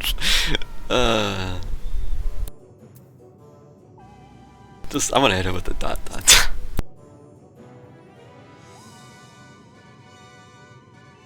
Please just do me a favor and forget you ever saw that. I'm sorry, Let but us begin, shall we? it's in the VOD. It's eternal.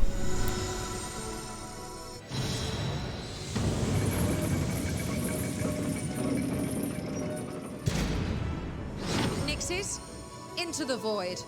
Nixies.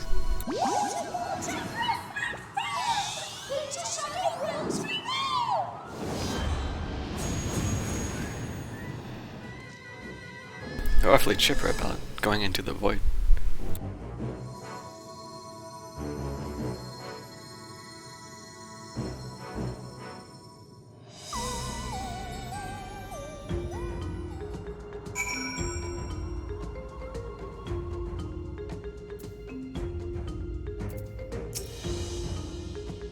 Every time I come here, it reminds me of that dark portal above the Crystal Tower, and the final lash of Asdaya's tail as she plunged into the void. Sister, save me. I will never see Y'shtola the same way again. Froth and foam, indeed. Oh yeah. She has some actual character, wow. I struggle to picture Y'shtola as a little girl. Easier to believe she sprang fully formed from one of Master Matoya's cauldrons. We need to wait for a time to ensure a meaningful result.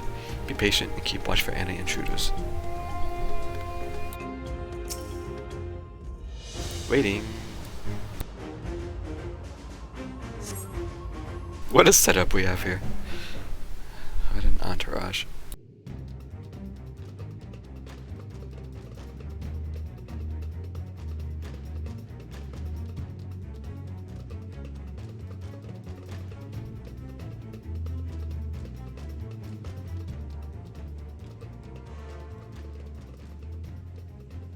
I think we've waited long enough.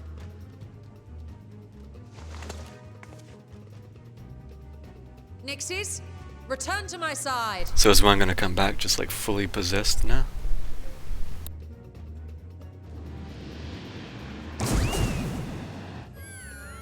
Oh, partially possessed.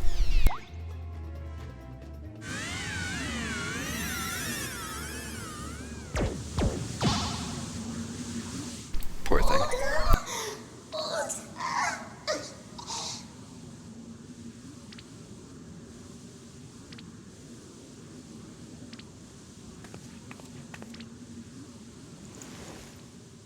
Thank you, little one. You did well.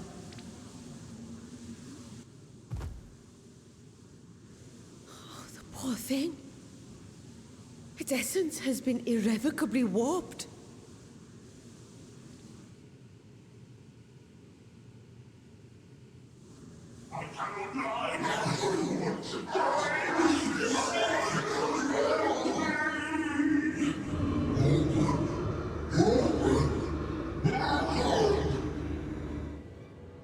We're out of time. I must reseal the void gate.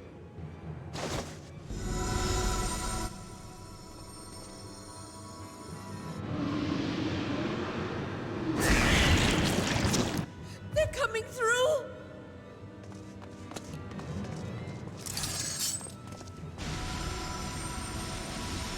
In the name of Alzadal III, I bar this door unto the void.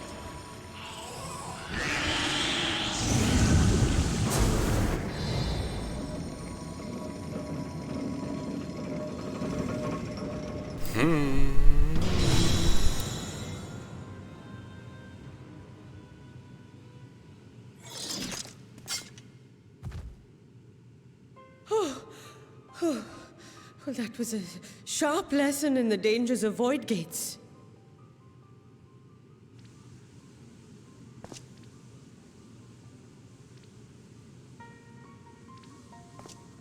And what of our experiment? I'd say the results speak for themselves.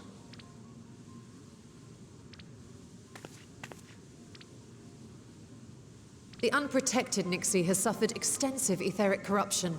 As Nidana observed, it's well on its way to becoming a void scent.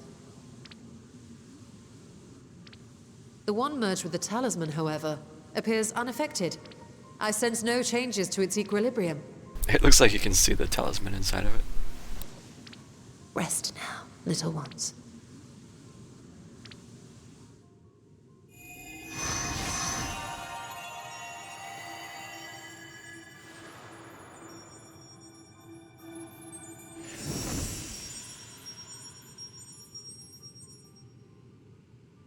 Graha's theory was correct then. So it would seem.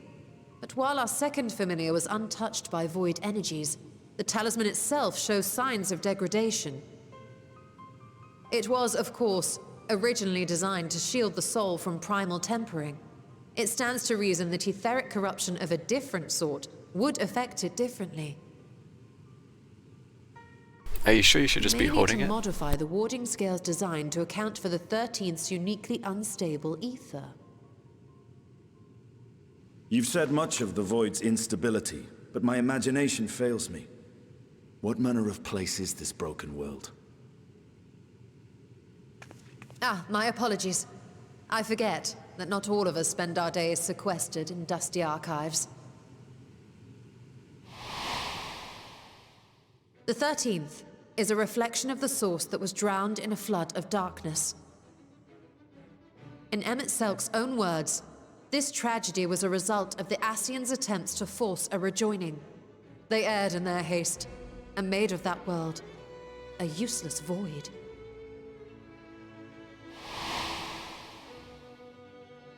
You remember Una Kalhai, the unusual child we met during our troubles with the Warring Triad. He explained the fate of the 13th thus. The champions of that ill-fated world used the stone known as Auracite to contain the power of primals. But those self-same heroes were gradually corrupted by the Auracite's bleeding energies, transforming into fiends with an endless hunger for ether. By the time anyone thought to oppose them, Light's strength had grown too feeble, and the balance of the 13th tipped into eternal darkness.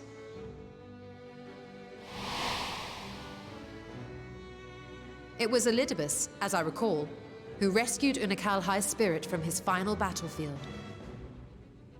But I wonder if there were others whom the emissary saved from oblivion.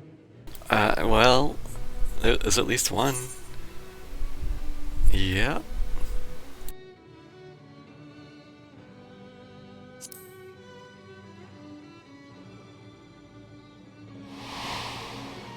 Silva. Silva? The adventurer who traveled with the Warriors of Light? And you say she was another of Elidibus's pawns?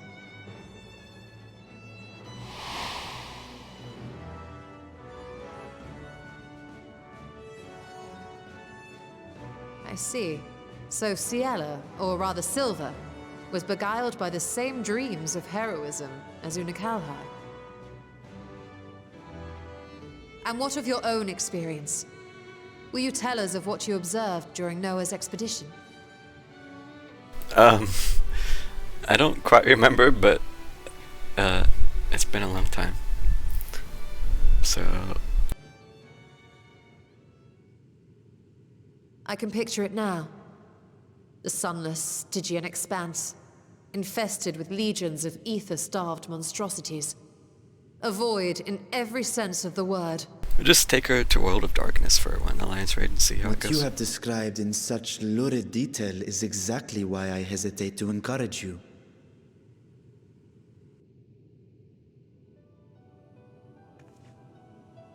Worry not, great Vritra. Our journey into the 13th is but the first leg of a longer voyage. A voyage that shall lead us to other reflections, to new mysteries and discoveries. And I mean to be there every step of the way.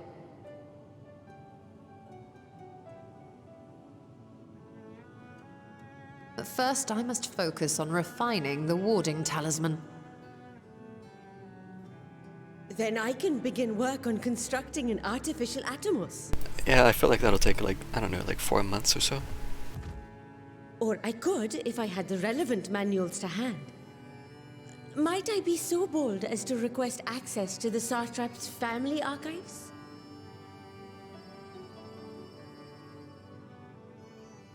He really doesn't know how to feel about this. Your Excellency?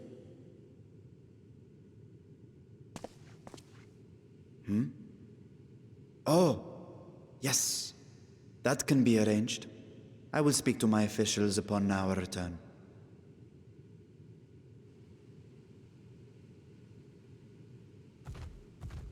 We will see you back in the city then.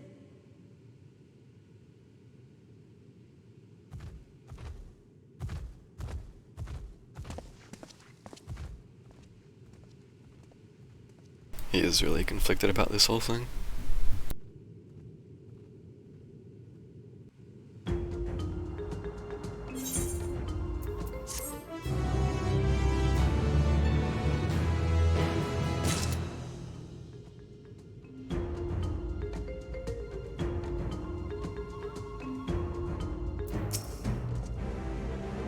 Seeing the void's terrors firsthand was an experience, but I doubt fear of such creatures is at the root of Vitra's hesitation. Satrap's duty. We're still going, boys.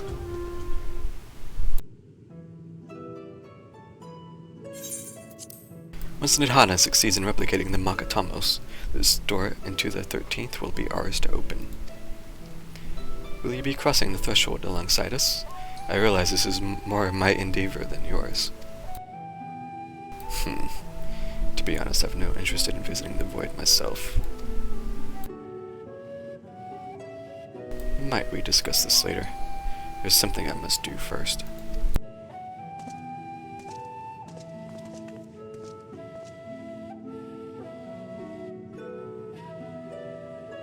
Why does everyone insist on being so secretive? I at least had good reason for not wanting to explain my Nixie ritual. Shall we proceed with our other preparations then? As we saw, the warding scale can be effective at protecting the bearer from other sources of etheric corruption. Nevertheless, the talisman's durability will need to be improved if it is to withstand the void's influence for a prolonged length of time. And I think that is a problem we can address without involving the brilliant but busy alchemists who created it. Who do we know who excels at this kind of structural augmentation? Ironworks.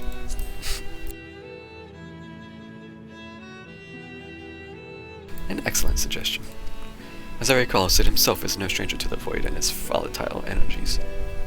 True. With his experienced hand at the helm, I have every confidence that the Ironworks can strengthen the warding scale. Come, let us visit their operation at Enroglo's Reach and commission their best and brightest. I was wondering if, will we actually talk to Nero at all during this? I mean, I don't know how much there is he would have to add, but I'm so curious.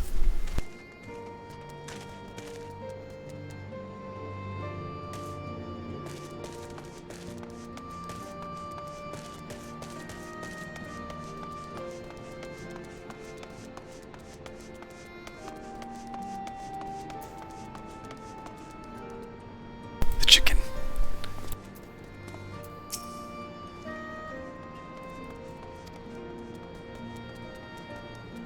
Oh, I didn't see his Jola.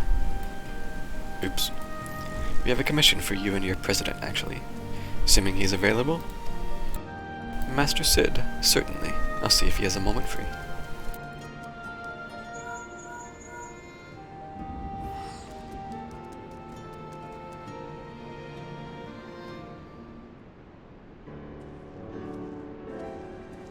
This isn't gonna be voiced. Oh, I have to talk more.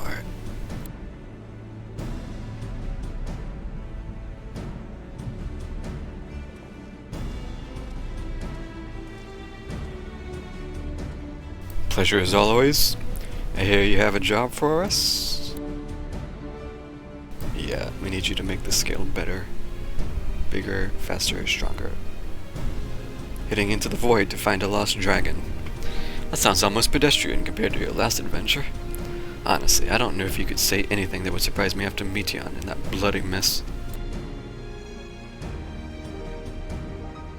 Alright, let's take a look at this talisman of yours. You said there were signs of degradation.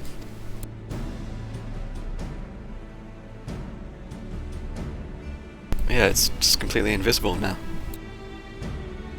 It seems some manner of corrosion has set in around a scratch on its surface, which is the void's corruption seeped into Nero through his wounds, in which case our best bet may to simply prevent the scale from being damaged in the first place. And how might we achieve that? We have a coating agent for strengthening trinkets and the like, but I'd be wary of applying any compound which might upset the scale's delicate chemical balance. Far safer to dress it in armor.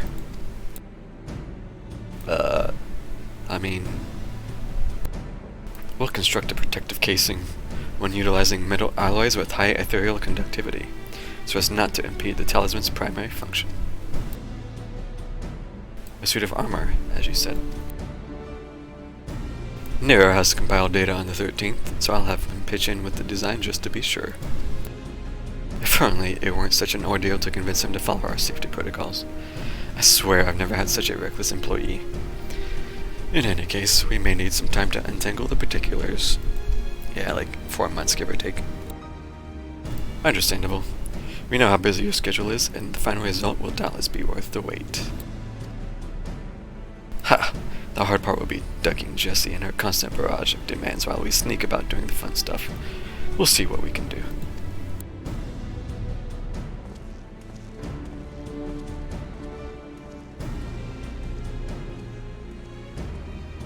I think we can leave the rest in Sid's capable hands. Let's return to the great work and see how Nadana is getting on with the Makatamos. Already? Really?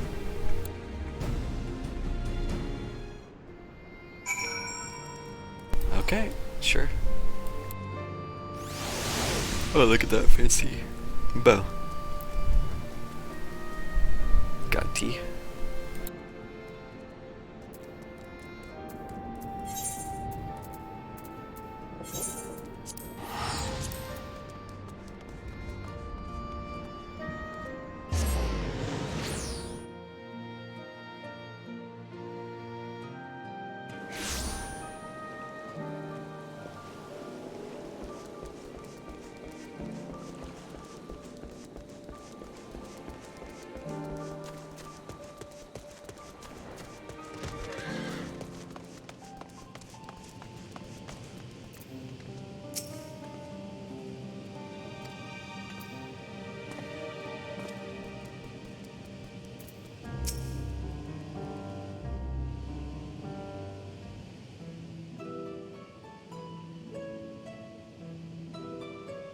Oh, Farshawn was there, I did not see him. Ah, hey Stola! The adjustments are going well, I hope? 'Tis a lengthy process, but the end is in sight, yes. That's wonderful news. I myself had some good fortune searching through the Satrap's private records. What I found was a transaction log dated around the same period as when Alzadal's legacy was built. It included a purchase list of highly exclusive alchemical components. And I knew I'd discovered the key to making the artificial atomos. I then visited the High Crucible to commission the materials. After I'd explained my requirements, I was beset by volunteers insisting I allow them to help with the entire project. The usual reaction to someone forcing open a void gate is to run for the hills. Harnish academics certainly are a different breed. The alchemists of old were cut from a similar cloth. The unknown held no fear for them. Indeed, they were ever eager to seek new knowledge, regardless of the danger. And were you not also fearless? Heedless even, in your determination?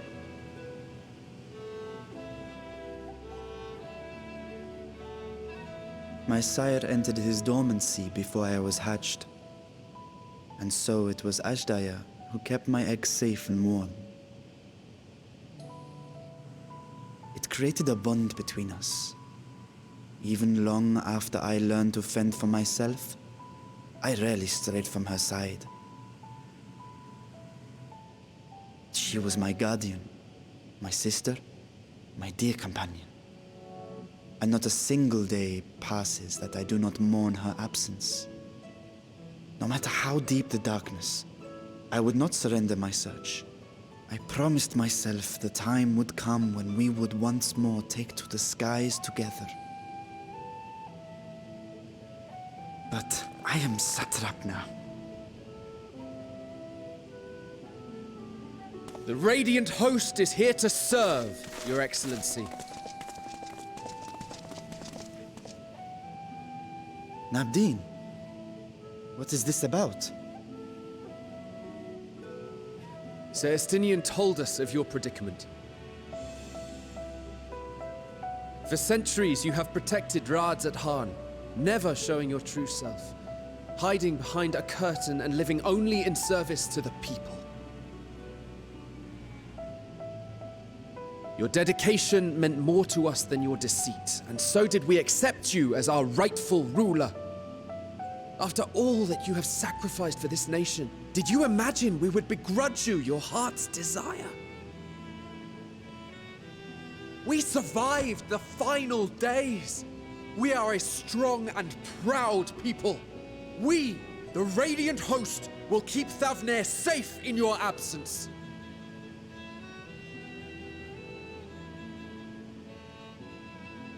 I am grateful for your loyalty and for your encouragement. And yet... Now you listen to me, Varshan!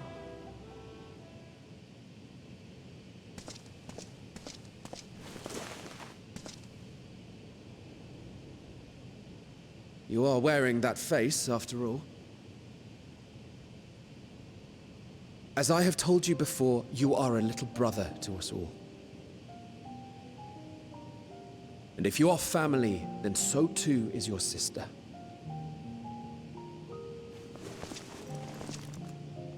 We are there for you if you need us. But do not ask us to sit by and watch while you abandon a sibling you have ached to rescue for millennia.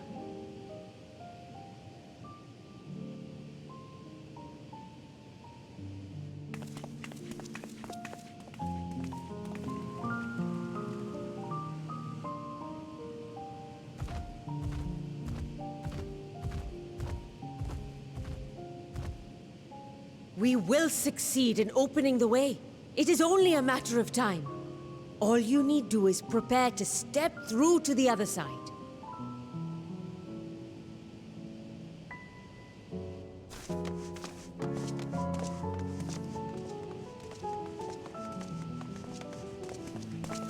Your Excellency, I wanted to thank you for building the orphanage. It means so much that my sister and I will have a place to be together, safe and happy. And I hope that you and your sister can be together again too.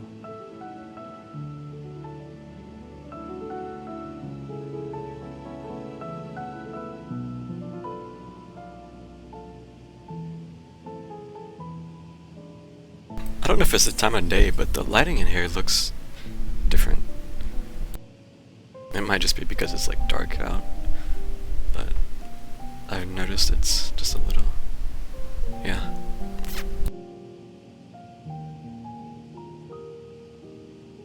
I want to say this.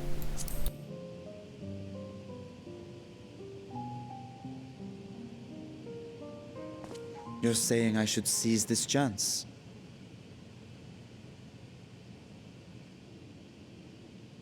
Take heart and protect them well. Such were the words I once said to you, and here I stand failing to live up to them.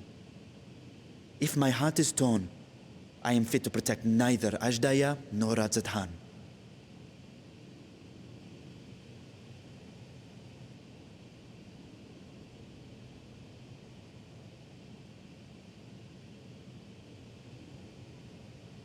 My people, I have come to a decision. Varshan will depart Thavnair for a time. My dragon self will remain in the palace, but only to conduct the satrap's most essential duties.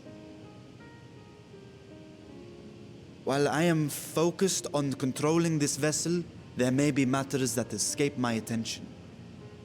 I rely on you, my trusted friends, to watch over one another until I return.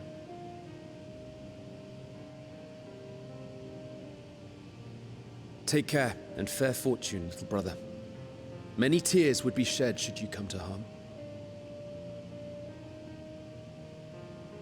I would not dare make you cry.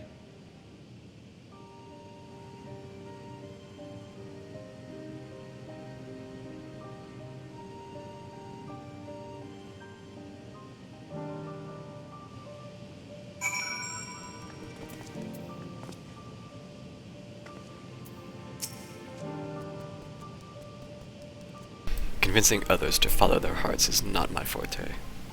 I would have gladly let our more philosophical comrades take the lead had they been here.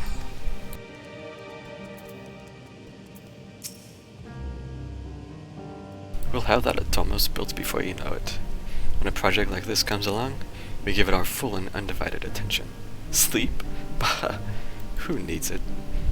Oh, that reminds me. I really should finish that other project I was working on for His Excellency. I will not squander this chance you have given me. I will find Astaya. What? Someone needed to give that boy a good talking to. You don't suppose I'll be reprimanded, do you? I did just yell at the satrap. Sometimes you got to do it. You surprise me, Estinian. For a lone wolf, you've shown an unusual degree of, shall we say, involvement in helping Vritra reach this conclusion. 'Twas for a greater good. The worm's thundering sighs were keeping his citizens awake at night, and had travelers believing this palace was racked by some unnatural storm.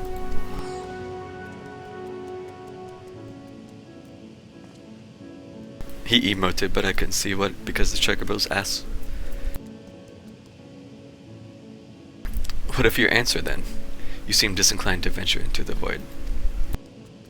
When I was one with the Nidhogg, his vengeful thoughts were my thoughts, his endless rage my rage, and the soul-chilling grief he nursed for Radistarkor's death. I would not wish such agony upon a foe, let alone a friend and ally. If there's a chance we can spare Vritra that pain, then I will follow you.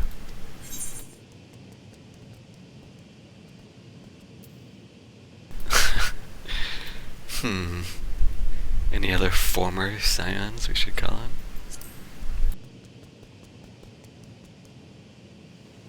I'd rather not bother our comrades with aught less than a dire threat to the star. We four should be sufficient for our purpose. Now, on to specifics. Unlike the first, where the flood of light was halted before its devastation was complete, the 13th has been utterly subsumed by darkness. My plan, as such, is to explore the void in stages, withdrawing to safety after each brief foray. It would be more convenient had we some manner of base camp nearer to the gate itself.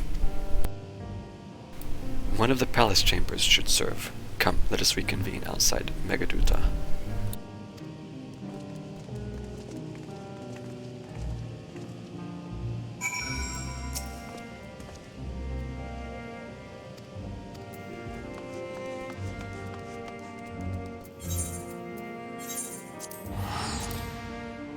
How far is this patch actually going to go before it just cuts me off? I keep expecting it to just stop, but it's still gone.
I didn't talk to him.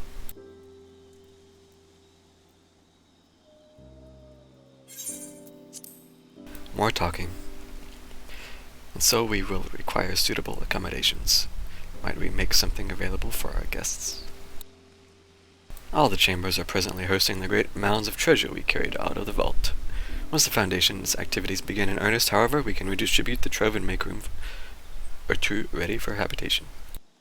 Good. Please inform me when you've completed the arrangements.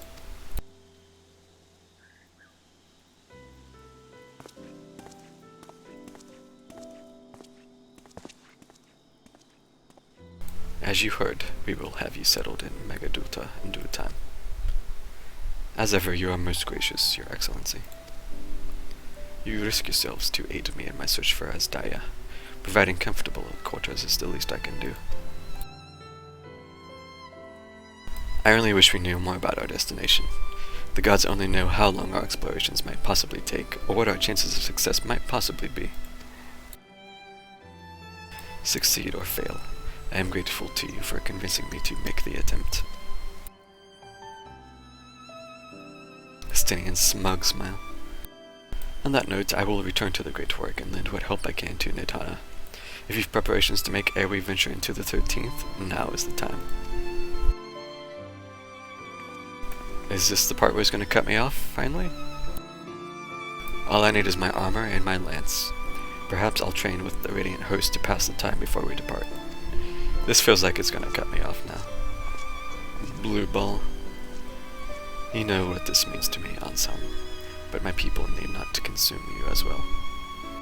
But my purpose... I was like, wait, what? But my purpose need not to consume you as well. Oh my god. We are headed to another world. Find what joy you can in the experience, for you are a traveler, adventurer at heart. This I know.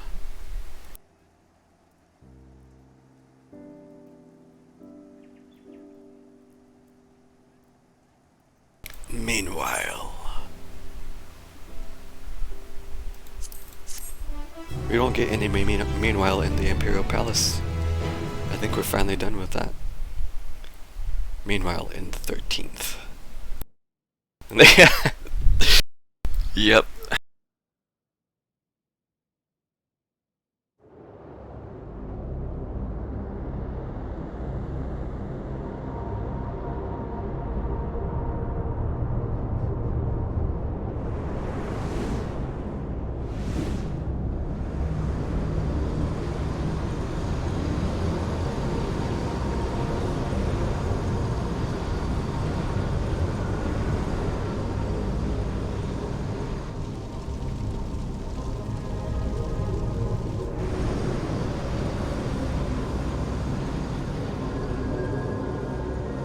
This is a very cool looking area though.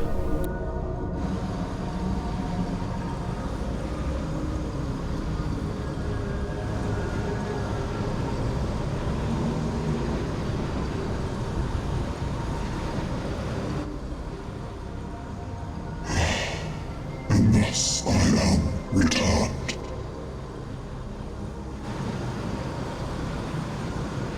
To this world, bereft of saviours.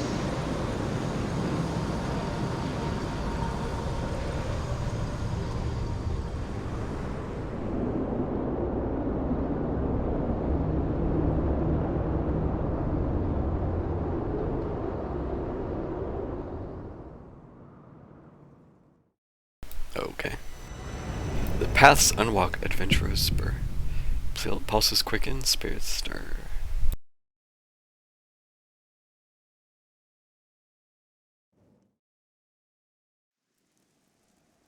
Damn. You found adventure.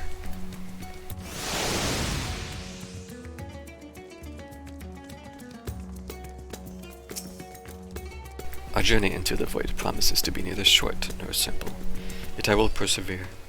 I've kept my sister waiting for far too long. Damn. Well, I guess there's the cliffhanger. I was waiting for it.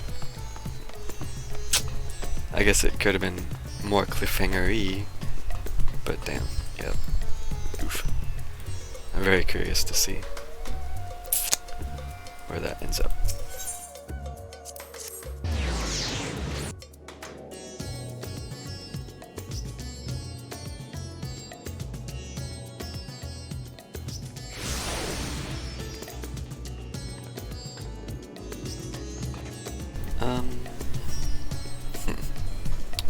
I feel like I was going to check something, but I forgot already.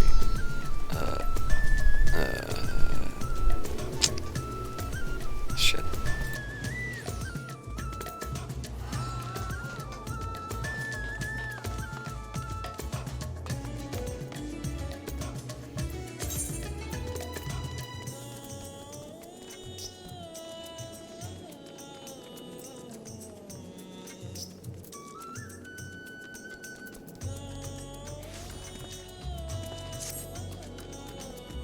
Oh yeah, how long was that? That was 5 hours for me.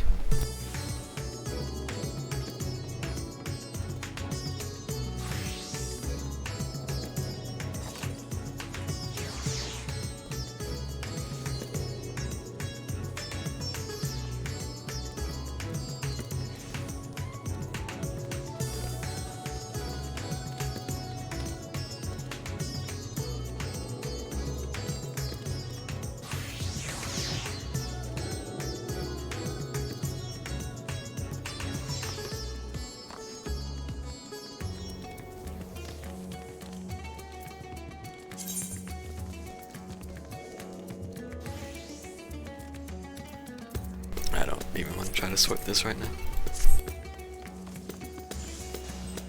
The chicken. We've got a neon magenta chicken now.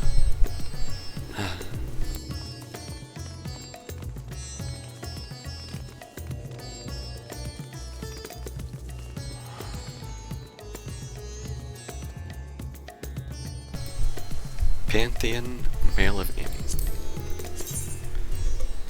Oh. Okay, we gotta take this other stuff out. You can dye it too. Huh. Okay.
Freaking asylum.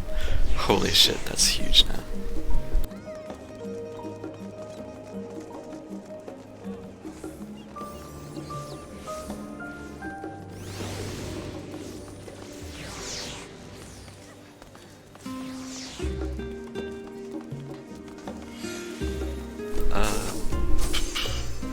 I guess I could go grab a map while I'm thinking about it.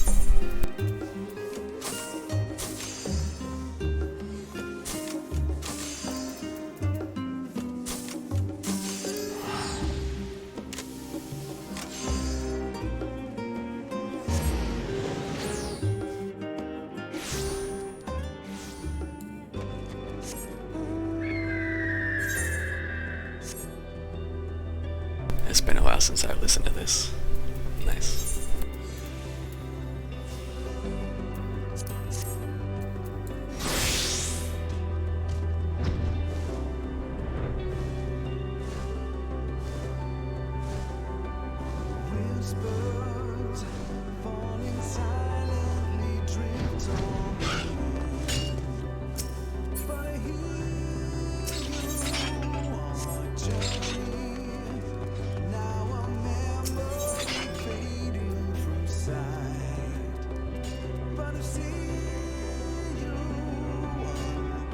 I don't think that was the right one.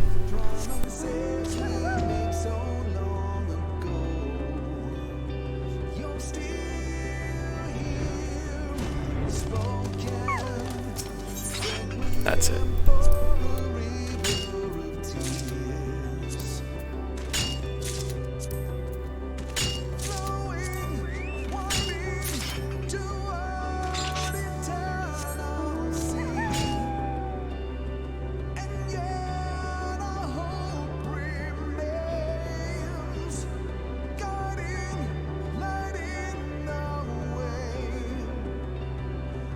Time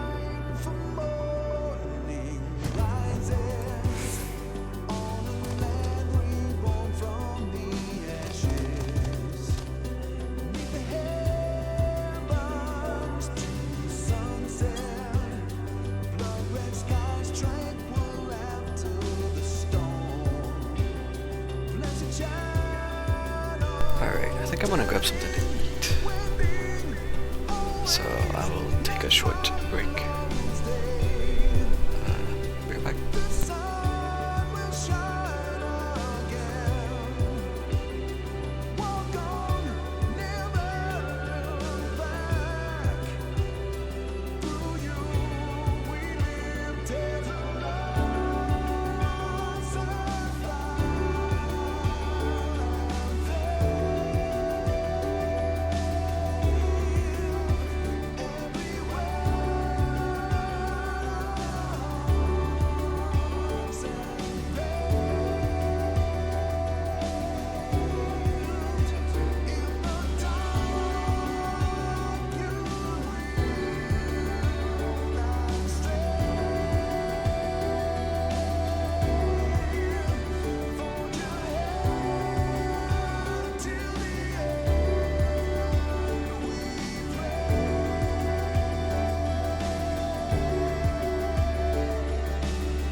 Whispers falling silently drift on the wind, but I hear you our journey.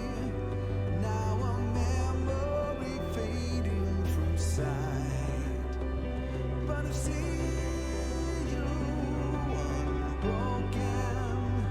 Promises we made so long ago.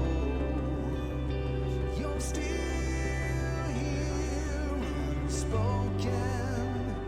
Requiem for a river of tears, flowing, winding toward eternal sea. And yet our hope remains, guiding, lighting the way. No time for morning rises on a land reborn from the ashes. Neath the heavens to sunset, blood red skies tranquil after the storm. Blessed shadow turning, wending, always night follows day.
promises we made so long ago. You're still here, unspoken. Requiem for a river of tears, flowing, winding toward eternal sea. And yet our hope remains, guiding, lighting the way.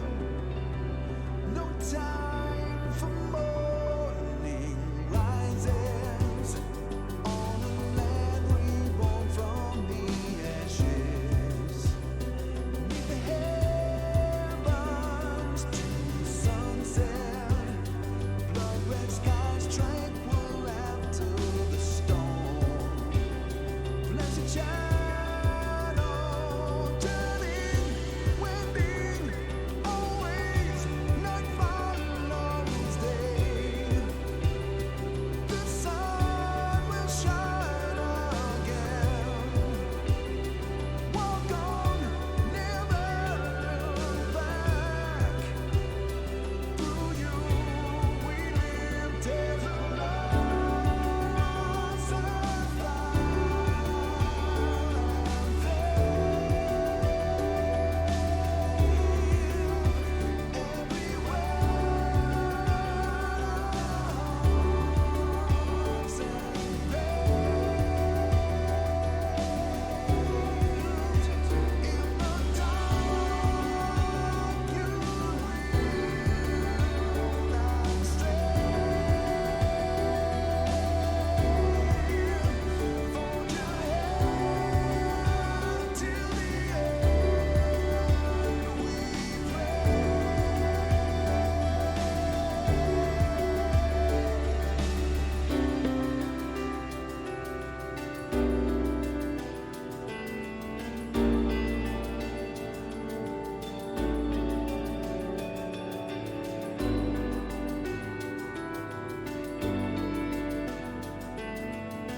whispers falling silently drift on the wind.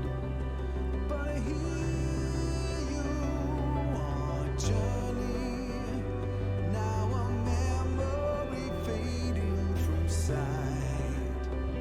But I see you unbroken, promises we made so long ago. You're still here, unspoken.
so long ago. You're still here, unspoken.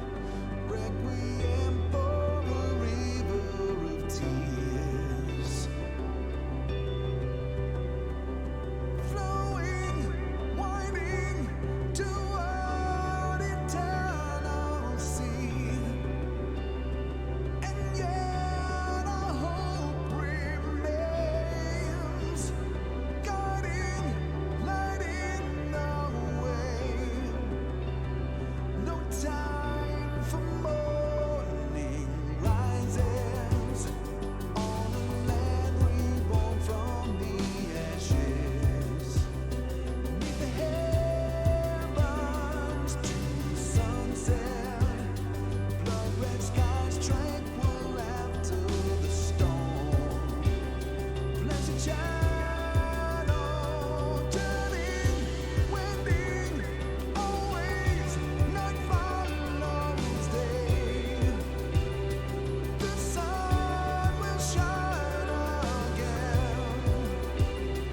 Walk on, never look back. Through you we live, tales of loss and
whispers falling silently drift on the wind.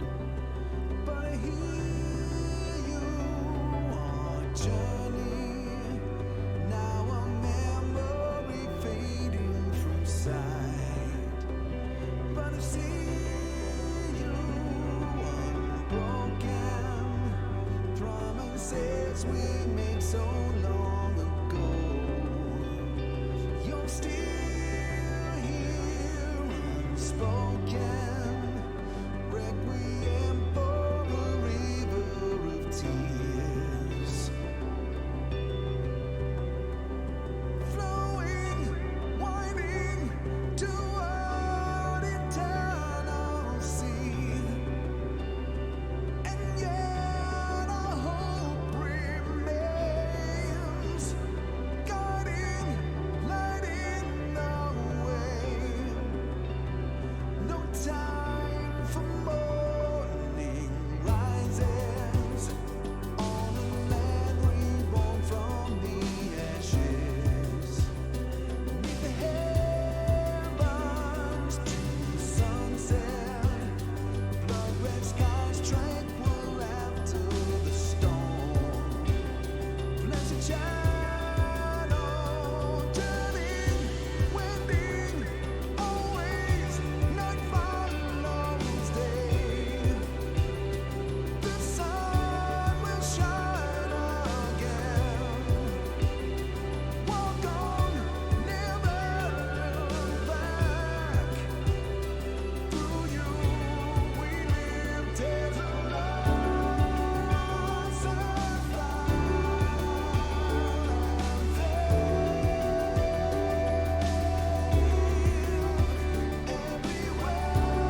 cake intro.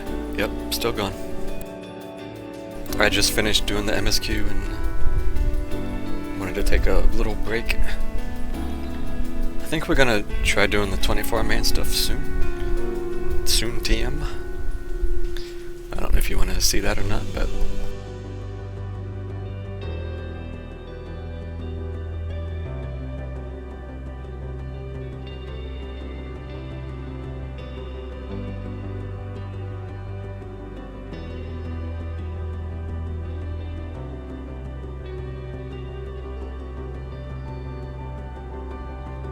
Whispers falling silently drift on the wind, but I hear you our journey. Now a memory fading from sight, but I've seen I'm just gonna leave it BRB still for now, because I have cake. promises we made so long ago. You're still here unspoken, requiem for a river of tears, flowing, winding toward eternal sea, and yet our hope remains, guiding, lighting the way. It's not that special. I just think just like German chocolate with white icing on it. It has sugar, so...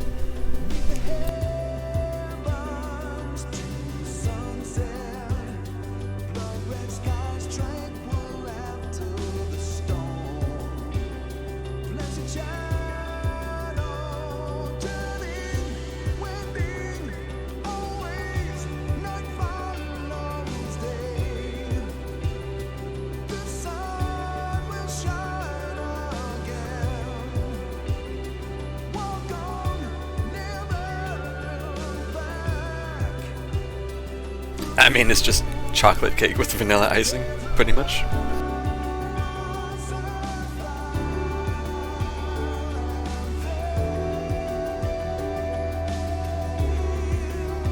Yellow cake is good though.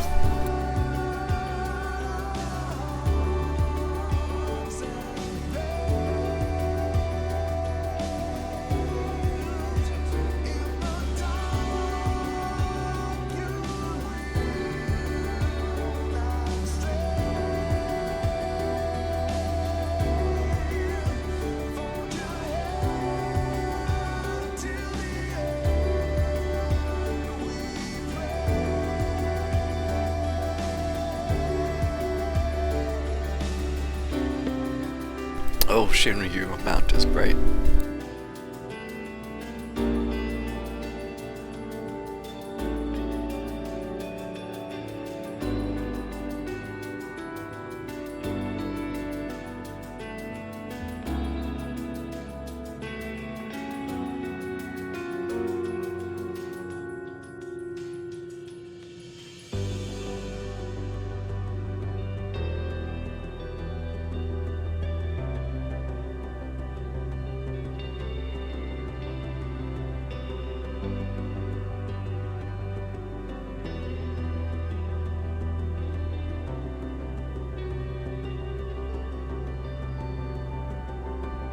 Whispers falling silently drift on the wind, but I hear you our journey. Now a memory fading from sight, but I've seen you unbroken, promises we made so long ago. You're still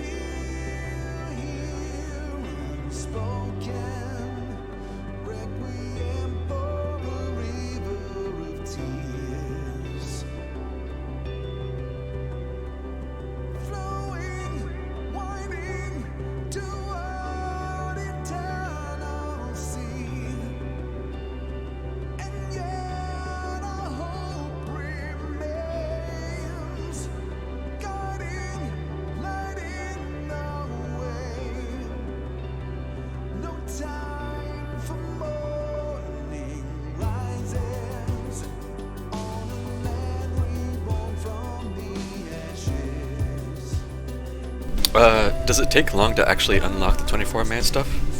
Because I did not actually pick up the quest yet.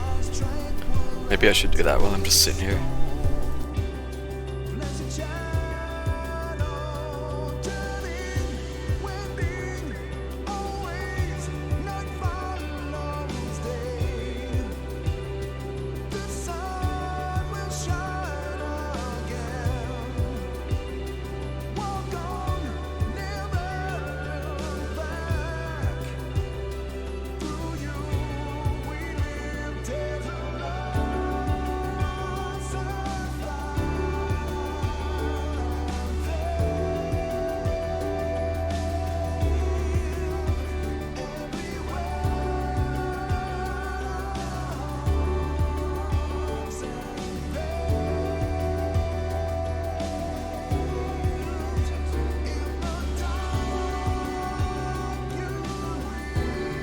Oh, okay. I'll go ahead and do it now.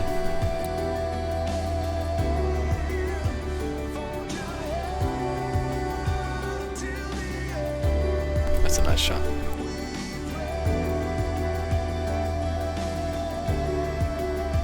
No, he hasn't done it yet. Unless he's like literally doing it right now without me. No.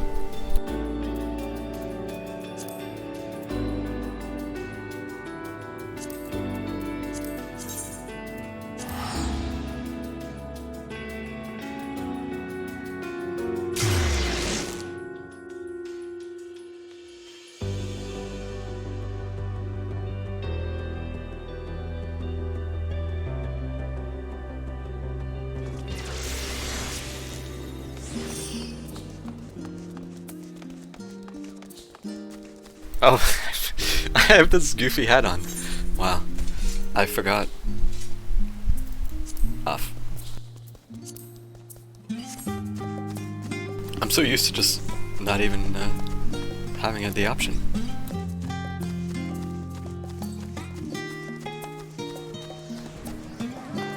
Nice hat. Oh yeah. I was not joking when I was talking about fantasiing. So yeah.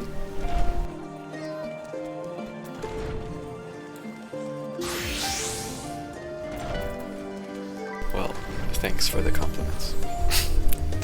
Sadly, in this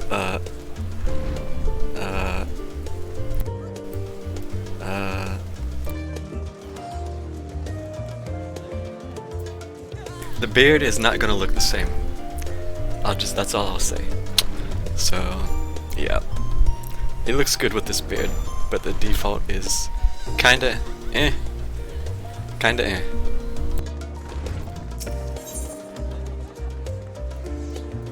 So unless others are also beard aficionados, it's not gonna look the same.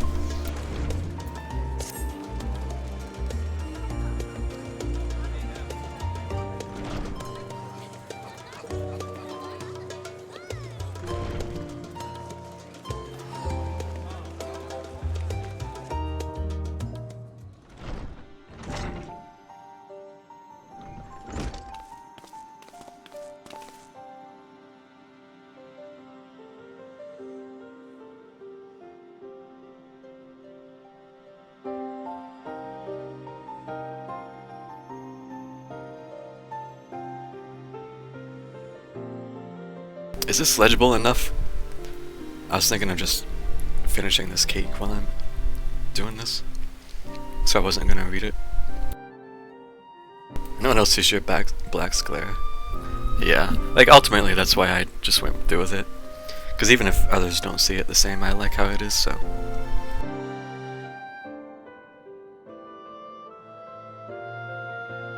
Oh, oof. I think you have to squint a little bit, but I think it's legible.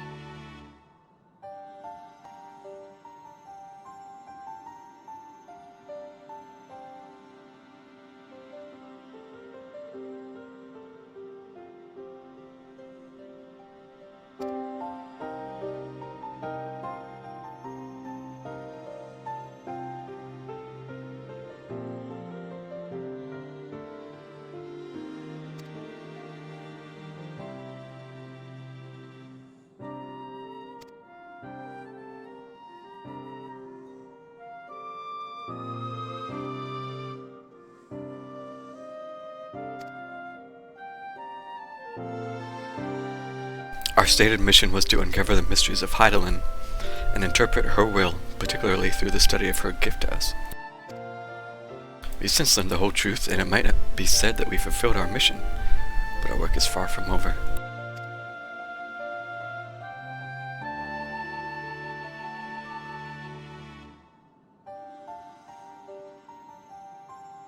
Oh yeah, and I sort of talked about it earlier, Skline, but after finishing the MSQ, I would definitely say you should do that extra little thing from Shadowbringers that I was talking about.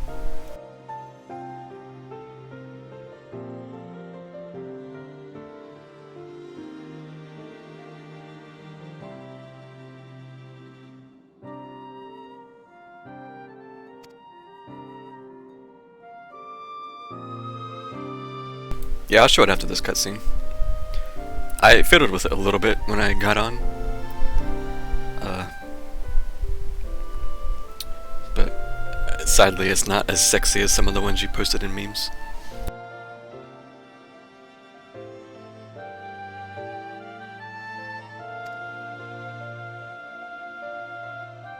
The completed MSQ? Okay. Yeah.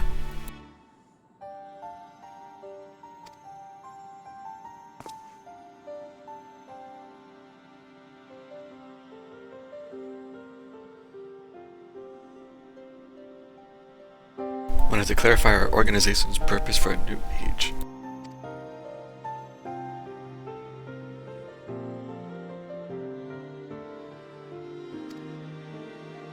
It comes from none other than Rambrose, the son of Saint Konash. Truly, has something happened at Mordarna? So it would seem, and he wishes to entrust the matter to us. Uncharted territory. Oh yeah.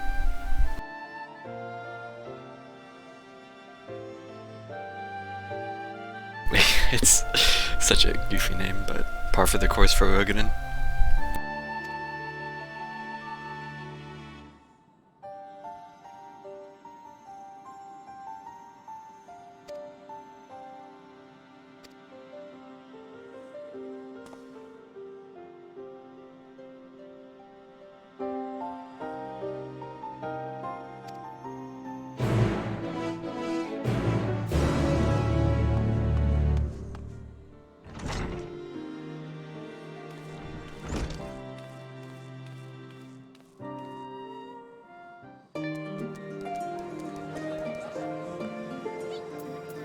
Alright, character.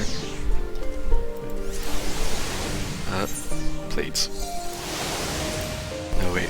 That's what I. Sadly, my chat overlay is blocking some of this. Oh, there it is, adventure plate. There we go. This is what I've done with it so far.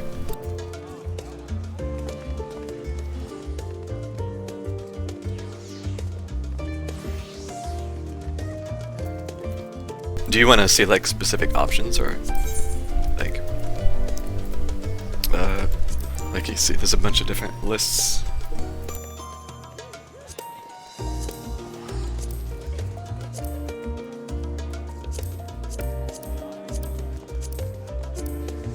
Wait, that's not tank gradient.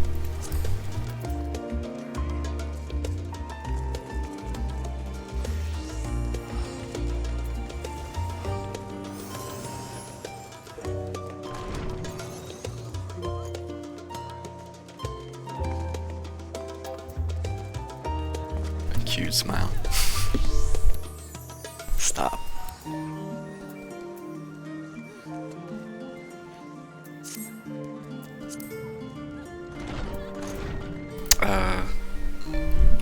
MSQ complete. What was it? That's what you got, Skline?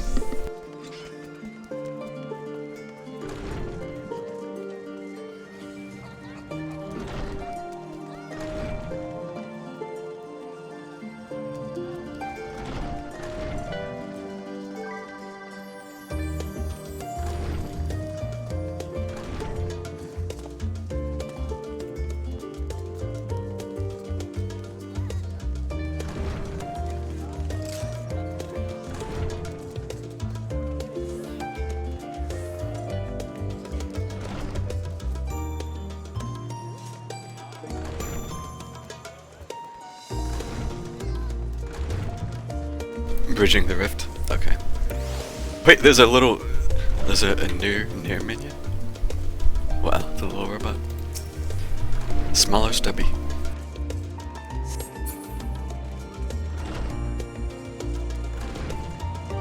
And I like how Nines is here too.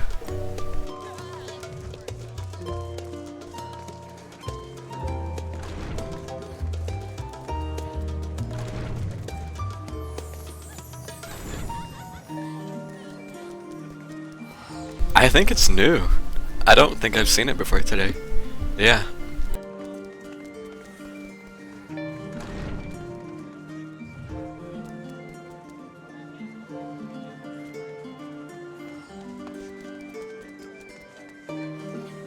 Nice.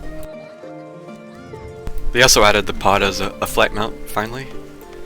I don't know if you saw that either. But sadly I can't buy it yet because I haven't finished the last Nier raid. It costs MGP.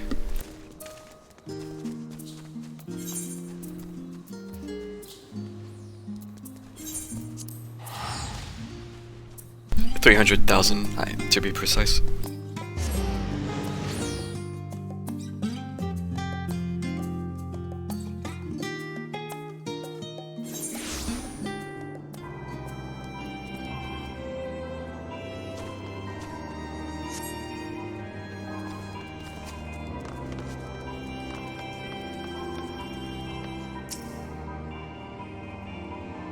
It's pretty cool, yeah. I'm gonna grab it as soon as I actually get around to finishing the raid. Hopefully soon, but probably not tonight.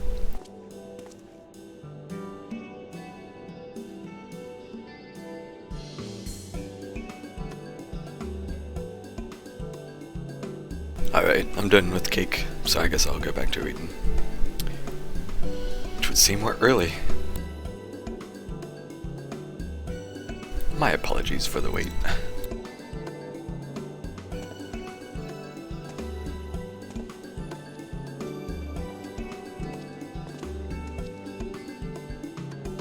Ambrose, what a pleasure to see you again.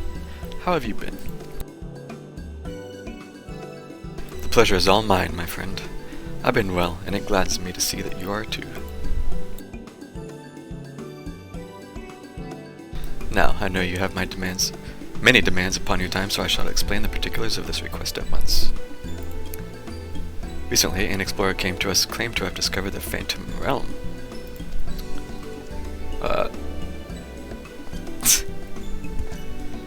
The Phantom Realm?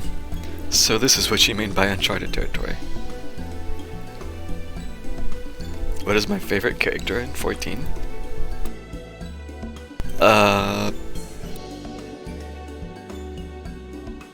Just one? That's a hard ask.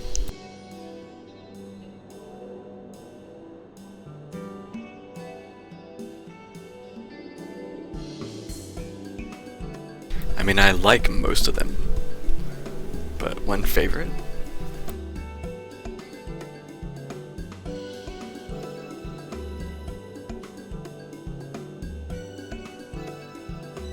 Urianger is good, for sure. If I had to pick like one favorite, it might be this guy, honestly.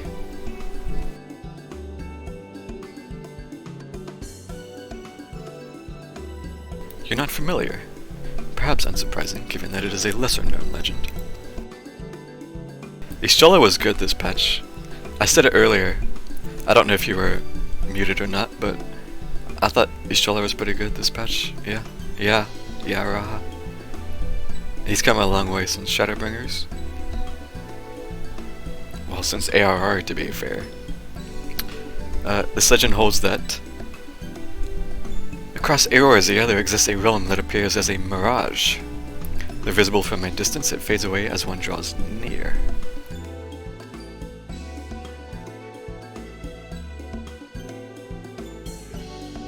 While it has featured in myth since ancient times, the realm's existence could not be proven, and thus it is seldom mentioned in literature. Favorite is Y'shtola. She's good, yeah.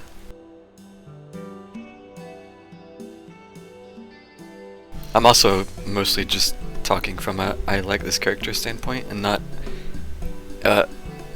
Anything deeper than that? Because there aren't really any characters that I like any deeper than that, if I'm being blunt.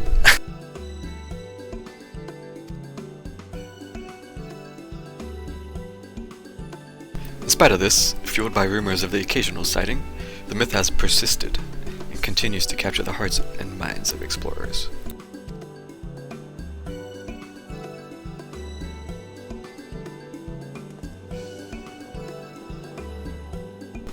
That you yourself should reach out to us. Is it real then? Little Sun is iconic. Yeah. That's like an iconic FF14 moment. When first the explorer in question approached us, we doubted him. But we couldn't doubt the evidence of our senses. Hey, the realm is real, as you will soon see for yourselves. He's just so captivated. Good gods. Part of me still struggles to believe it, but we have no reason to doubt you. Suffice it to say, we are eager to see the realm too. Yeah. Whatever truth awaits, I pray you succeed in finding it. Seek out the explorer. One, Derek? He has seen more of the realm than us, and should be willing to serve your guide. I asked him to accompany me here, but he preferred to continue exploring on his own. He will be somewhere near the banks of Silverterra Lake, I think. Understood. Our thanks, Rainbows.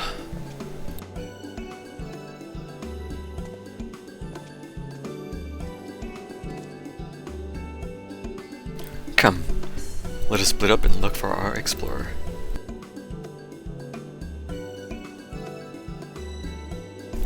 I'm curious how we're gonna get there.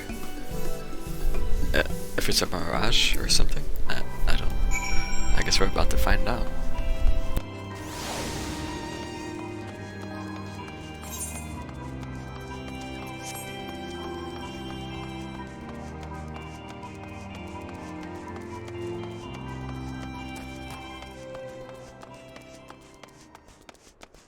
Point of interest.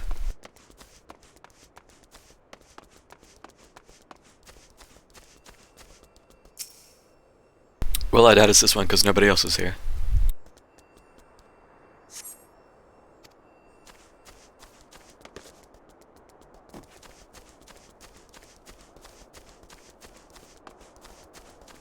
Gee, I wonder... Well, imagine that. Well, I'll click on this to see if it has any funny text. It might.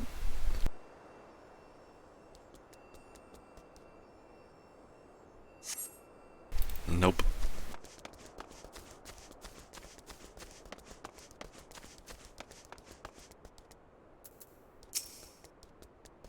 You see a small Oppo Oppo. It couldn't possibly be the Explorer. Or could it?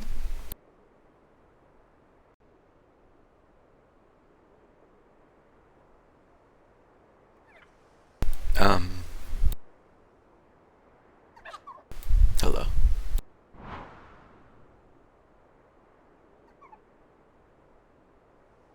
You just did your adventure plate? Can I check it without like being next to you?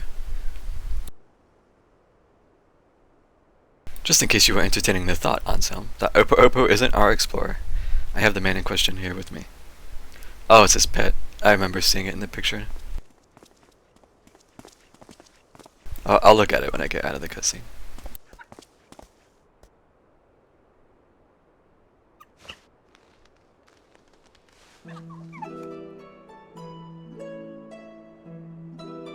I am Derek, the one who discovered the Phantom Realm.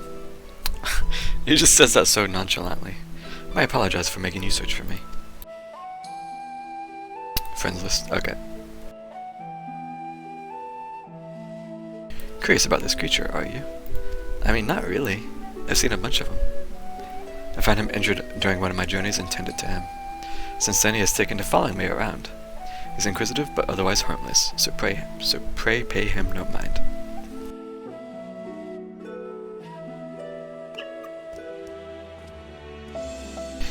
You are the hero who delivered our star from doom, are you not? What good fortune that one as capable as you should lend his aid. Yeah, I'm kind of a cool guy. To be clear, our organization has yet to accept this commission. Before we can make a decision, we would conduct a preliminary survey. Will you guide us to the Phantom Realm? Of course, I will show you the entrance at once. Okay. The gate to a realm long dreamed of by explorers. This is a nice picture. Mordana looks so good at nighttime with the crystals.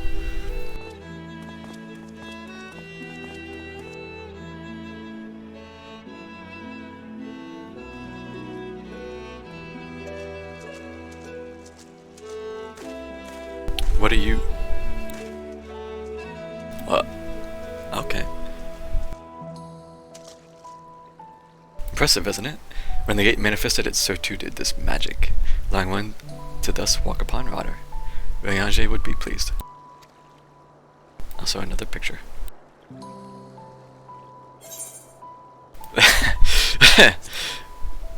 Nice.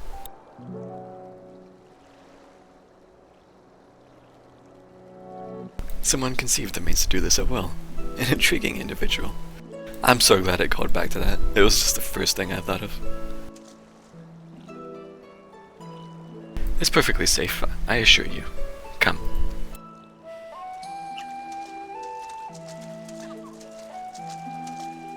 It is kind of cute.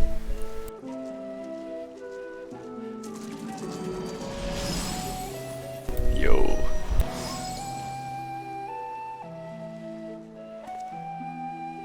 After all this time, we're gonna walk on Silvertear Lake.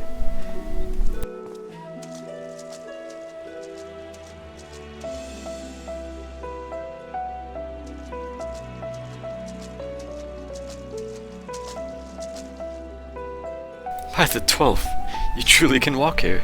What magic is this? By what means is it perpetuated? Forgive me, let us continue on. Also, yeah, I was thinking, wasn't there already a Upper menu?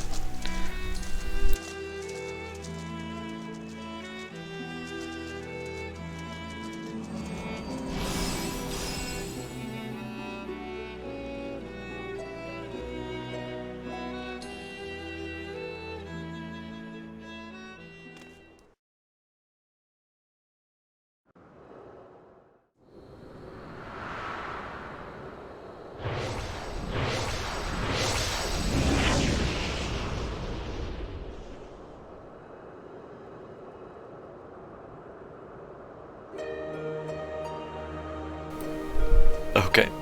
It looks like Elvis. This is the Phantom Realm. Yo, Poggies.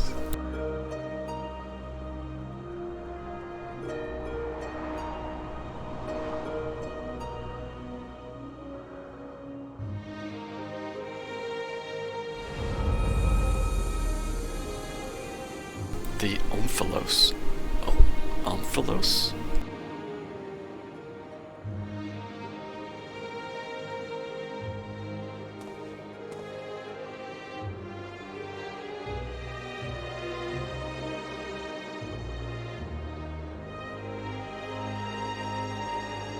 To think that the entrance would lie over Silvertear Lake. But why is it, though? There's nothing out of the ordinary with the environment. The sights, the sounds, the smells, all appears as they should be in nature. That is to say, this place is no illusion.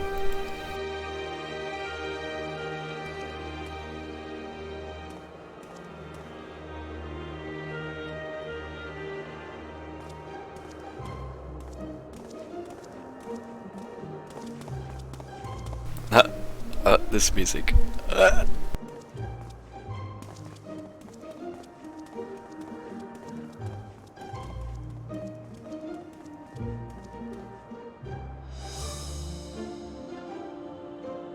I bid you welcome to the navel of the Phantom Realm, the Omphalos.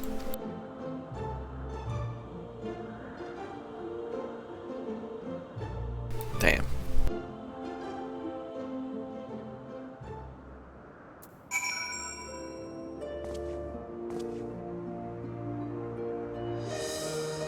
Alright, let's check the plate real fast.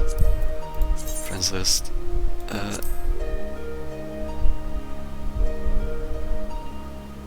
View adventure plate. Oh.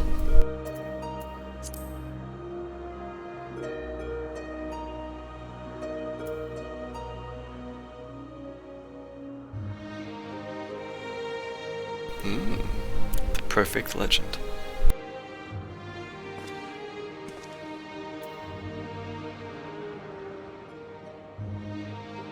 It's not bad. Ultimate raids, crafting, making guild, group pose, role playing, role playing, glamour.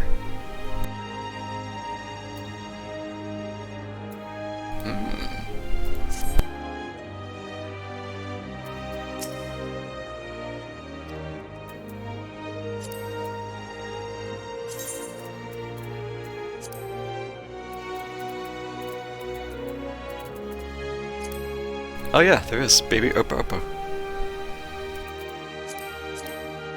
Oh, I can't summon it here. Rip. I don't know where it comes from. You could probably just Google it though, I imagine. It's not exactly the same as this one, is it? Actually, maybe it is. The coloring looks pretty same. Yeah, it might be the same. Yeah.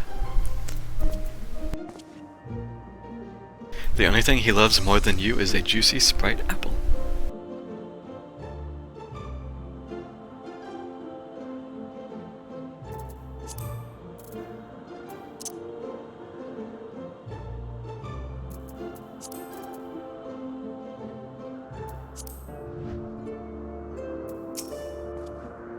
Well, is it what you were expecting? I had no idea what to expect. Oh, you can see the crystal tower back here. Wait. Oh, yeah, this is... We're not that far away from Moderna still then. Huh. Also, no, you can't fly here. Damn. Can you jump off? Nope. We're just on a floating island up in Moderna still, I guess. Or near it, at least. Yo, is there just a rabbit chilling here?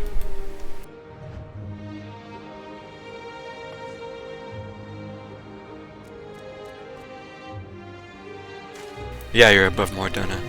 Yeah, I could tell just by the landscape. Huh. Interesting. Oh.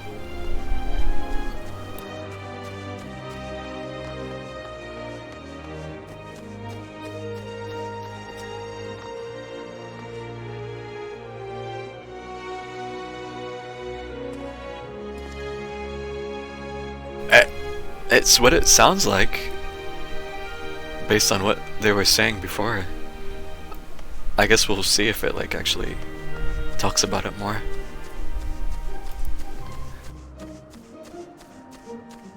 What is this? Is just little critters around?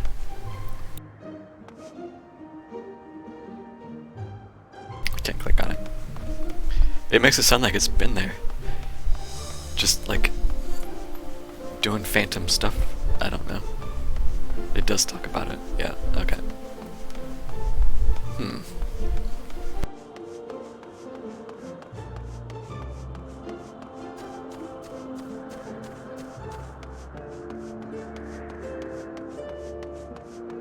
So is like each deity have one of these sculptures? Been here but inaccessible. Yeah, okay. I'll have to see then.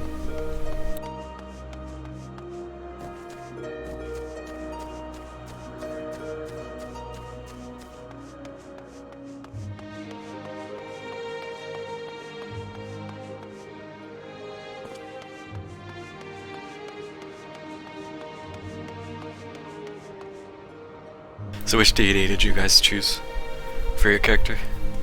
All those years ago.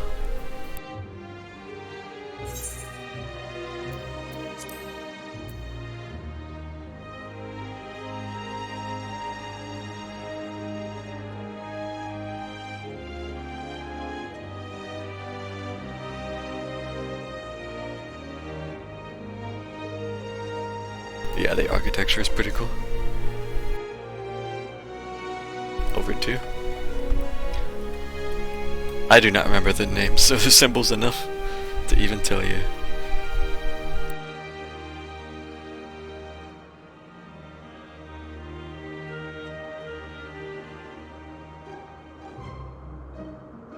Ralgar. Ah. We'll see. Yeah, we'll be seeing him too in this apparently. It was these 4. Ralgar, Briargots, Naaldal, and Azima. Yeah, Briargot. I've done enough crafting to remember this. Briargot's blessing. So this would be Azima's, and then Naaldal. Dude, the hat. I have a hat. I picked one that has a statue at Alamigo, but switched to one I don't remember after I Fantasia'd. Yeah.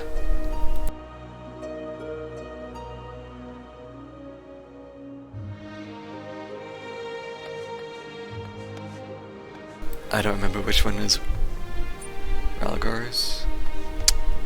It's been... I remember being mildly interested in this stuff when I first started, and then just like nothing ever came of it. So I just kind of stopped caring, and now suddenly it's relevant again. So I guess the game really is like finally tying up all these loose ends. Alright, let's continue. Oh yeah, I finally have my red mage hat again. It's a good day.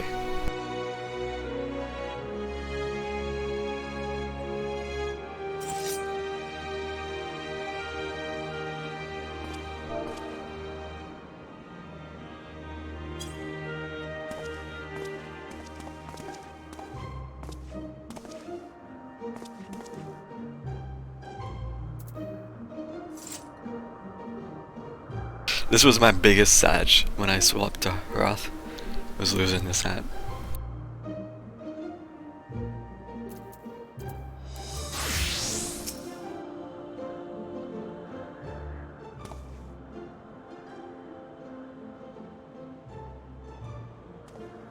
Now I don't have to put up with that shit anymore. Even though I could have modded it technically, but I got the Umphalos, you say this place is called? I don't know if it's oomph or umph. I keep wanting to say oomph because of the band.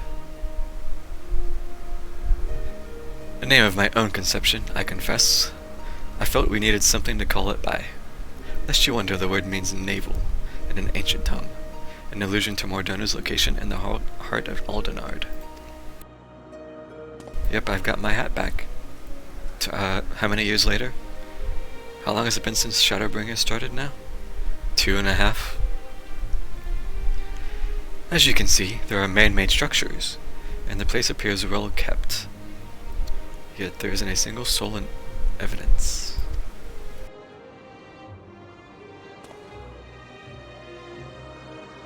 It is my hope that you will be able to help me shed some light upon this realm, to learn who created it and to what end. 2019? It was summer 2019, yeah.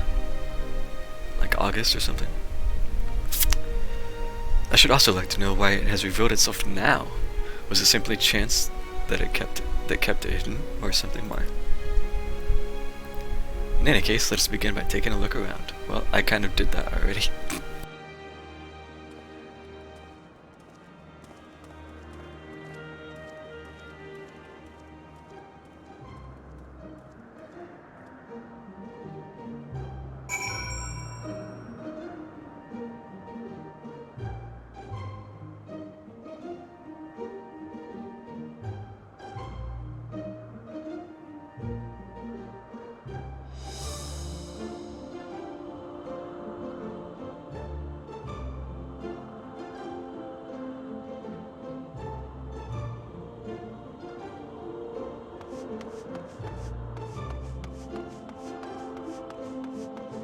mysterious monument.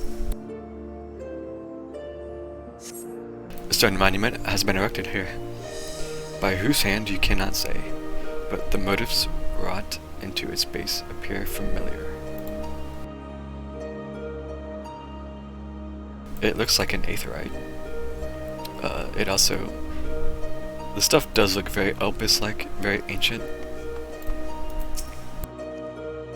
Pray do not mind me. Take a look around at your leisure.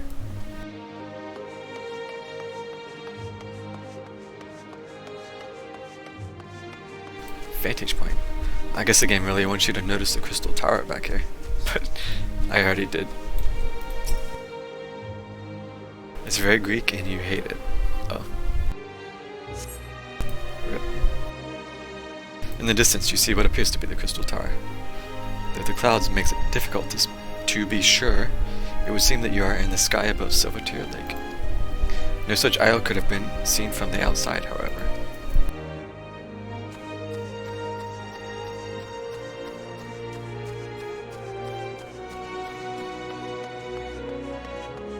You just don't like it. I mean, fair enough. If you don't like it, you don't like it. Can't really help it. I don't mind it. I'm kind of neutral about it, I suppose. Is this a flying fish?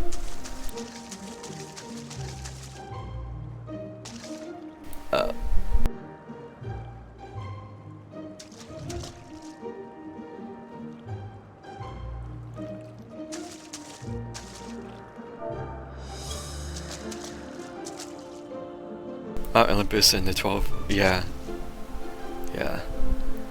I definitely got that vibe too, just from like the trailer, when it was showing off the little tidbits. An assassin fry, which is also a minion. I'm not surprised. I don't think I have it though. It's probably from fishing, which I have ocean fishing maybe. I still only tried that like one time and have never gone back.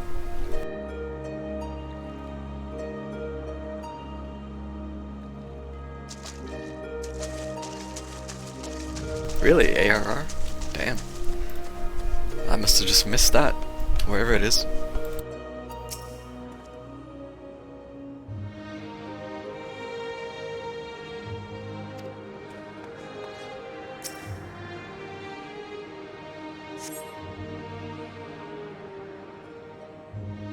What purpose could they possibly serve? The architecture is unlike anything seen in Eorzea. Truly exquisite stuff. Truly exquisite stuff, he says.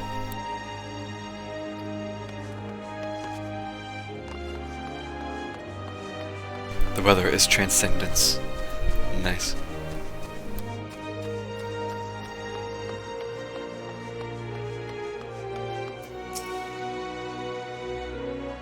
I am experiencing tranquility right now.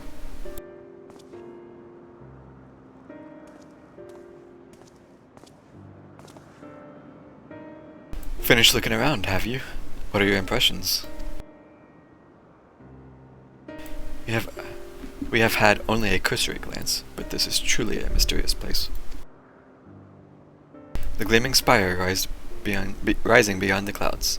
That is most certainly the crystal tower. Yep.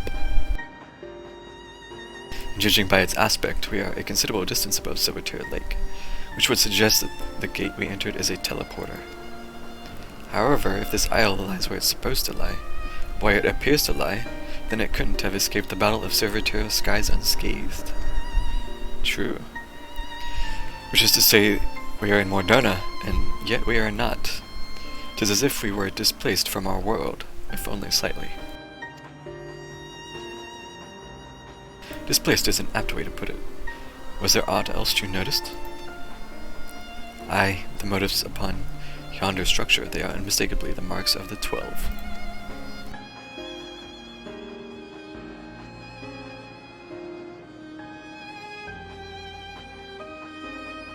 By which I posit that this was created to be a place of worship. But by whom? I cannot think of any who could have possibly built such grand premises, never mind magically conceal it, at least not in the wake of the Battle of Silvertear skies. Aye, this is a mysterious place indeed.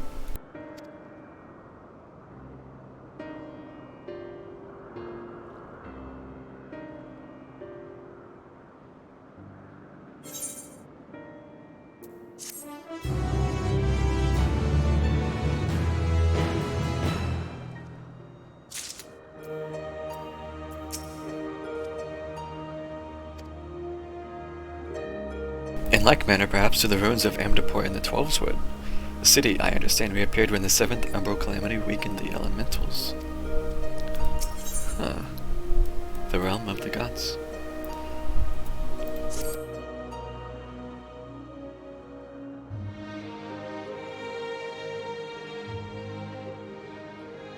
They're trying to pull a fast one on us with Derek, or they're struggling to keep their intentions secret. I'm not quite sure what you mean.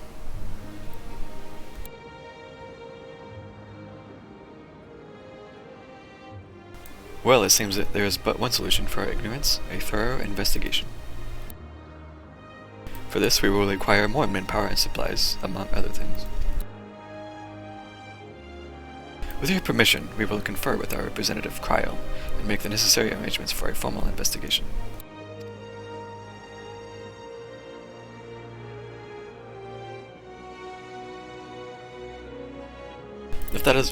If that is what must be done to commence with your work in earnest, then by all means. Without further ado then, let us return to Charlayan. How about we just hold mortals?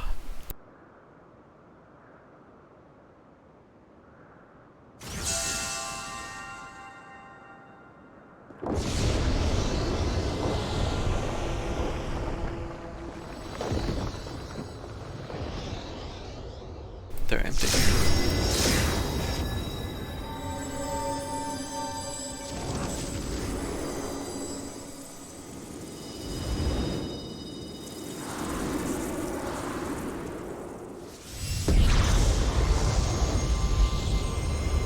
So bright. You profane the sacred realm with your very presence and must answer for your irreverence. Oh, we got some thighs.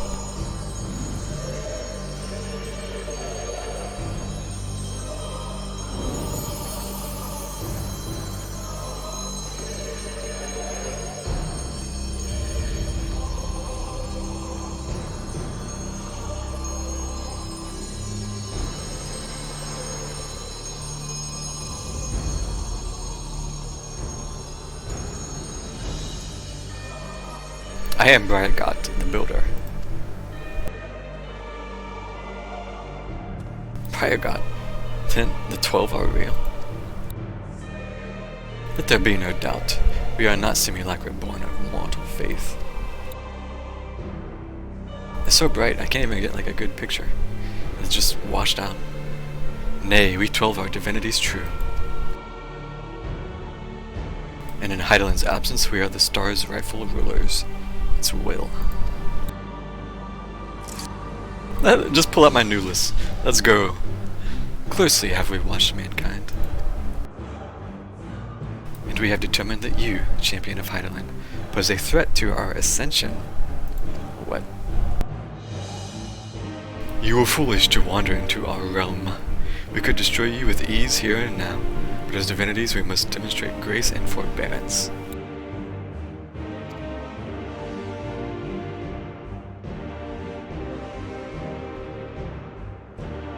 There is but one path. We must weigh this mortal's worth. Hear, hear, let there be a trial. The mortal would invariably be destroyed, would at least provide us with a diversion. What? You suddenly appear and expect us to simply comply with your whims. Protest if you wish, but mortal logic means naught to gods. You will abide by our laws.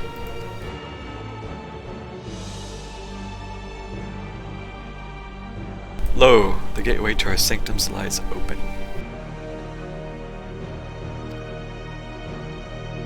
Yeah, that's Heidelin not being here anymore.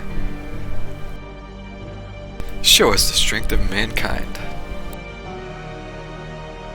Show us the honor of mankind. Show us the spirit of mankind. If man would remain the master of his own destiny, I almost wanted to say identity for some reason. Master of his own destiny, then assemble your comrades and come. Come and prove your worthiness.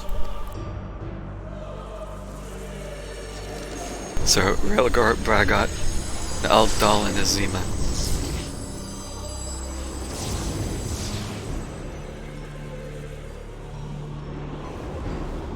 Come. This game actually says come like so fucking much.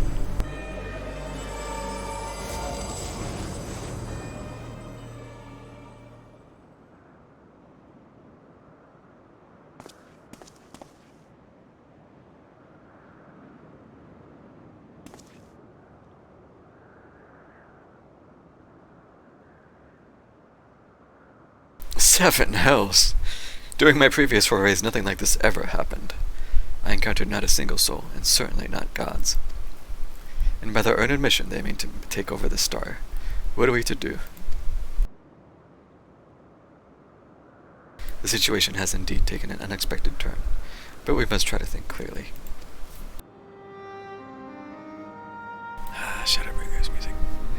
The 12 have long been revered and worshipped in Eorzea. Myths about them abound. Of course she'd say that. The lady is hot. But to my knowledge, they have never appeared so openly before a people. For those beings to suddenly reveal themselves just when we're here, claim supremacy over the star, and challenge Anselm to a trial. Too much about this feels odd, and it gives me pause. Fair enough. Yet as it stands, it seems we can't dismiss this threat either. But if they are the issuing challenge, the challenge accepted. Gaius von Balsar once said that the 12 too were simply primals. This is turning out to be another strange affair. I don't know about this. All these options are a little weird.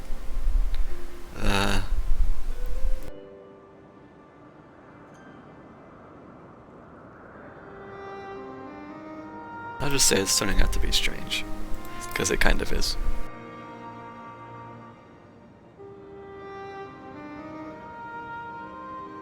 Well, if it was an adventure we sought, I dare say we found it. In any event, if these beings seek dominion over the star as they say, what happens here may have far-reaching implications. Did I pick the Urianger option earlier? When?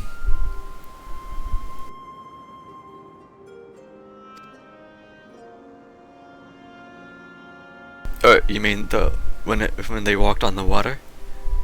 'Cause yeah, I picked that. I said it before it even popped up. Something to it along the lines of that. To that end, I believe we should take action. Suffice it to say, you are with me? Yes. Yes, I absolutely picked that. And the students at Baldessian will officially attend to the situation. You picked the guy's option, yeah? Did he say anything interesting? Aye, in the course of studying the star's mysteries, we have undertaken to deal with any threats that may arise. This is no different.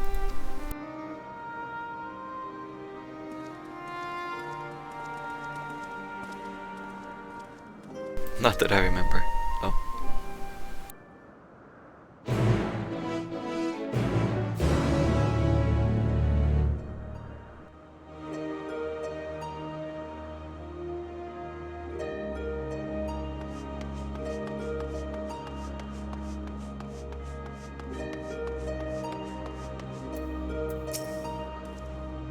To think that we would encounter the 12.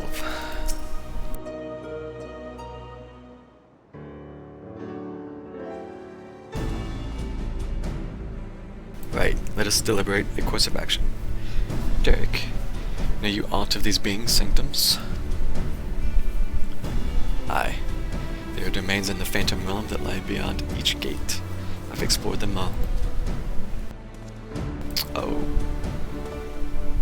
Perhaps due to an etheric instability, there are times when one can enter when ordinarily one cannot. But 'twould seem the way has been opened for us. While I encountered no gods during my previous forays, I saw enough to know my way around. Kinda sus. Yes, like who the hell is this?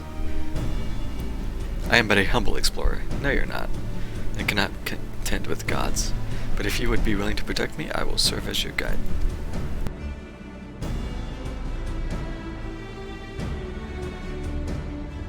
Assemble your comrades. Bragot, Betas. As strong as I know you are, we know little and less about our foes.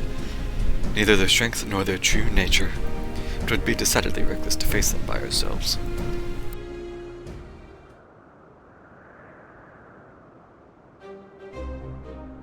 Nay, we must choose an approach that affords us the best chance of victory. To that end, I love this theme so much. I said that like 3 times in stream to different songs. To that end, this time I shall look behind the scenes. While you set forth to answer the God's challenge, I will do what I can in my capacity as a student.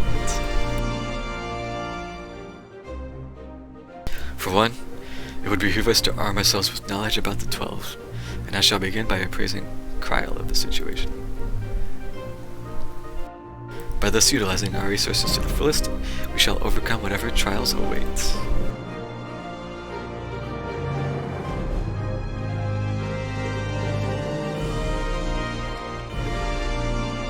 Look at him go.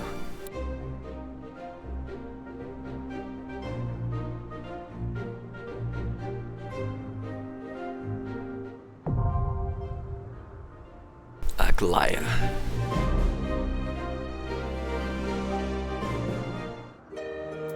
Nice teleport.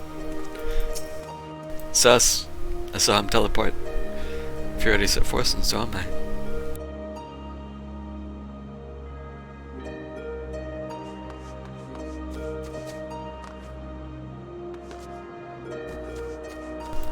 Soon.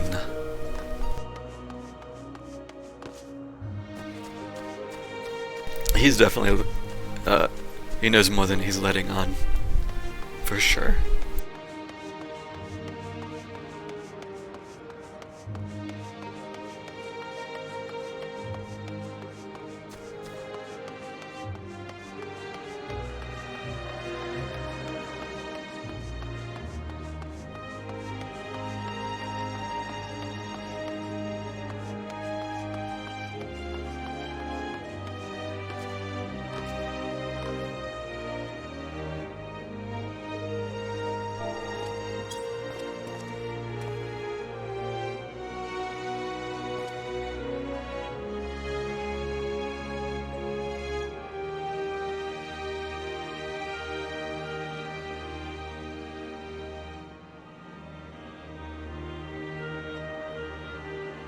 Aglaya was one of the graces and a goddess of beauty. Also is something related to trees. Okay. Interesting.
Oh, I just saw the thing you sent me, Skline. I see. I'm not gonna watch it right this second, but I'll check it after. Fruity Bum Bum. Nice name.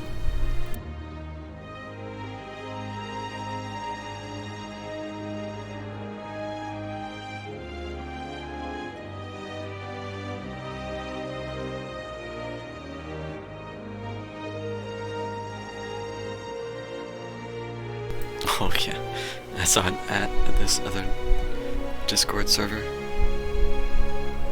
The adventure plate is safe to use with mods. Other people do not see your mods, and no screenshot of any form whatsoever is taken of your client to use. The amount of misinformation surrounding this new feature in the game is honestly insane. I'm kind of surprised people thought that it would work like that anyway.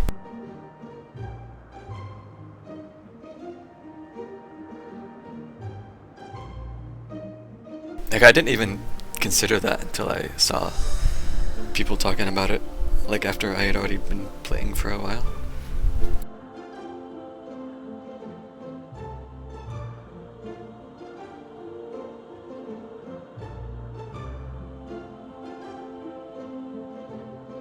There was one game that did it, really. Terror Blader Soul. Huh. I didn't play Terra long enough to even... well, that's been a long time anyway. It would take a screenshot and upload it to the game's servers to host. Ah. So they were probably basing it off of another game. I mean, it's not that crazy, I guess, but I just never even considered that this game would potentially do that.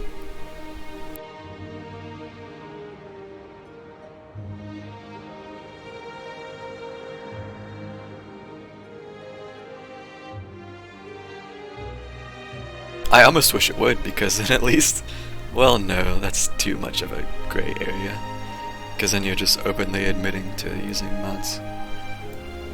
And I'd much rather people see this beard that I have on than whatever the janky default is. Like, my default is, wow, I can't think of his name. Whatever the bald blacksmith guy has, that's the facial hair that he has is what I have. Yeah, the chops with the goatee. You probably looked at it already and seen it. It's a very rare occurrence. Geralt, yeah, that's his name. That's such a goofy default, but that's what people who don't have the beard thing installed will see when they look at me. So I'd much rather take a picture of this than see that, but that's, yeah, that's too sketch, I guess. And people, yeah, that would potentially get out of hand, like, immediately. Like, you've already seen this shit today, just people posting funny, lewd stuff just with what we have. Never mind if there were mods. Like, people would actually get banned for stuff, like, no shot. There's no way.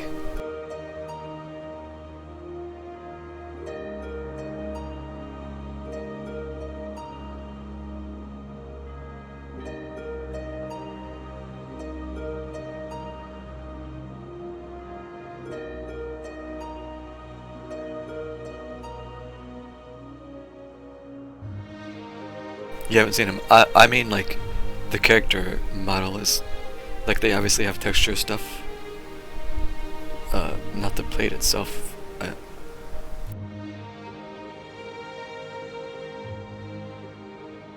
Maybe I'm not quite sure what you mean.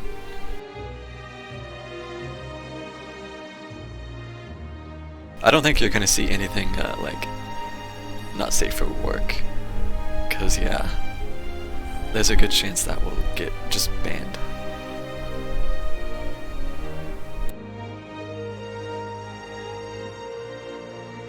Unless they set it to, like, friends only. But even that's still kind of risky. 'Cause, yeah.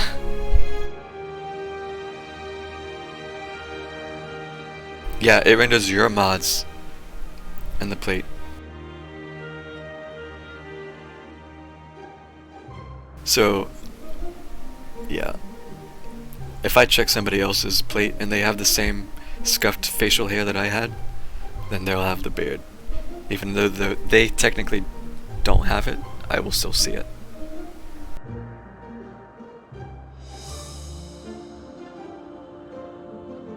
It's still just all client-side stuff.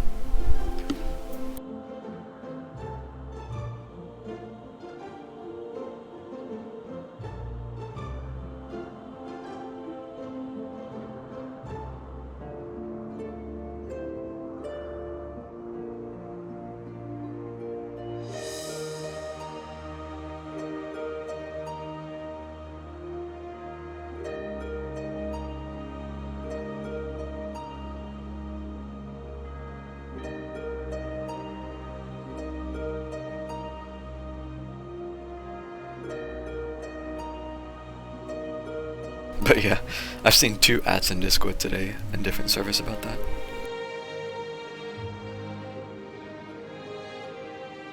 I just saw another one when I checked, which is why I even brought it up. You're pausing the MSQ? Oh, well. Restricted reading. It's up to you, man. I will say it is starting to get late. I'm trying not to stay up until like 5 AM. But I'm not in a huge rush. But if you want to try to go ahead and get this ran, then I won't complain.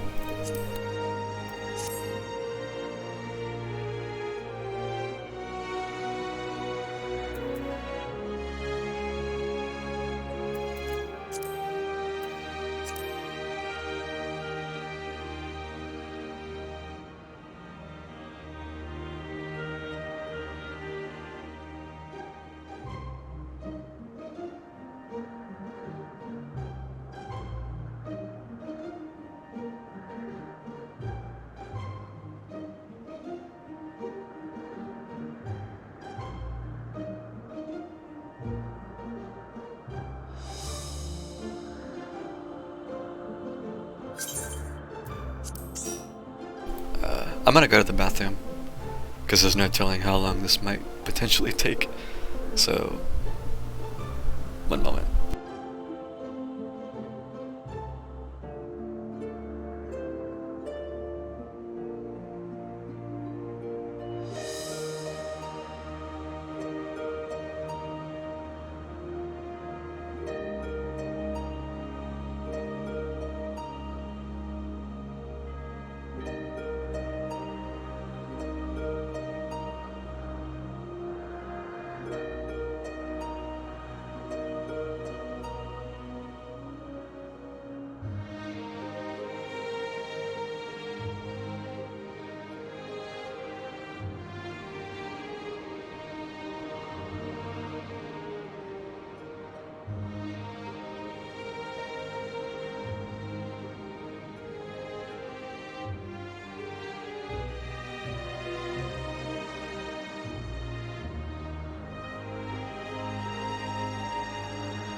Okay.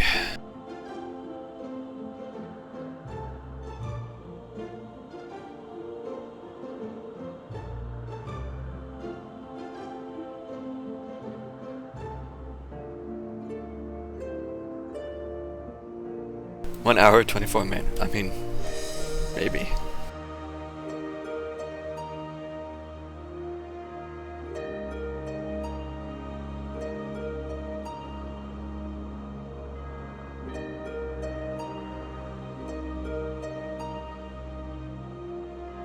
Yeah, I think I'm gonna go as Red Mage. I think I'm gonna do Red Mage.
Honestly, I kinda hope it is bad.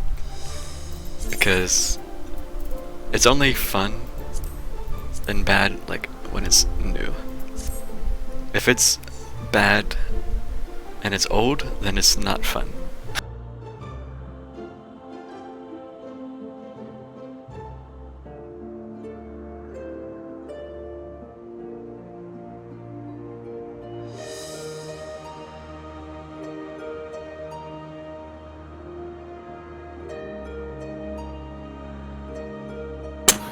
Hello.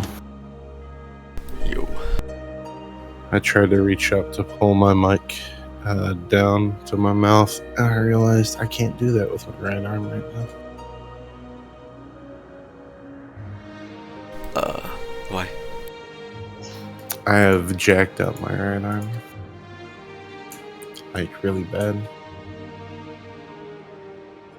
I can't really lift it that way. Like, did you just do something to it accidentally, or what? Like, in my sleep, it's like, I guess I've just been for multiple days in a row sleeping on it in a really bad way. Oh. I had that with my shoulder before, like, if I slept kind of weird, sometimes it would just be, like, really painful.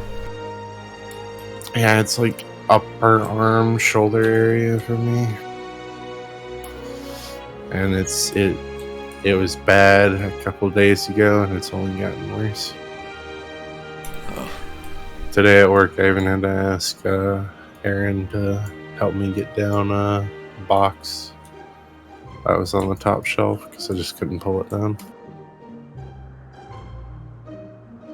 It sounds like there could be more to it then. I really hope not.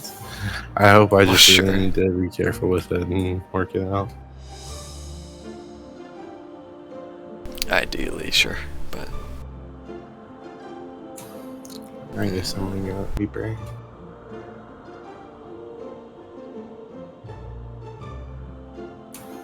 You ready to queue? I think so. I think so. SQ should be kind of fast, or not. Never mind. Oh, there you go. It said 25 minutes. Same. Like, or not. I saw it. Aglaia. I keep, for some reason, I want to call it like Agalia, because I think that flows better. Aglaia. It does. But it's Greek, so you know, fuck flow. Yeah.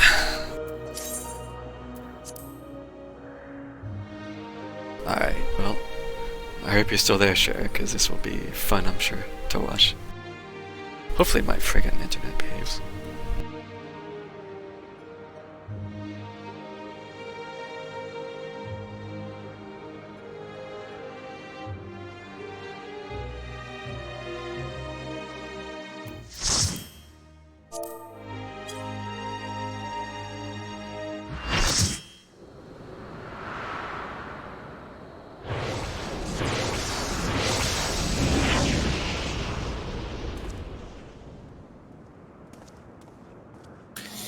Oh yeah, I forgot I have to fucking switch it to the party chat because it's this deep in, so people are obviously in the. Well, this is how you do these mechanics.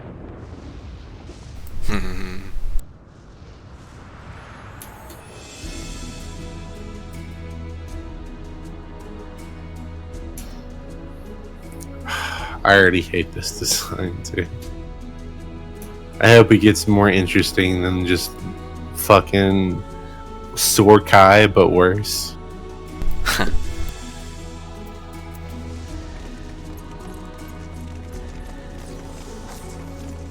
Try and tell me it's not like Sorkai was, with just like empty fucking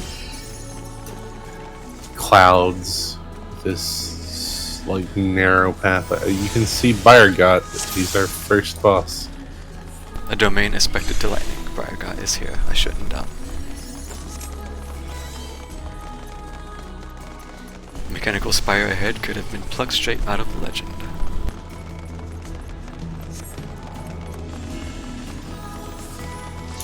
Let's keep in mind that Derek's been here this entire explored this entire thing. But there were no gods, right? Yeah. Okay, I mean he built something. That's something, I guess. The builder built something.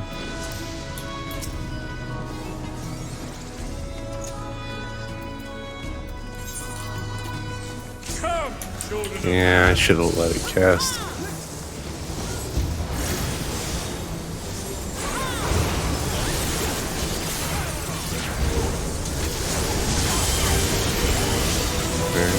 Deals that good blood. That's gonna be knockback.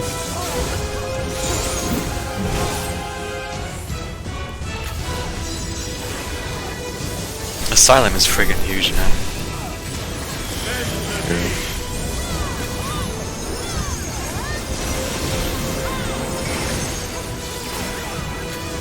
I think I forgot to turn effects down.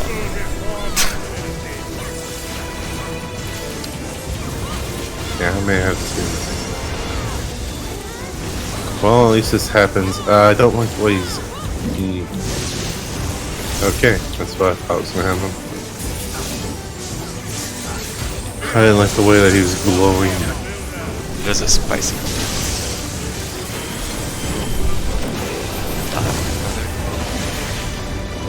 Oh, goodbye, Arena. Well, at least he builds the arena around him. Oh, he's building. Oh. Oh. We got hammers on the side. Yep. I bet they're gonna smack. When? Very slowly. Fucking. There you go. Oh, they just knocked it. Well. They move the arena. Oh fuck.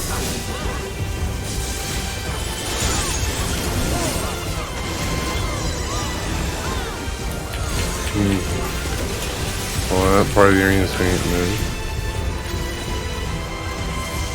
Will it move the thunder line thing? Oh yes, it probably will.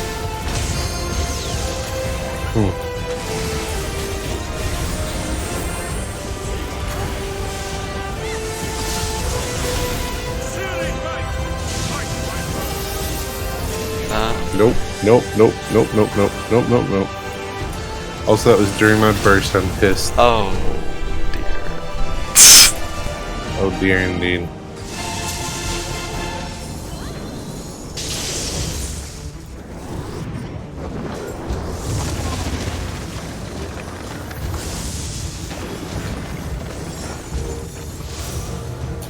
We don't move with the things, I've noticed.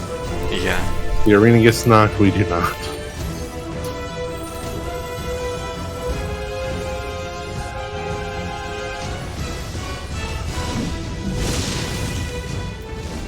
Nice, okay. There's a good timing for that.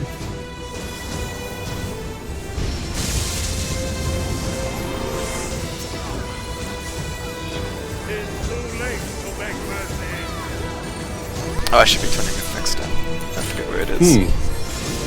Oh. Character. Last option. Okay. There are ones that are glowing and ones that aren't. Glowing goes fast. Bend the knee.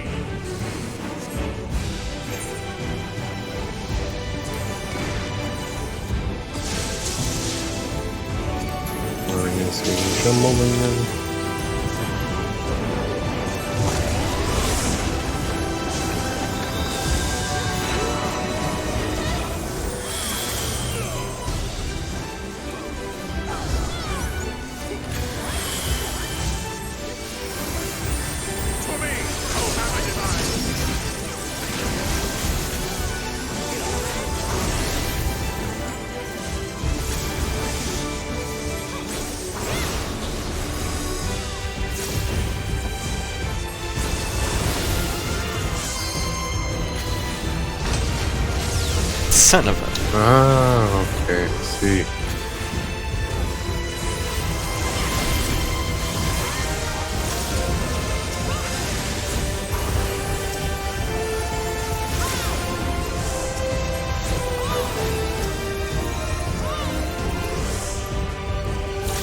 Should be fine here? Maybe not, probably good.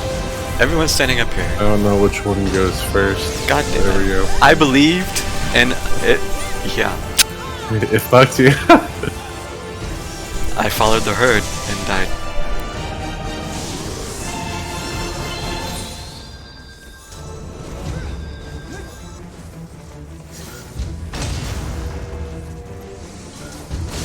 Okay, I'm understanding it now.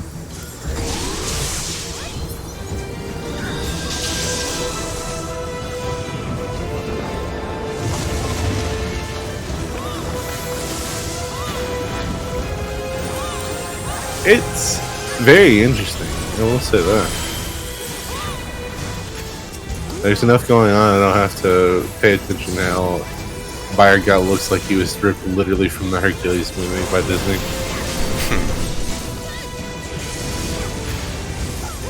Okay, I want to be knocked this way. Nope, that was not right. Now I'm dead.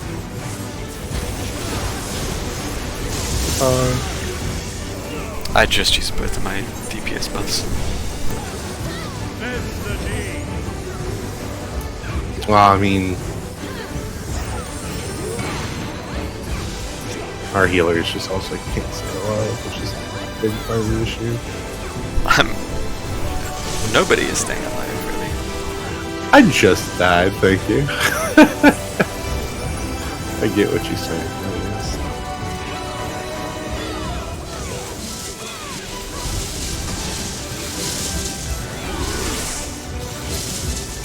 It looks like you have the most stream if you have to go to your house.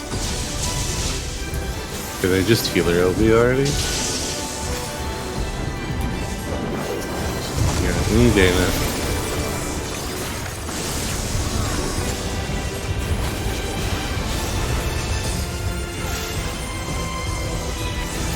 I guess I'll LB when I get here, man.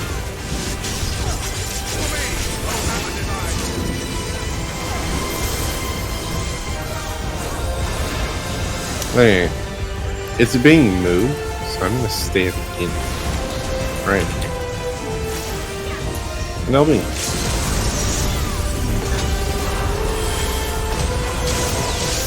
Yeah, I thought you would have time to move out of that. You did the first one, but none of the subsequent ones so far. This one is being knocked. I'm going to stand here. And in this floor. Oh no, okay, he's dead. Well, that was rough. Yeah. Oof. A hat of casting. I don't even know what pieces to go for. I guess. What, Sydney? I got Dragoon is 600, Reaper 600, Warrior is like 4 or 590. Has been made to yield. Intriguing. Then the destroyer shall take your measure. This guy sounds like Estinian. After you have provided my what the fuck?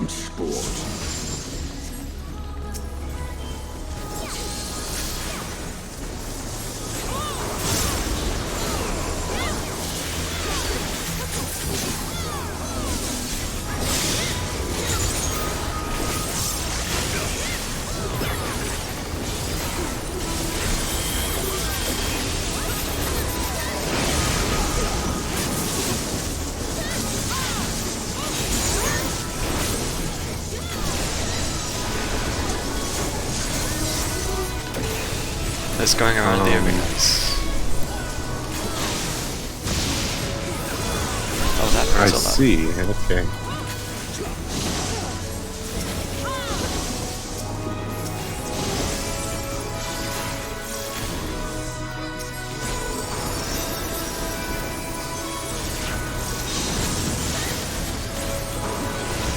So there was a safe spot.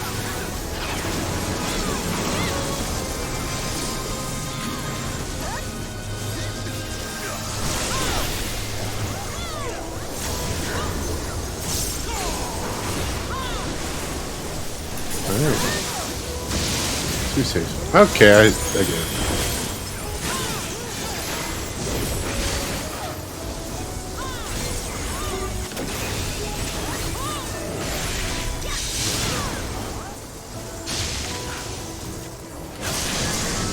I like that pattern.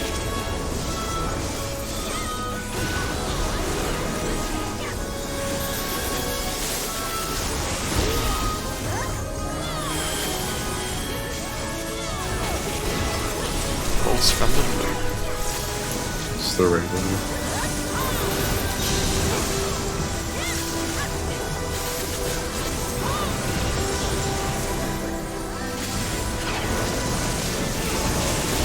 I just realized 5 of the 6 healers are white mages. That's why there's just constant asylum. Southwest, safe.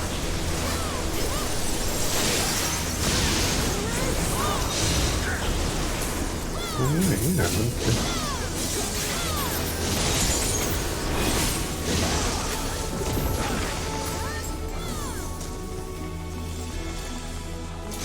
I mean, I still hate the zone because it's just Bayergot was cool, but when well, let's see how it plays out. Yeah, I'm not giving it a fair chance right now. It feels so empty. For our contest. The music is surprisingly chill. Oh, we're at Balls of Light. Okay, you know what? We're moving a lot further along this path than I thought we would. Yeah. Okay. It's just like Stormblood fighting on the hand. Somebody jumped off the fucking hand. I mean, it's They're dead right there. For science, I appreciate it. I guess.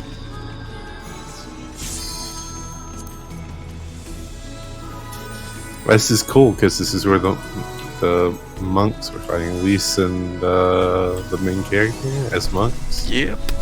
They're fighting on Rhalgr's hand.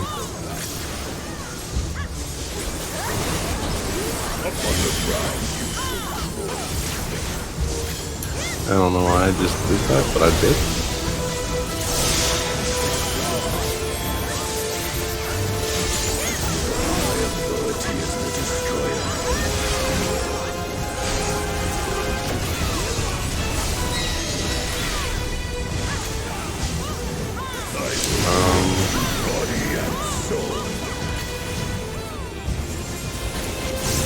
I don't know what side to stand on. Okay. Okay, so he bonked the orange button.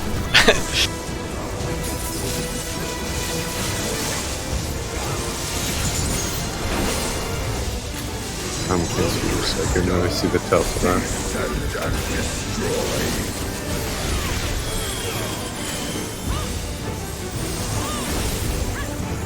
Well, what if it knocks back? Maybe it does into the fingers. Oh, it does into the fingers. I'm gonna stand against one of these fingers, just very delayed. See ya. I'm glad I did. So many people are dead. I tried to line it up with this one to the left, because it looked like the one on the right was gonna get knocked off the edge still. That was totally a see ya WoW player's voice. That's what I was thinking, yeah. Alright. He's fisting the red. He's fisting his left side, at least. Yeah. Okay, yep, I fucked up. I'm dead.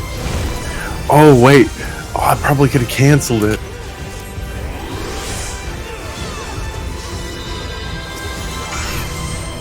I'm surprised we've recovered this.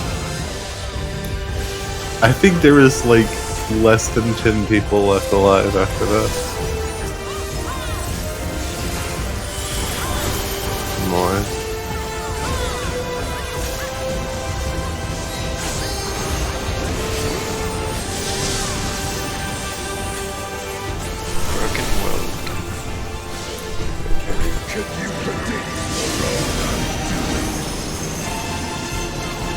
I don't know. I don't know either. Oh, well. Okay. Oh my god. Okay, yeah, no. I was even under him. And that's a lot of damage.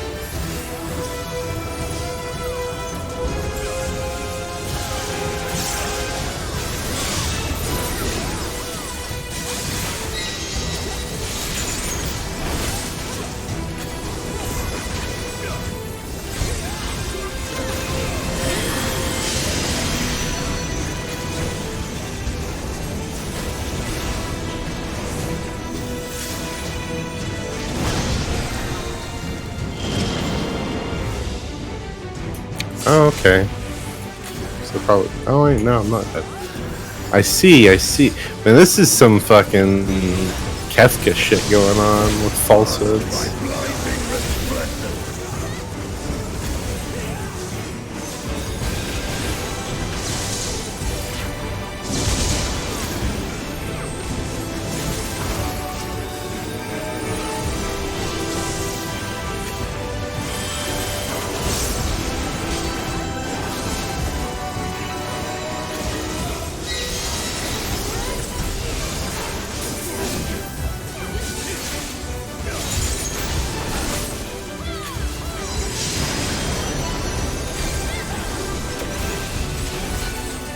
I think he's gonna punch that side. Yep. Oh no. Well.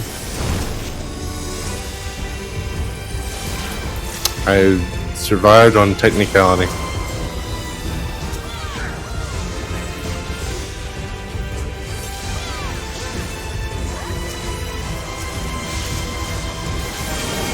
Not for long in this race now. I'm gonna see if I can line it up. Or if it's that precise. Oh fuck, no, I just noticed.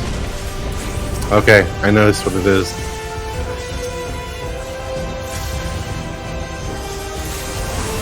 Yeah, okay, it does not line up with the fingers all the time. Yeah, that's what got me the first time. I realized the one I was trying to line up was not lining up, so I tried to move and got caught in the middle.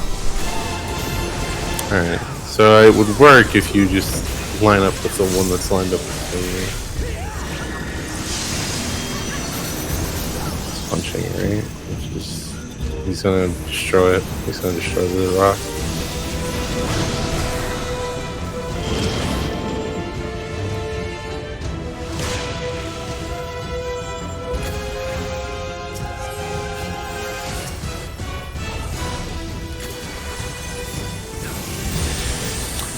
This is the one that's like angled up. If he's punching the one that's angled up, then it'll break the planet into multiple pieces, and the safe spot is where it originated.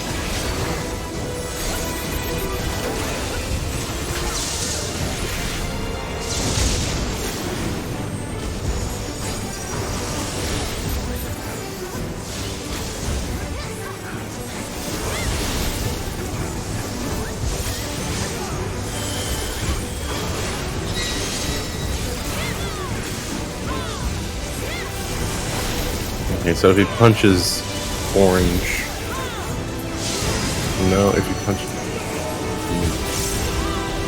yeah, no, okay, so he's gonna break the right side, or other side.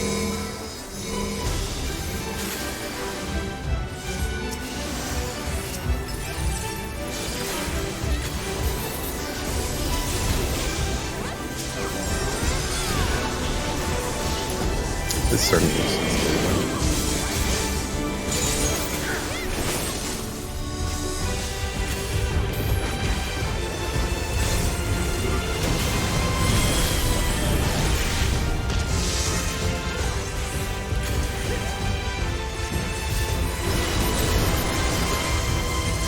Hope they certainly don't want you to shortcast cheese this fight, because there's like 2 knockbacks a minute. Sounds about right. You just find the ones that works best. If he punches orange with anything, I don't know. He's punching orange.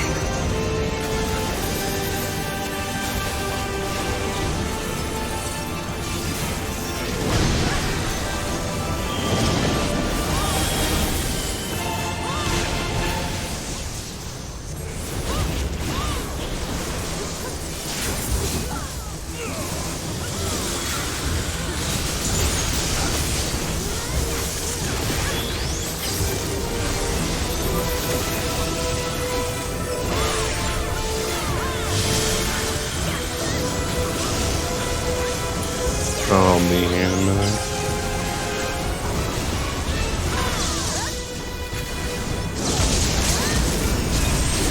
Oh, thank you.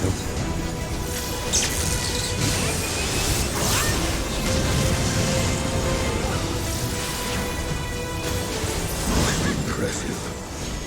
Children of man. Come, mortals. Enter my realm, if you dare. Flame-wreathed portal. The Heaven of Fire. Okay. Okay, that's much better. Alright, so first domain just sucks. Yeah, this is pretty neat. Well, it's the whole like astral and umbral thing too, isn't it? Could be playing part of it. Could be.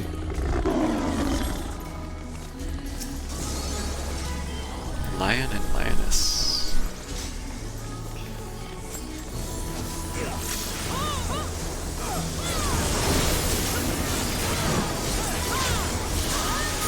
Double immolation.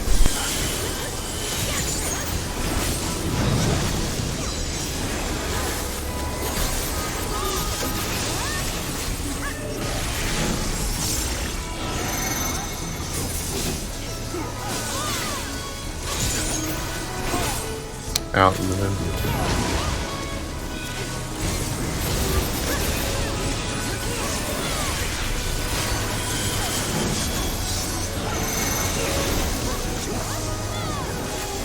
In and then out. It's really hard to tell which one is which. Yeah, they're both orange, that's what I'm trying to call it.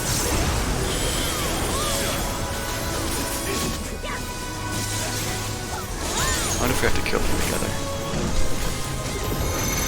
Oh, that would be terrible. Behind one and then move behind two. Well, I'm attacking the one that has more health, so... Yeah, I'm doing that now as well.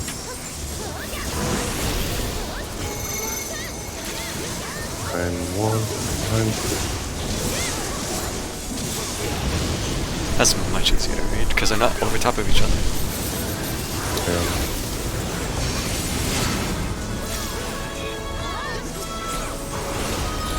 Alright, Linus.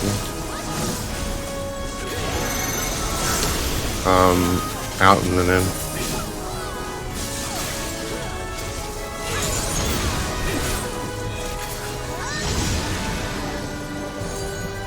Well, that was almost instantaneous.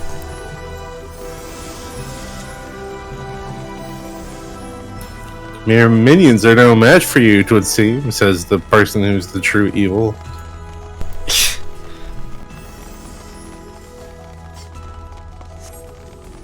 I mean, says our guide, the explorer. Will I get the scorch off? Nope, there it went.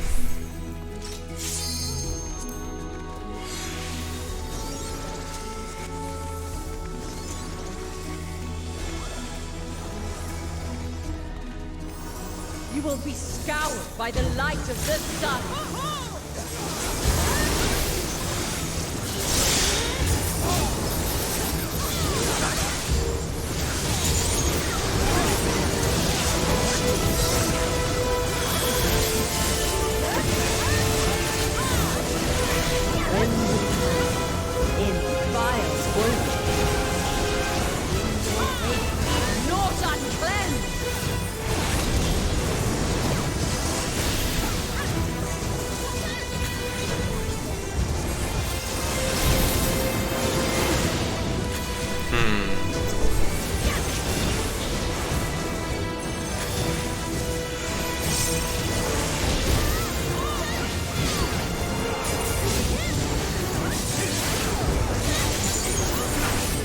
Oh well, displacement is much faster. I just actually tried it. Yeah.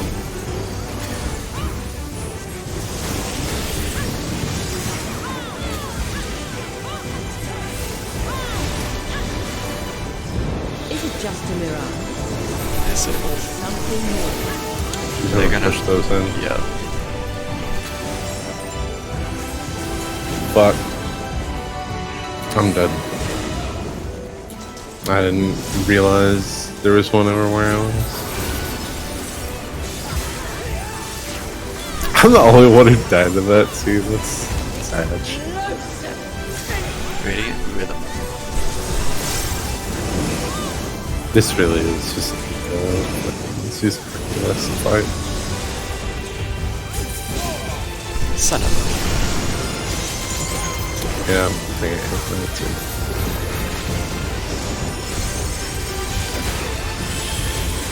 I just lost my bone stack. If Suzaku was a dancer.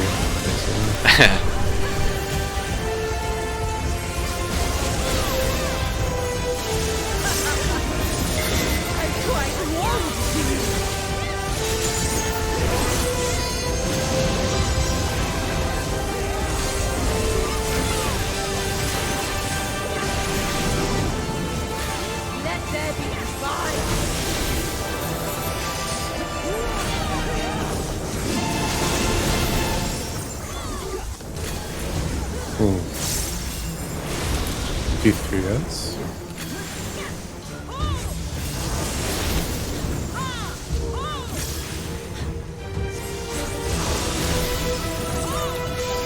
Raging flames dance upon the wind. Yeah.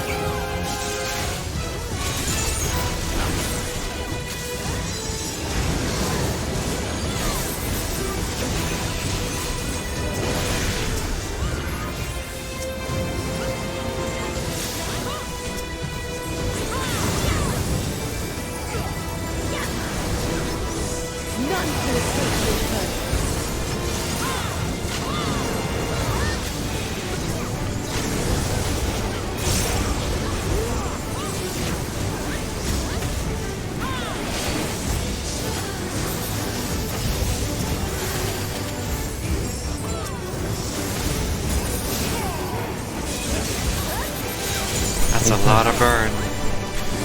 You can, yeah, you can knock back the new part of it. guess I should have hit.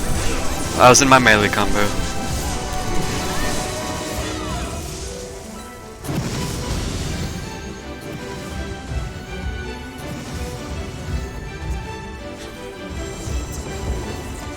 gift of flame for our children.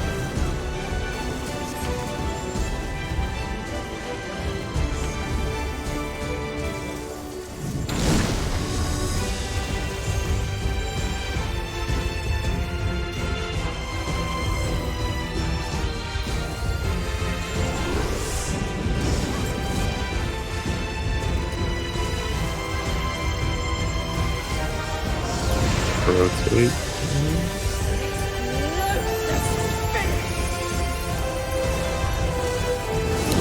Okay.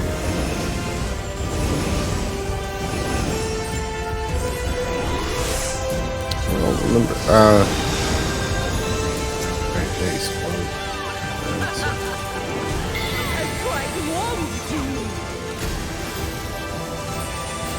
Oh, I'm doing so hot right now.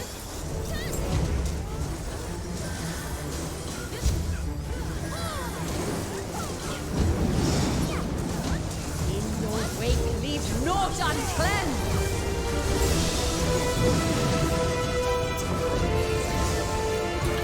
This one's a lot to take in with Pass 2 as well. Just a mirage. Or something more.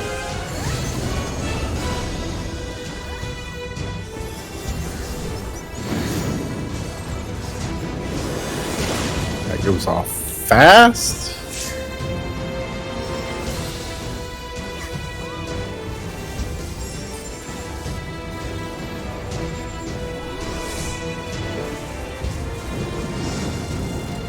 Let there be fire.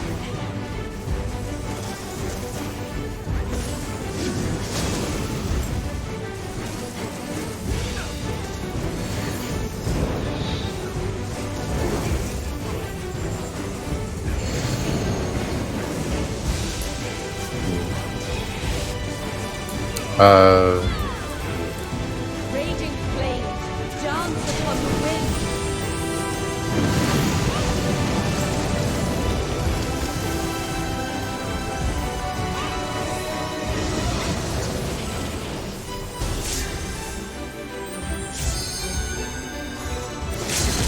This will burn.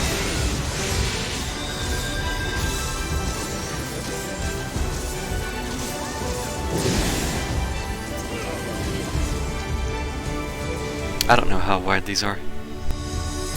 They explode when they fully expand.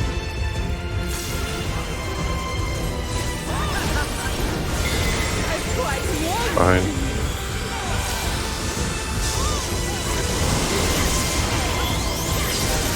Gift of flame for our children.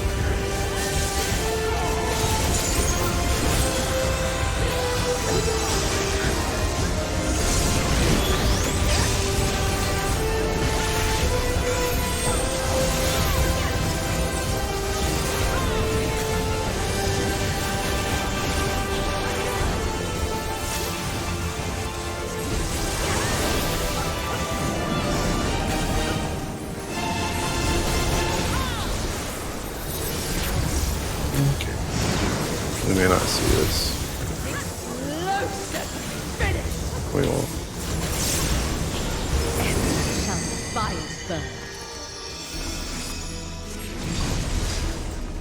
Man. Look how the sky has changed.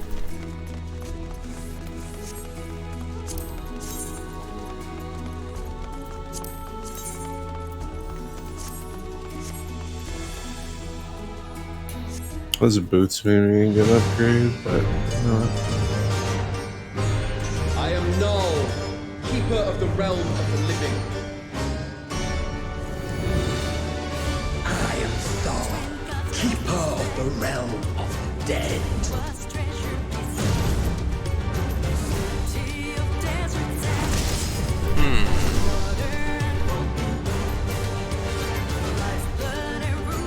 Prepare to be judged, children of man.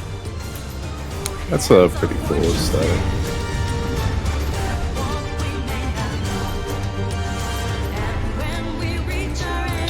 feel like those fitting boots will actually be good, but I'm skipping for now.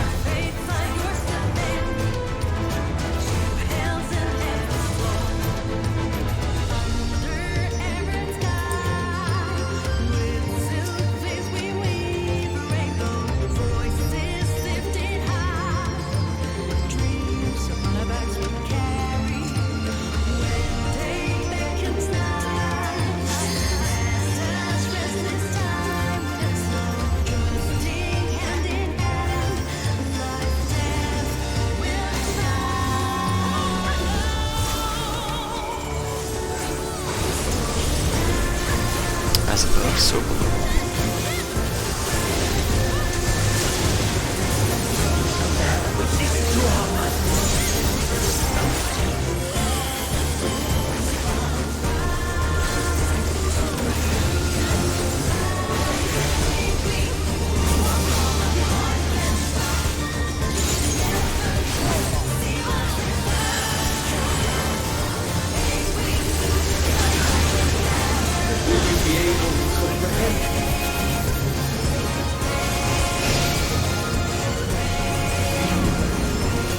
There was a lot happening visually. Yeah.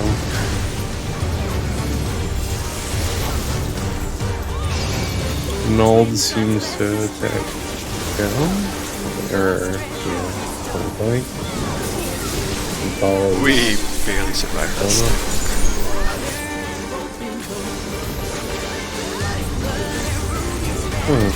Takes that.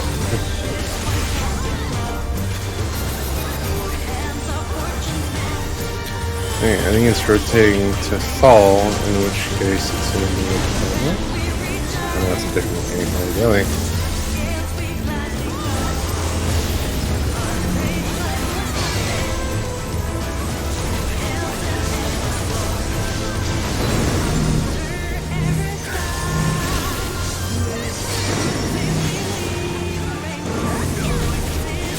Oh, those are the follow thingies.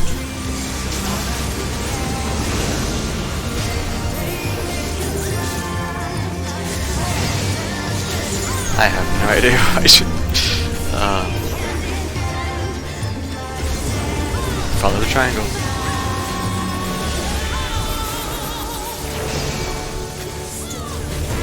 I'm gonna swap to null, so the orange one's gonna.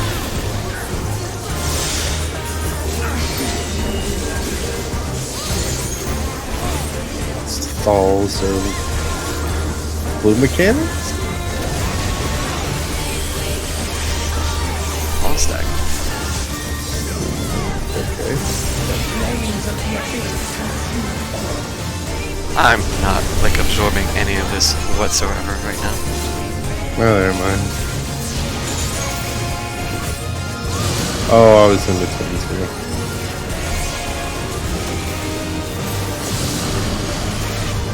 Oh my god, just run! I'm seeing the outline of them, which is helpful. Oh.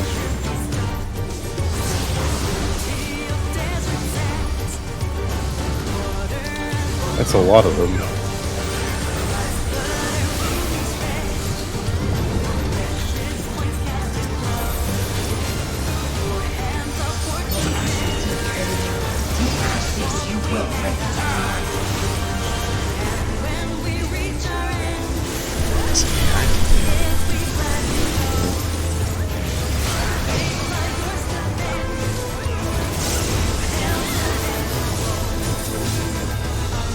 I just started my melee combo. Well, he's fired up.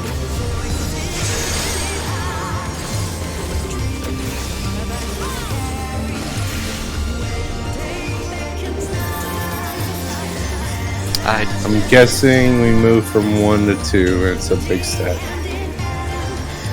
I'll get knocked back into 2? No. I'll get knocked out of 2. Okay.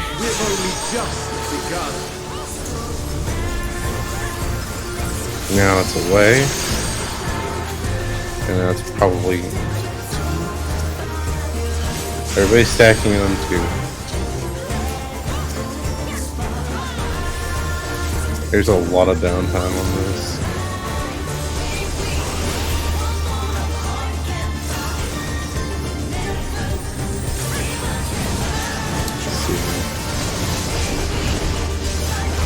Son of a... I'm dead. Okay. Woo! That burn took me for 20k.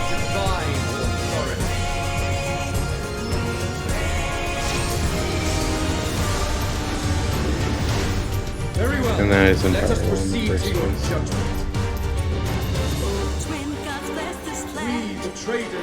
place. Any raises in downtime? No. I'm tethered to something. I was dead and still tethered.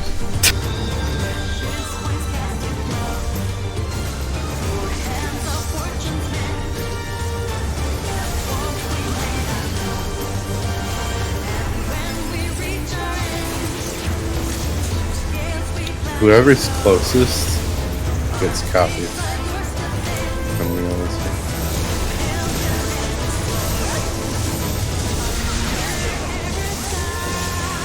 That's interesting. Yeah, these giant spiral players. That explains the giant twistness in the rest of this one.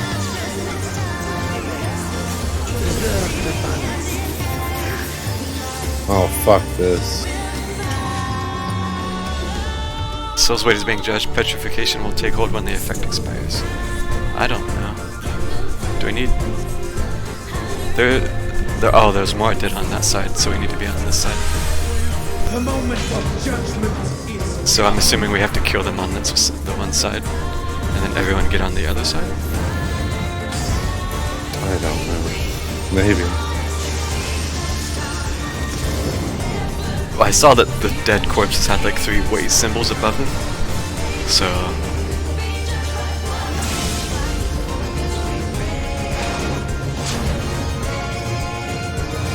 Oh wow, they're their own person.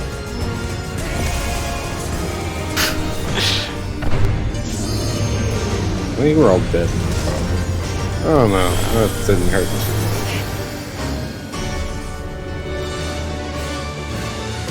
Well done! You are deserving of reward. Alright, Scott. We shall bring our all to bear.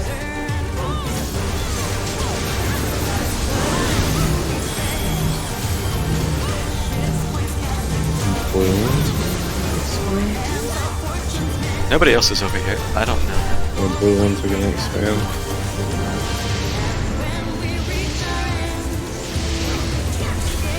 I got a snapshot of Mark there, I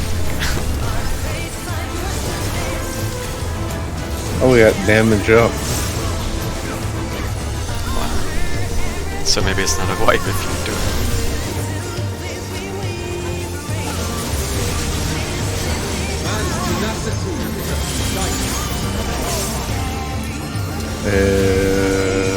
In?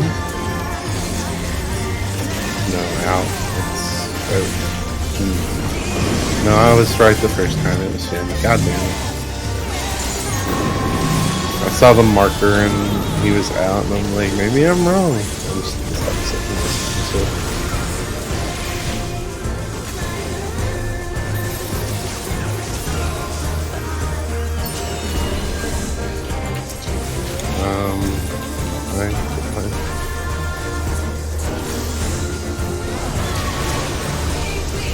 Seas healer.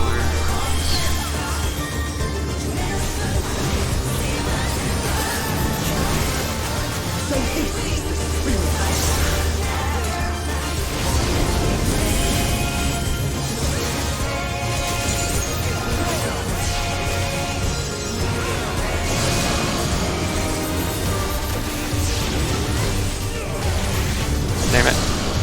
Oh, I did.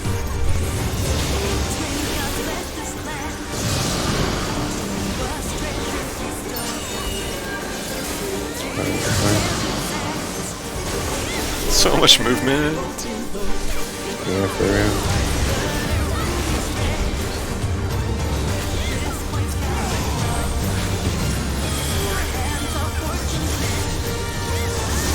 I don't feel that I'll be just yet. So,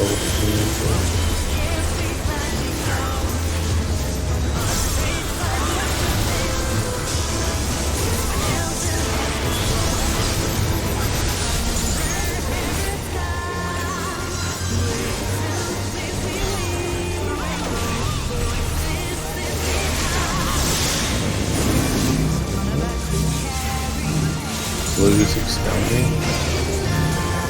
So good for 6 brothers.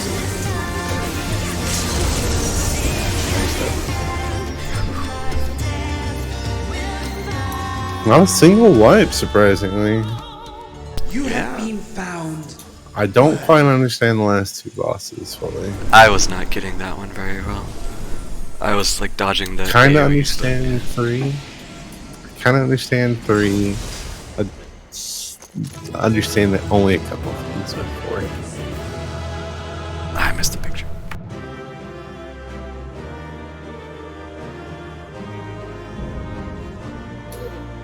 Apply complete.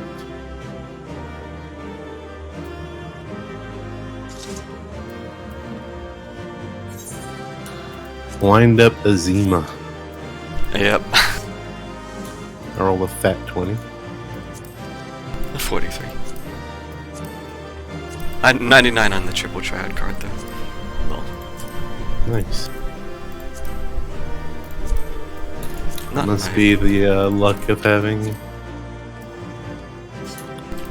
Null as your deity. Maybe.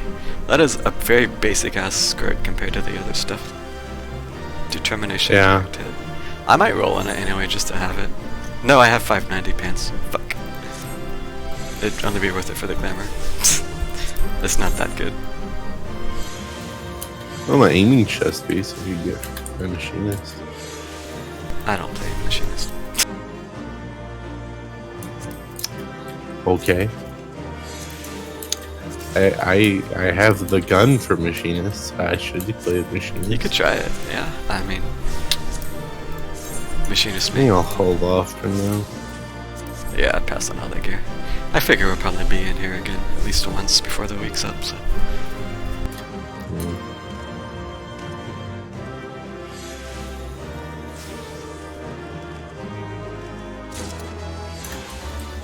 Oh, now there's trophy crystals in my currency tab.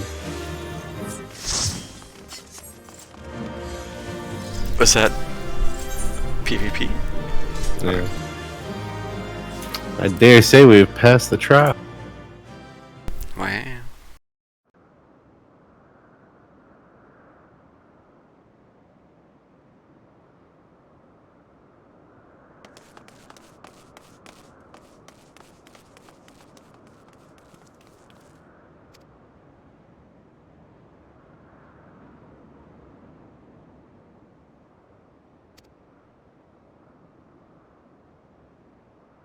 We've already kicked the ass of 4 of them. Yeah. Now they're just the 8. Surely that's it. Yep. They're totally dead, right? Oh. Oh.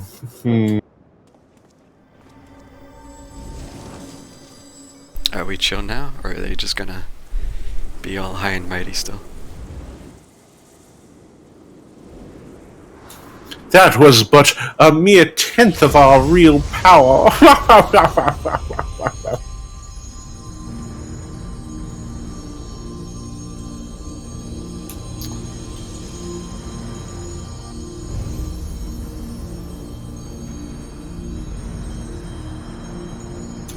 I think it's looking at Azima and Nelm's all again.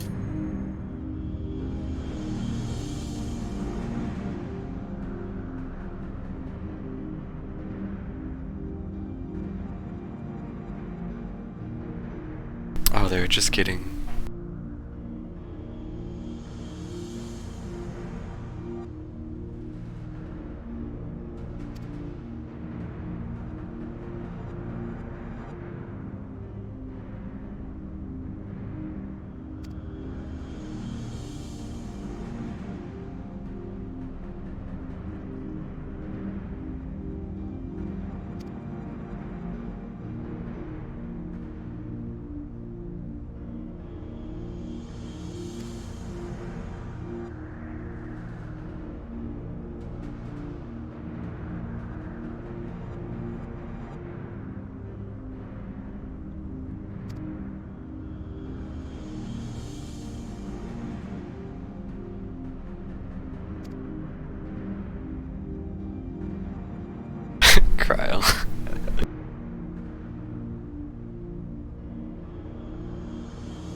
Every time I see Bargot, my brain immediately just transforms him into Vothring. He's thick, but not like that, bruh. Yeah, and I know. It's just when I see the thighs and the calves, I'm just like, oh, it's Vothring. Oh, wait, no, it's Bargot. Okay.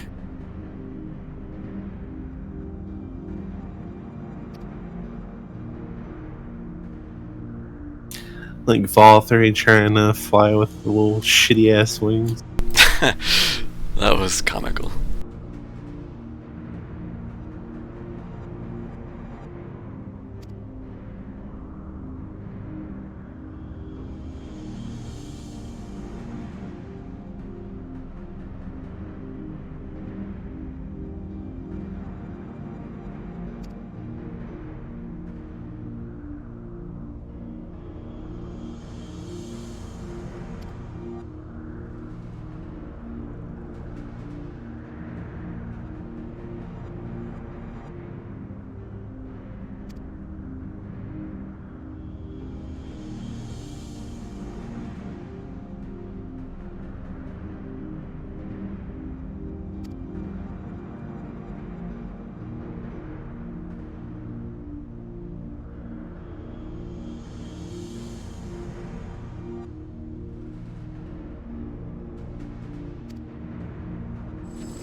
Just another 6 months until we get more information on this.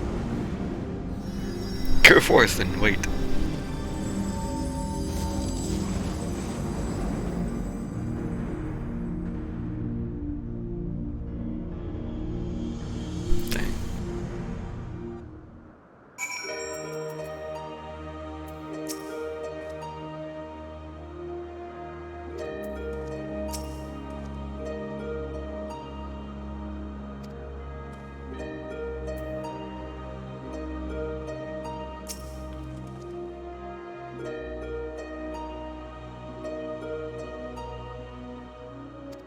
It has been an interesting day, Cryo.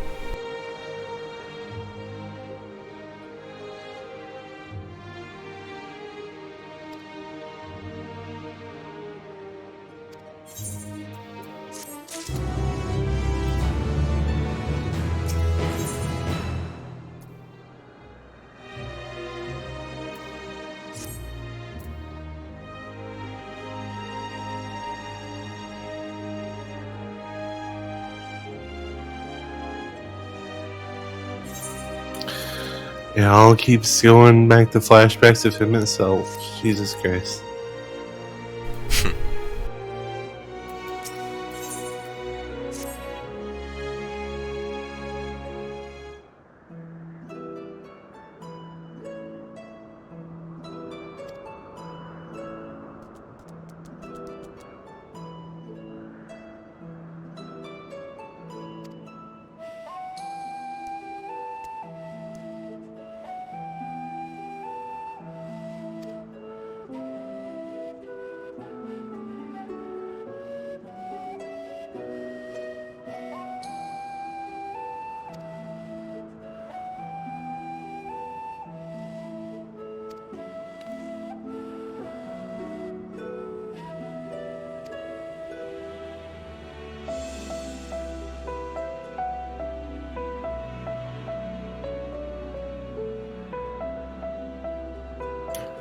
Little baby Oppo is actually evil. Just silently judging.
It wouldn't do to leave a fair maiden alone. Okay, guy. That's what I mean by it's evil, and it's gonna kidnap Quile.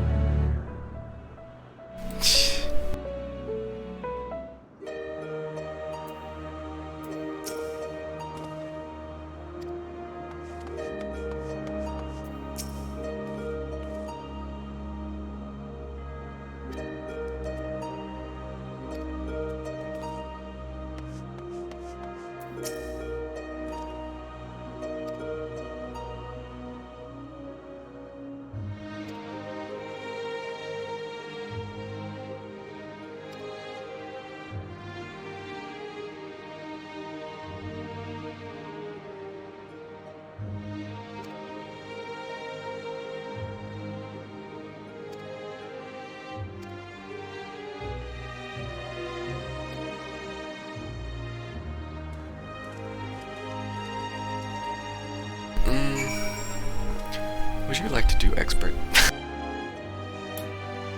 Sure. I'm not sure how much longer I want to stay on tonight, so I don't know how long this quest will take to actually finish. So yeah. We can knock that out right quick. It might be prudent to just at least do it. Yeah.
One second.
Okay, I got a third.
is this? Just some man I'm hanging out with. Person you mentioned before? I met them. Yeah. The one I ran the dungeon with.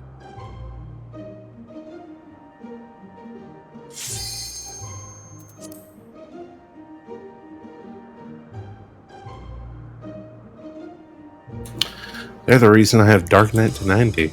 Bet you're surprised to hear that I have Dark Knight to 90. Nah, man, Dark Knight's the shit now. I had it to 90 before the change. It's no. What about Machinist to 90? I have Machinist at 90. It's check out my stupid hammer. It's red. Yeah. That's why it's stupid. Oof. Should I dye it black instead? Maybe. Black looks better on that, at least. I saw someone with a black one earlier. It looked pretty okay. Well, there you go, just for you.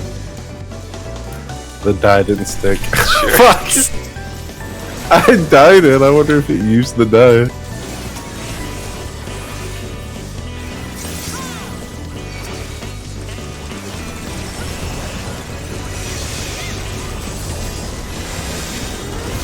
Yeah, just flat out saying, yeah, no, that looks like shit. It looks weird red. It's like a brick red, but it's, I don't know. That's fair. My other ones are black, that's why I decided to try something different. If you like it, then fuck what I say. It looks strange to me.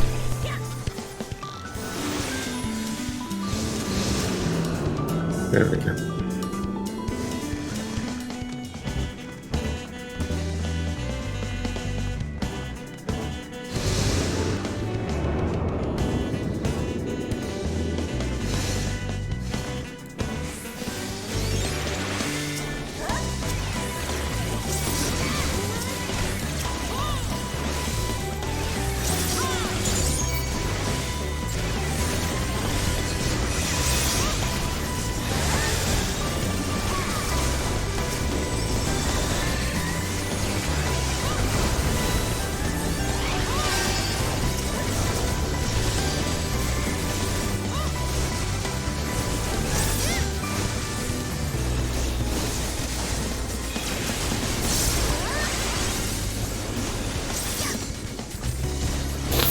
I mentioned this to Tran earlier. He was not as impressed by it as I was.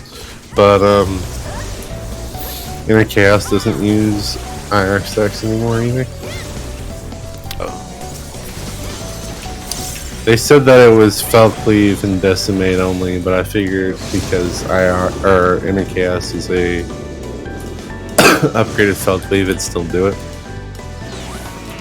But, no, you can use Infuriate in the middle of IR now. Nice.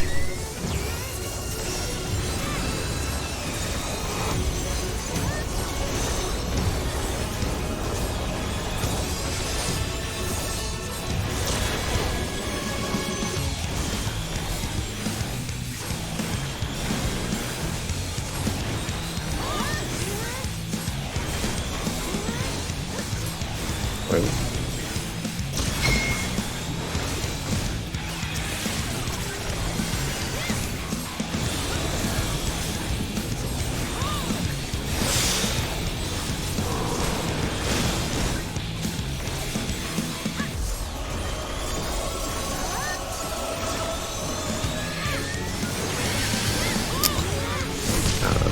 They've been a little mad about this changes.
I think it's gonna take me a long time to get used to the fucking overpower changes.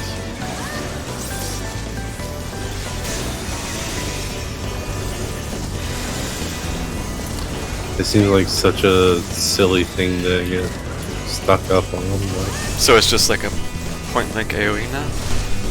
Yeah. Yeah, that's weird.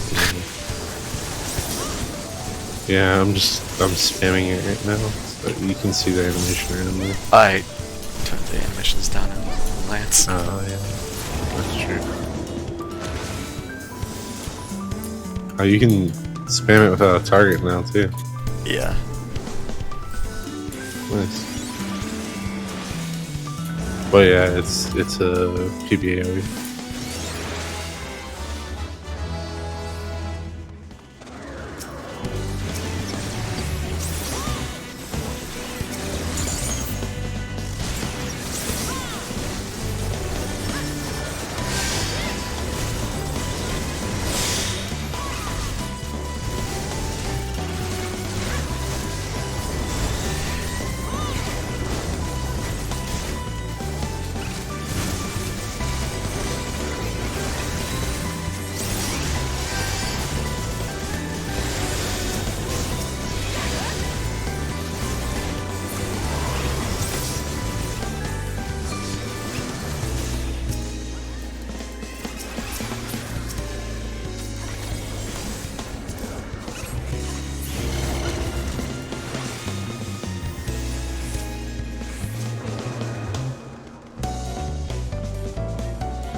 Kinda wish this was not the first expert dungeon I got coming back, because I hate this one. This one's so boring. That's fair. I got really sick of doing the dying ass or whatever the fuck. Because I kept doing that one. But I feel like this boss is just completely fucking elemental. This boss in particular is just... yeah, I hate this one the most. Yeah, there's just nothing to fucking do. It's like dodge the AoE, the boss, that's it. It does one, like, raid-wide AoE at the start. That's literally the only thing I have to heal the whole fight. Yep. And you already know before they spawn which direction they're facing, so...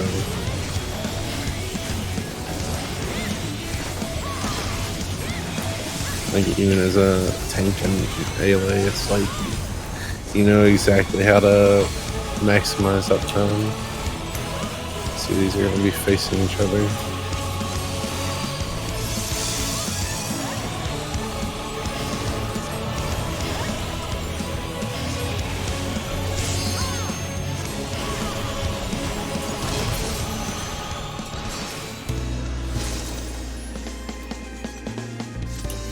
I got so lucky. Our last clear was my 8th book, and the fucking Warrior Axe drop. Yeah.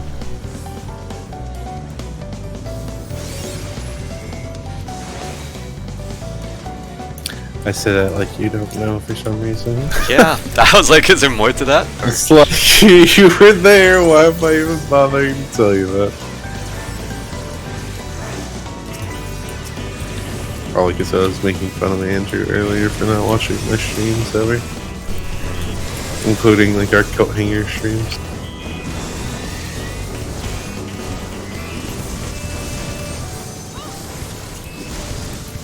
Like, after he left, of course.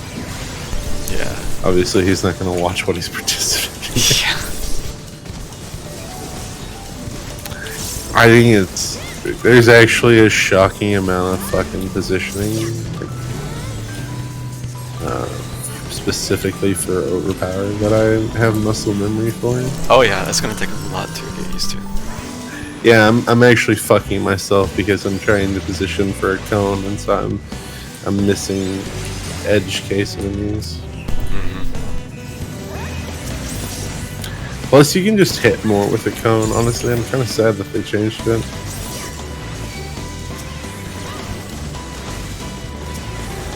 Because you always had Lethal Tempest.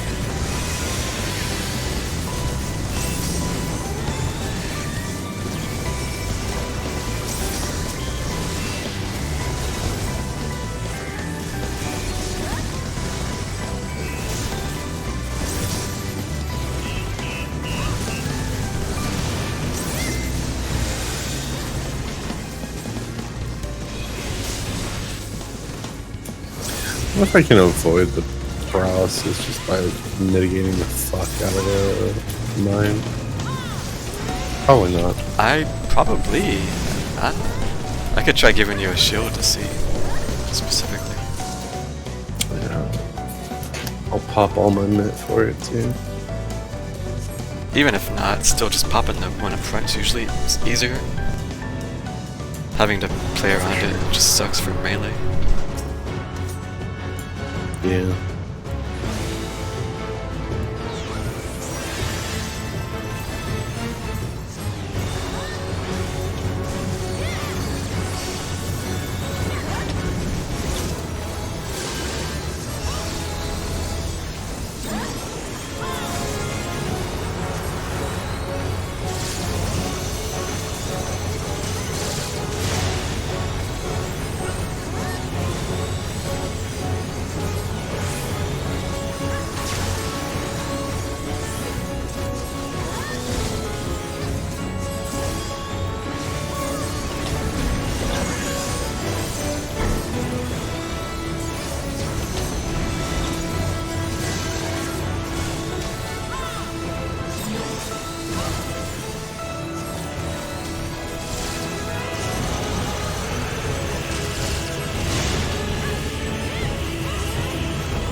I think this is it.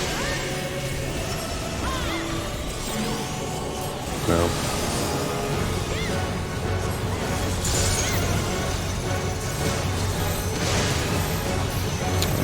That should last.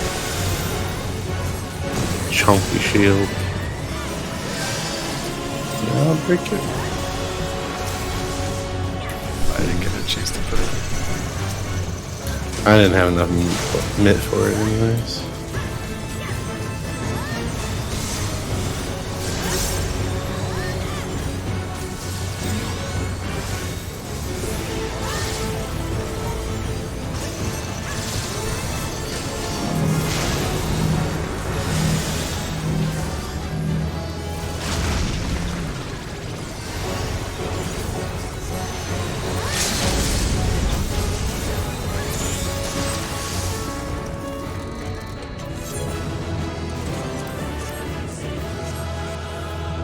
I'm gonna assume the dancer did alright. Oh, I didn't mean to need that.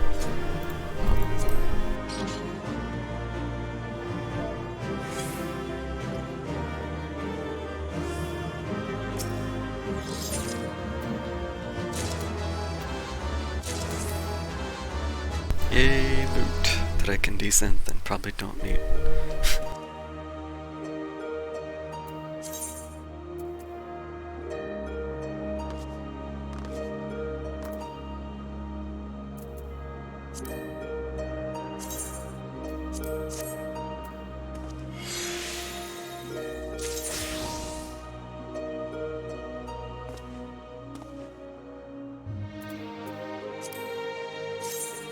Oh, I can increase my desynth level again. Ah.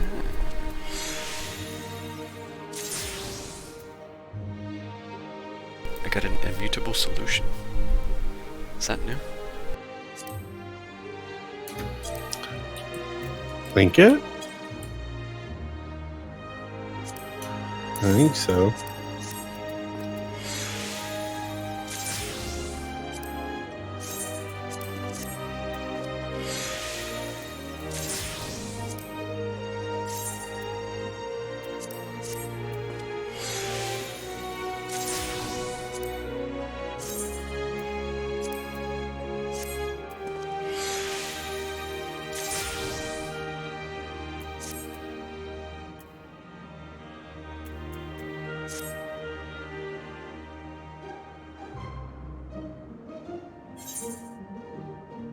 Oh, I'm capped on aphorism. I think I capped out in that last boss there.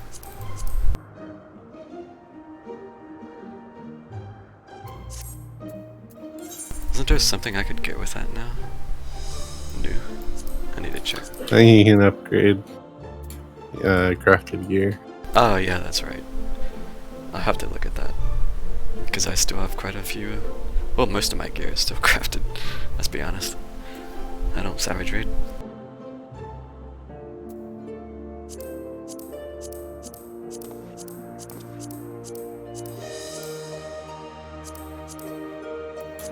I wish our arm didn't feel like somebody was running over it with a truck. I mean, yeah.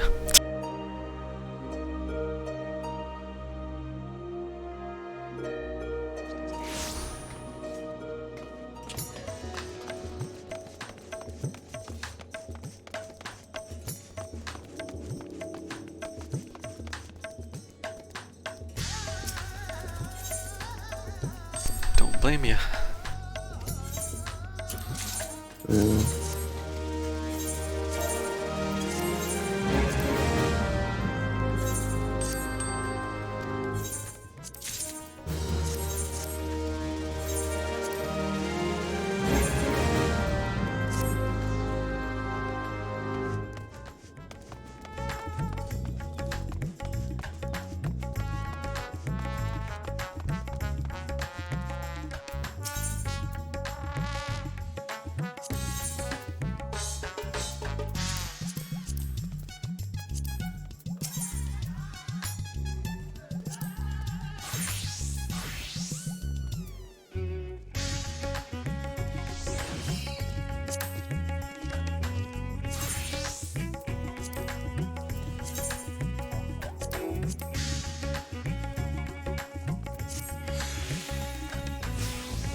I just, for some reason, feel really icky in general.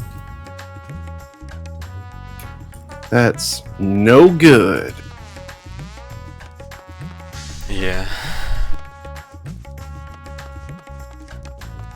Do you mean specifically like right now, or just kind of lately?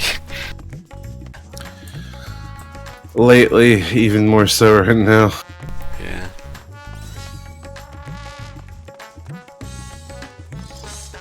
I've been a lot of meh lately myself. So. Sonic says that's no good.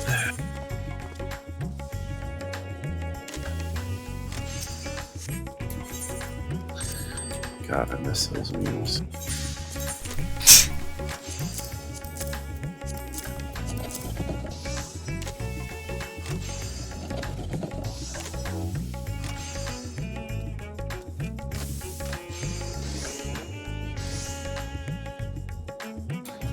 Yeah, well.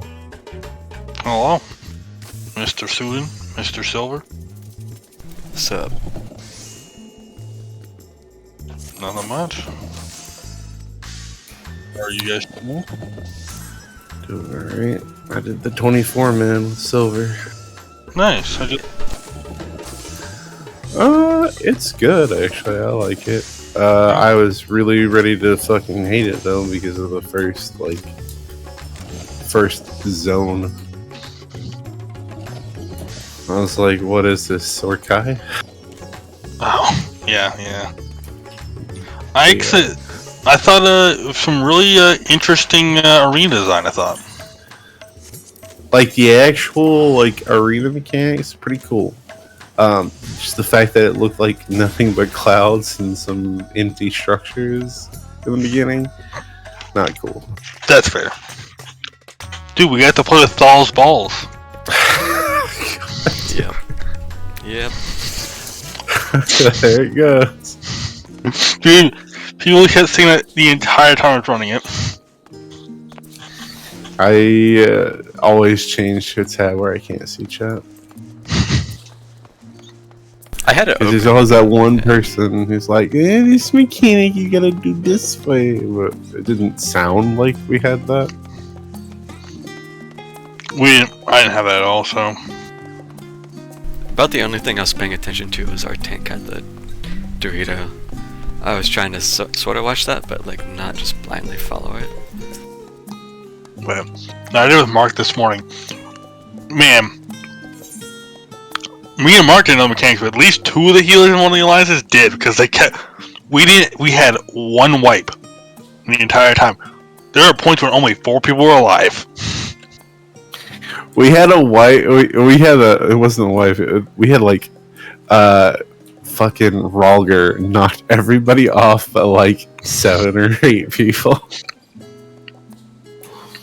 It was, and we actually recovered from it. It was real spicy. Dude, that meteor debate fucking made me so mad. Where he fists the meteor and punches into a bunch of. It's E8S holy. Yeah, it is. I mean, even E8 normal, so E8 holy, but I was just like, wait a minute, dude. I died to that. Here's my thing. It was what made me mad about it was I looked at it, it was why is that portal at an awkward angle? Yeah, sort of slanted. Yeah, it's that doesn't even hit anyone. And then he did the things you motherfucker, you weren't gonna hit anyone, period, with it.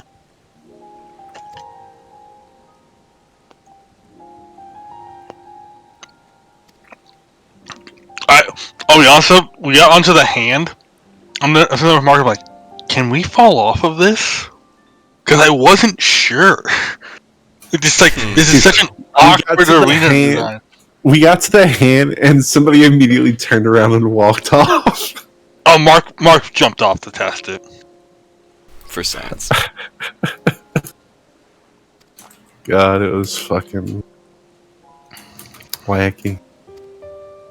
It was so I feel like I know 100% of Bayergant, 80% of Ralger. No, I know Ralger entirely. We spent so long not fight because there lots of times we had only 10 people alive. We spent a long time on Ralger.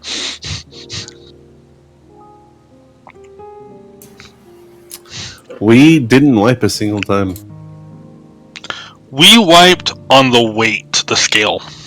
Yeah. Okay. So none of us knew what the fuck was going on there, but we just, I guess, barely managed to succeed. I think tanks knew because they were all on that one side. So I'll be real. we did it right the second time. I still don't know how to do it properly. Okay. I mean, we had the corpses on one side, and everybody else was just on the other side. Like, yeah, that's what we had at the end. I don't know if you're supposed to like bring the corpses, or that's how it's supposed to work. I also didn't realize at first that the first time we did it, I didn't realize it copies a random player in the raid. Yeah. I only realized because the second time we did it, it copied me.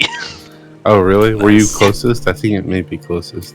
I don't know. I don't know if I was closest or not. Because I feel like... Was it you with like a gunbreaker weapon? It's like a scimitar. Okay. Alright, never mind then. Because you were on Dragoon, right? Yes, I was on Dragoon. Right, I thought it was... It doesn't I thought it copy was your copying weapon. the tanks. That makes sense then.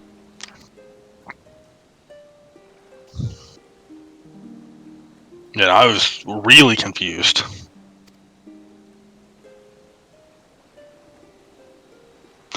I also was like sitting there forever trying to read like what's the cast bar difference to tell me whether it's the red or blue is safe. Realized Mark's like, oh, it's just whichever heads up. I'm like, God fucking damn it. Oh yeah. No, it took me a little bit to figure out. I think it was the second, like when it was the Dynamo Chariot.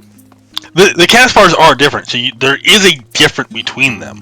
Oh, is it? I just based it off of what head is up. If it's That's the easy way to do it, but the cast bars are different. That's what threw me off. Is the order of which he says it is different. Oh, okay. Yeah, I realized that if it's nulled that's up, then it's a PBAOE. If it's fall that's up, it's a donut. Oh, you know which one's which? God, I don't know which one's which. I don't either. I was honestly working on that part. So nulled is the one with the thin waist because the thin waist is Thal's head.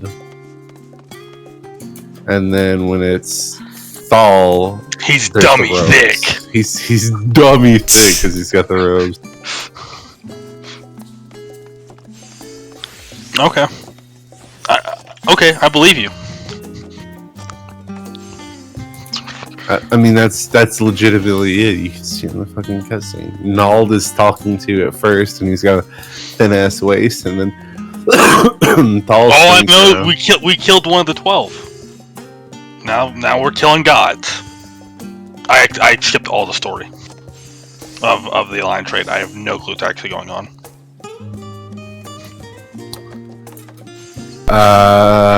Well, go watch the cutscenes. Idiot. Or watch Sylvie's VOD where he narrates it. Oh shit. Right? Perfect. I can't read for it, but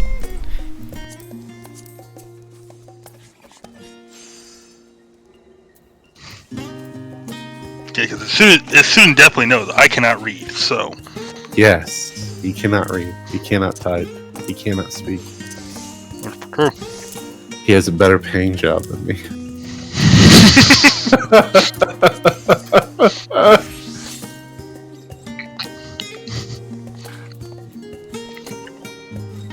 Can't type, has a job in coding. Right. Now, what do you think of the dungeon? It was decent. So, I think aesthetically, it's pretty nice. I like the aesthetics of it. First boss, okay, kind of whatever. Second I've already boss, forgotten the first boss. So that was a tentacle monster. Okay, yeah. First boss, man. Second boss, I enjoyed. And third boss was kind of neat, but God, it's so much downtime. Yeah, it's the third boss is the rat mechanics neat the first time in the fight, and then I don't want to do it ever again, and then you have to do it again. The forced downtime, it's so long too the second time. I think I dropped combo the second time. I'm like, come on.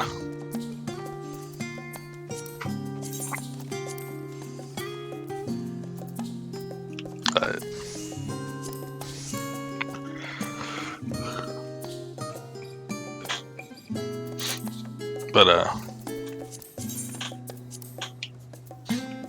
are you two gonna touch the EX anytime soon? I think I would like to try it. If it's people I know.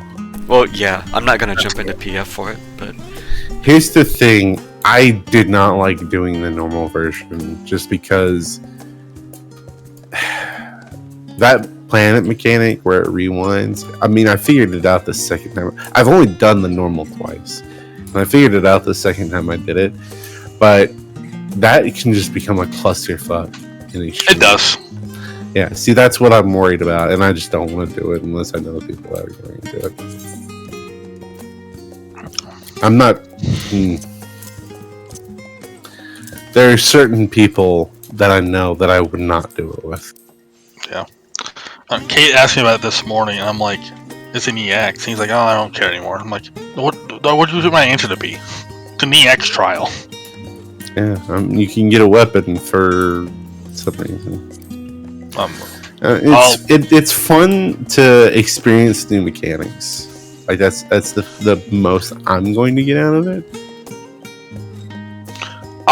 My recommendation is maybe this will be hard to do at this point. Is just try to get some people that will do it blind, and the ones that aren't blind to just let you solve it, or like will give help when you ask for it.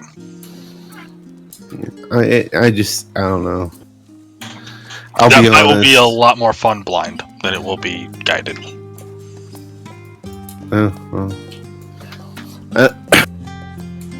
I don't think I want to do the thing on Thursday. Alright. I mean, I'll be off, but I still just.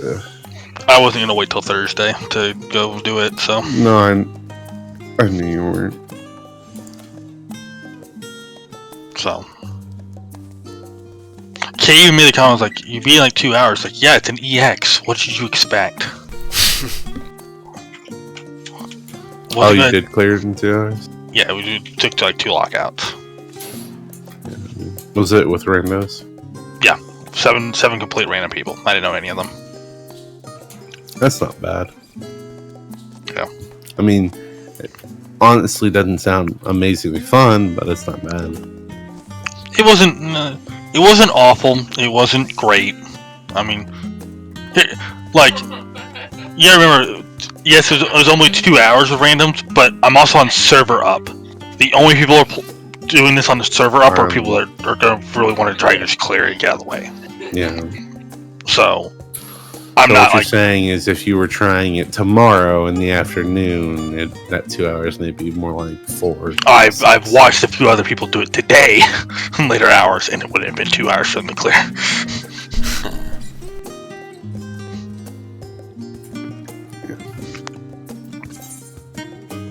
I do like that one of the prog points for PF is called 5-head prog. Nice.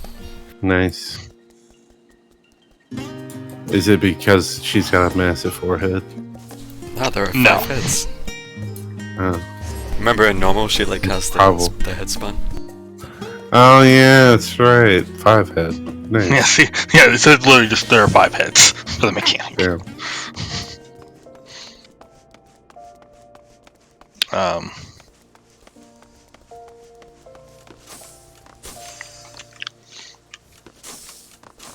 And then, I guess I hope you like intermediate relativity. I don't. Well, I don't remember what that is. It's intermediate, not advanced, right? It's third, not second.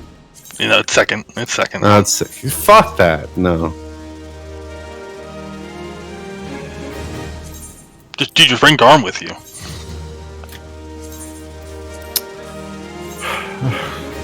Wasn't that E12 or something? That yes, it was. It is E12S. So that was the one. And that trend was the closest you've ever gotten to me banning you from the server. So Silver, that was the one. If you remember from watching Sudan, that you recorded 3 different locations to Silver do is 3. cheating, by the way. Oh, But you can go ahead. yeah.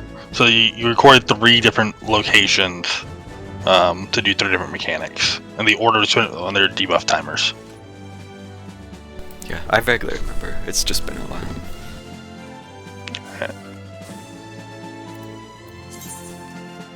And it was funny to anyone watching when Garm would drop wind in the middle of the arena and kill the poor people there. What do you mean?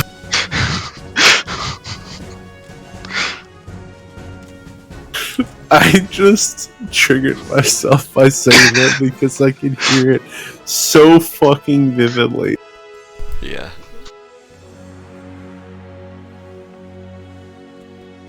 God, Yeah. that was so frustrating.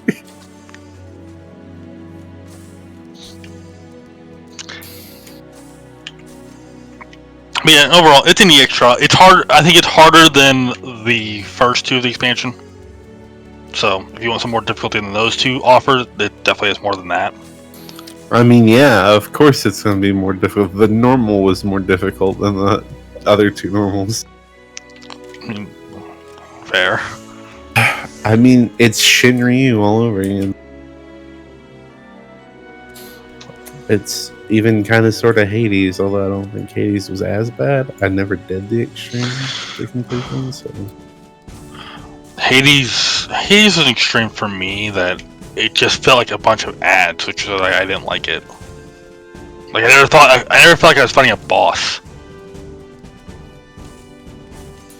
I just realized I said the dying gas. I meant the dead ends earlier. I know what you meant. Yeah, the dying gas is Hades.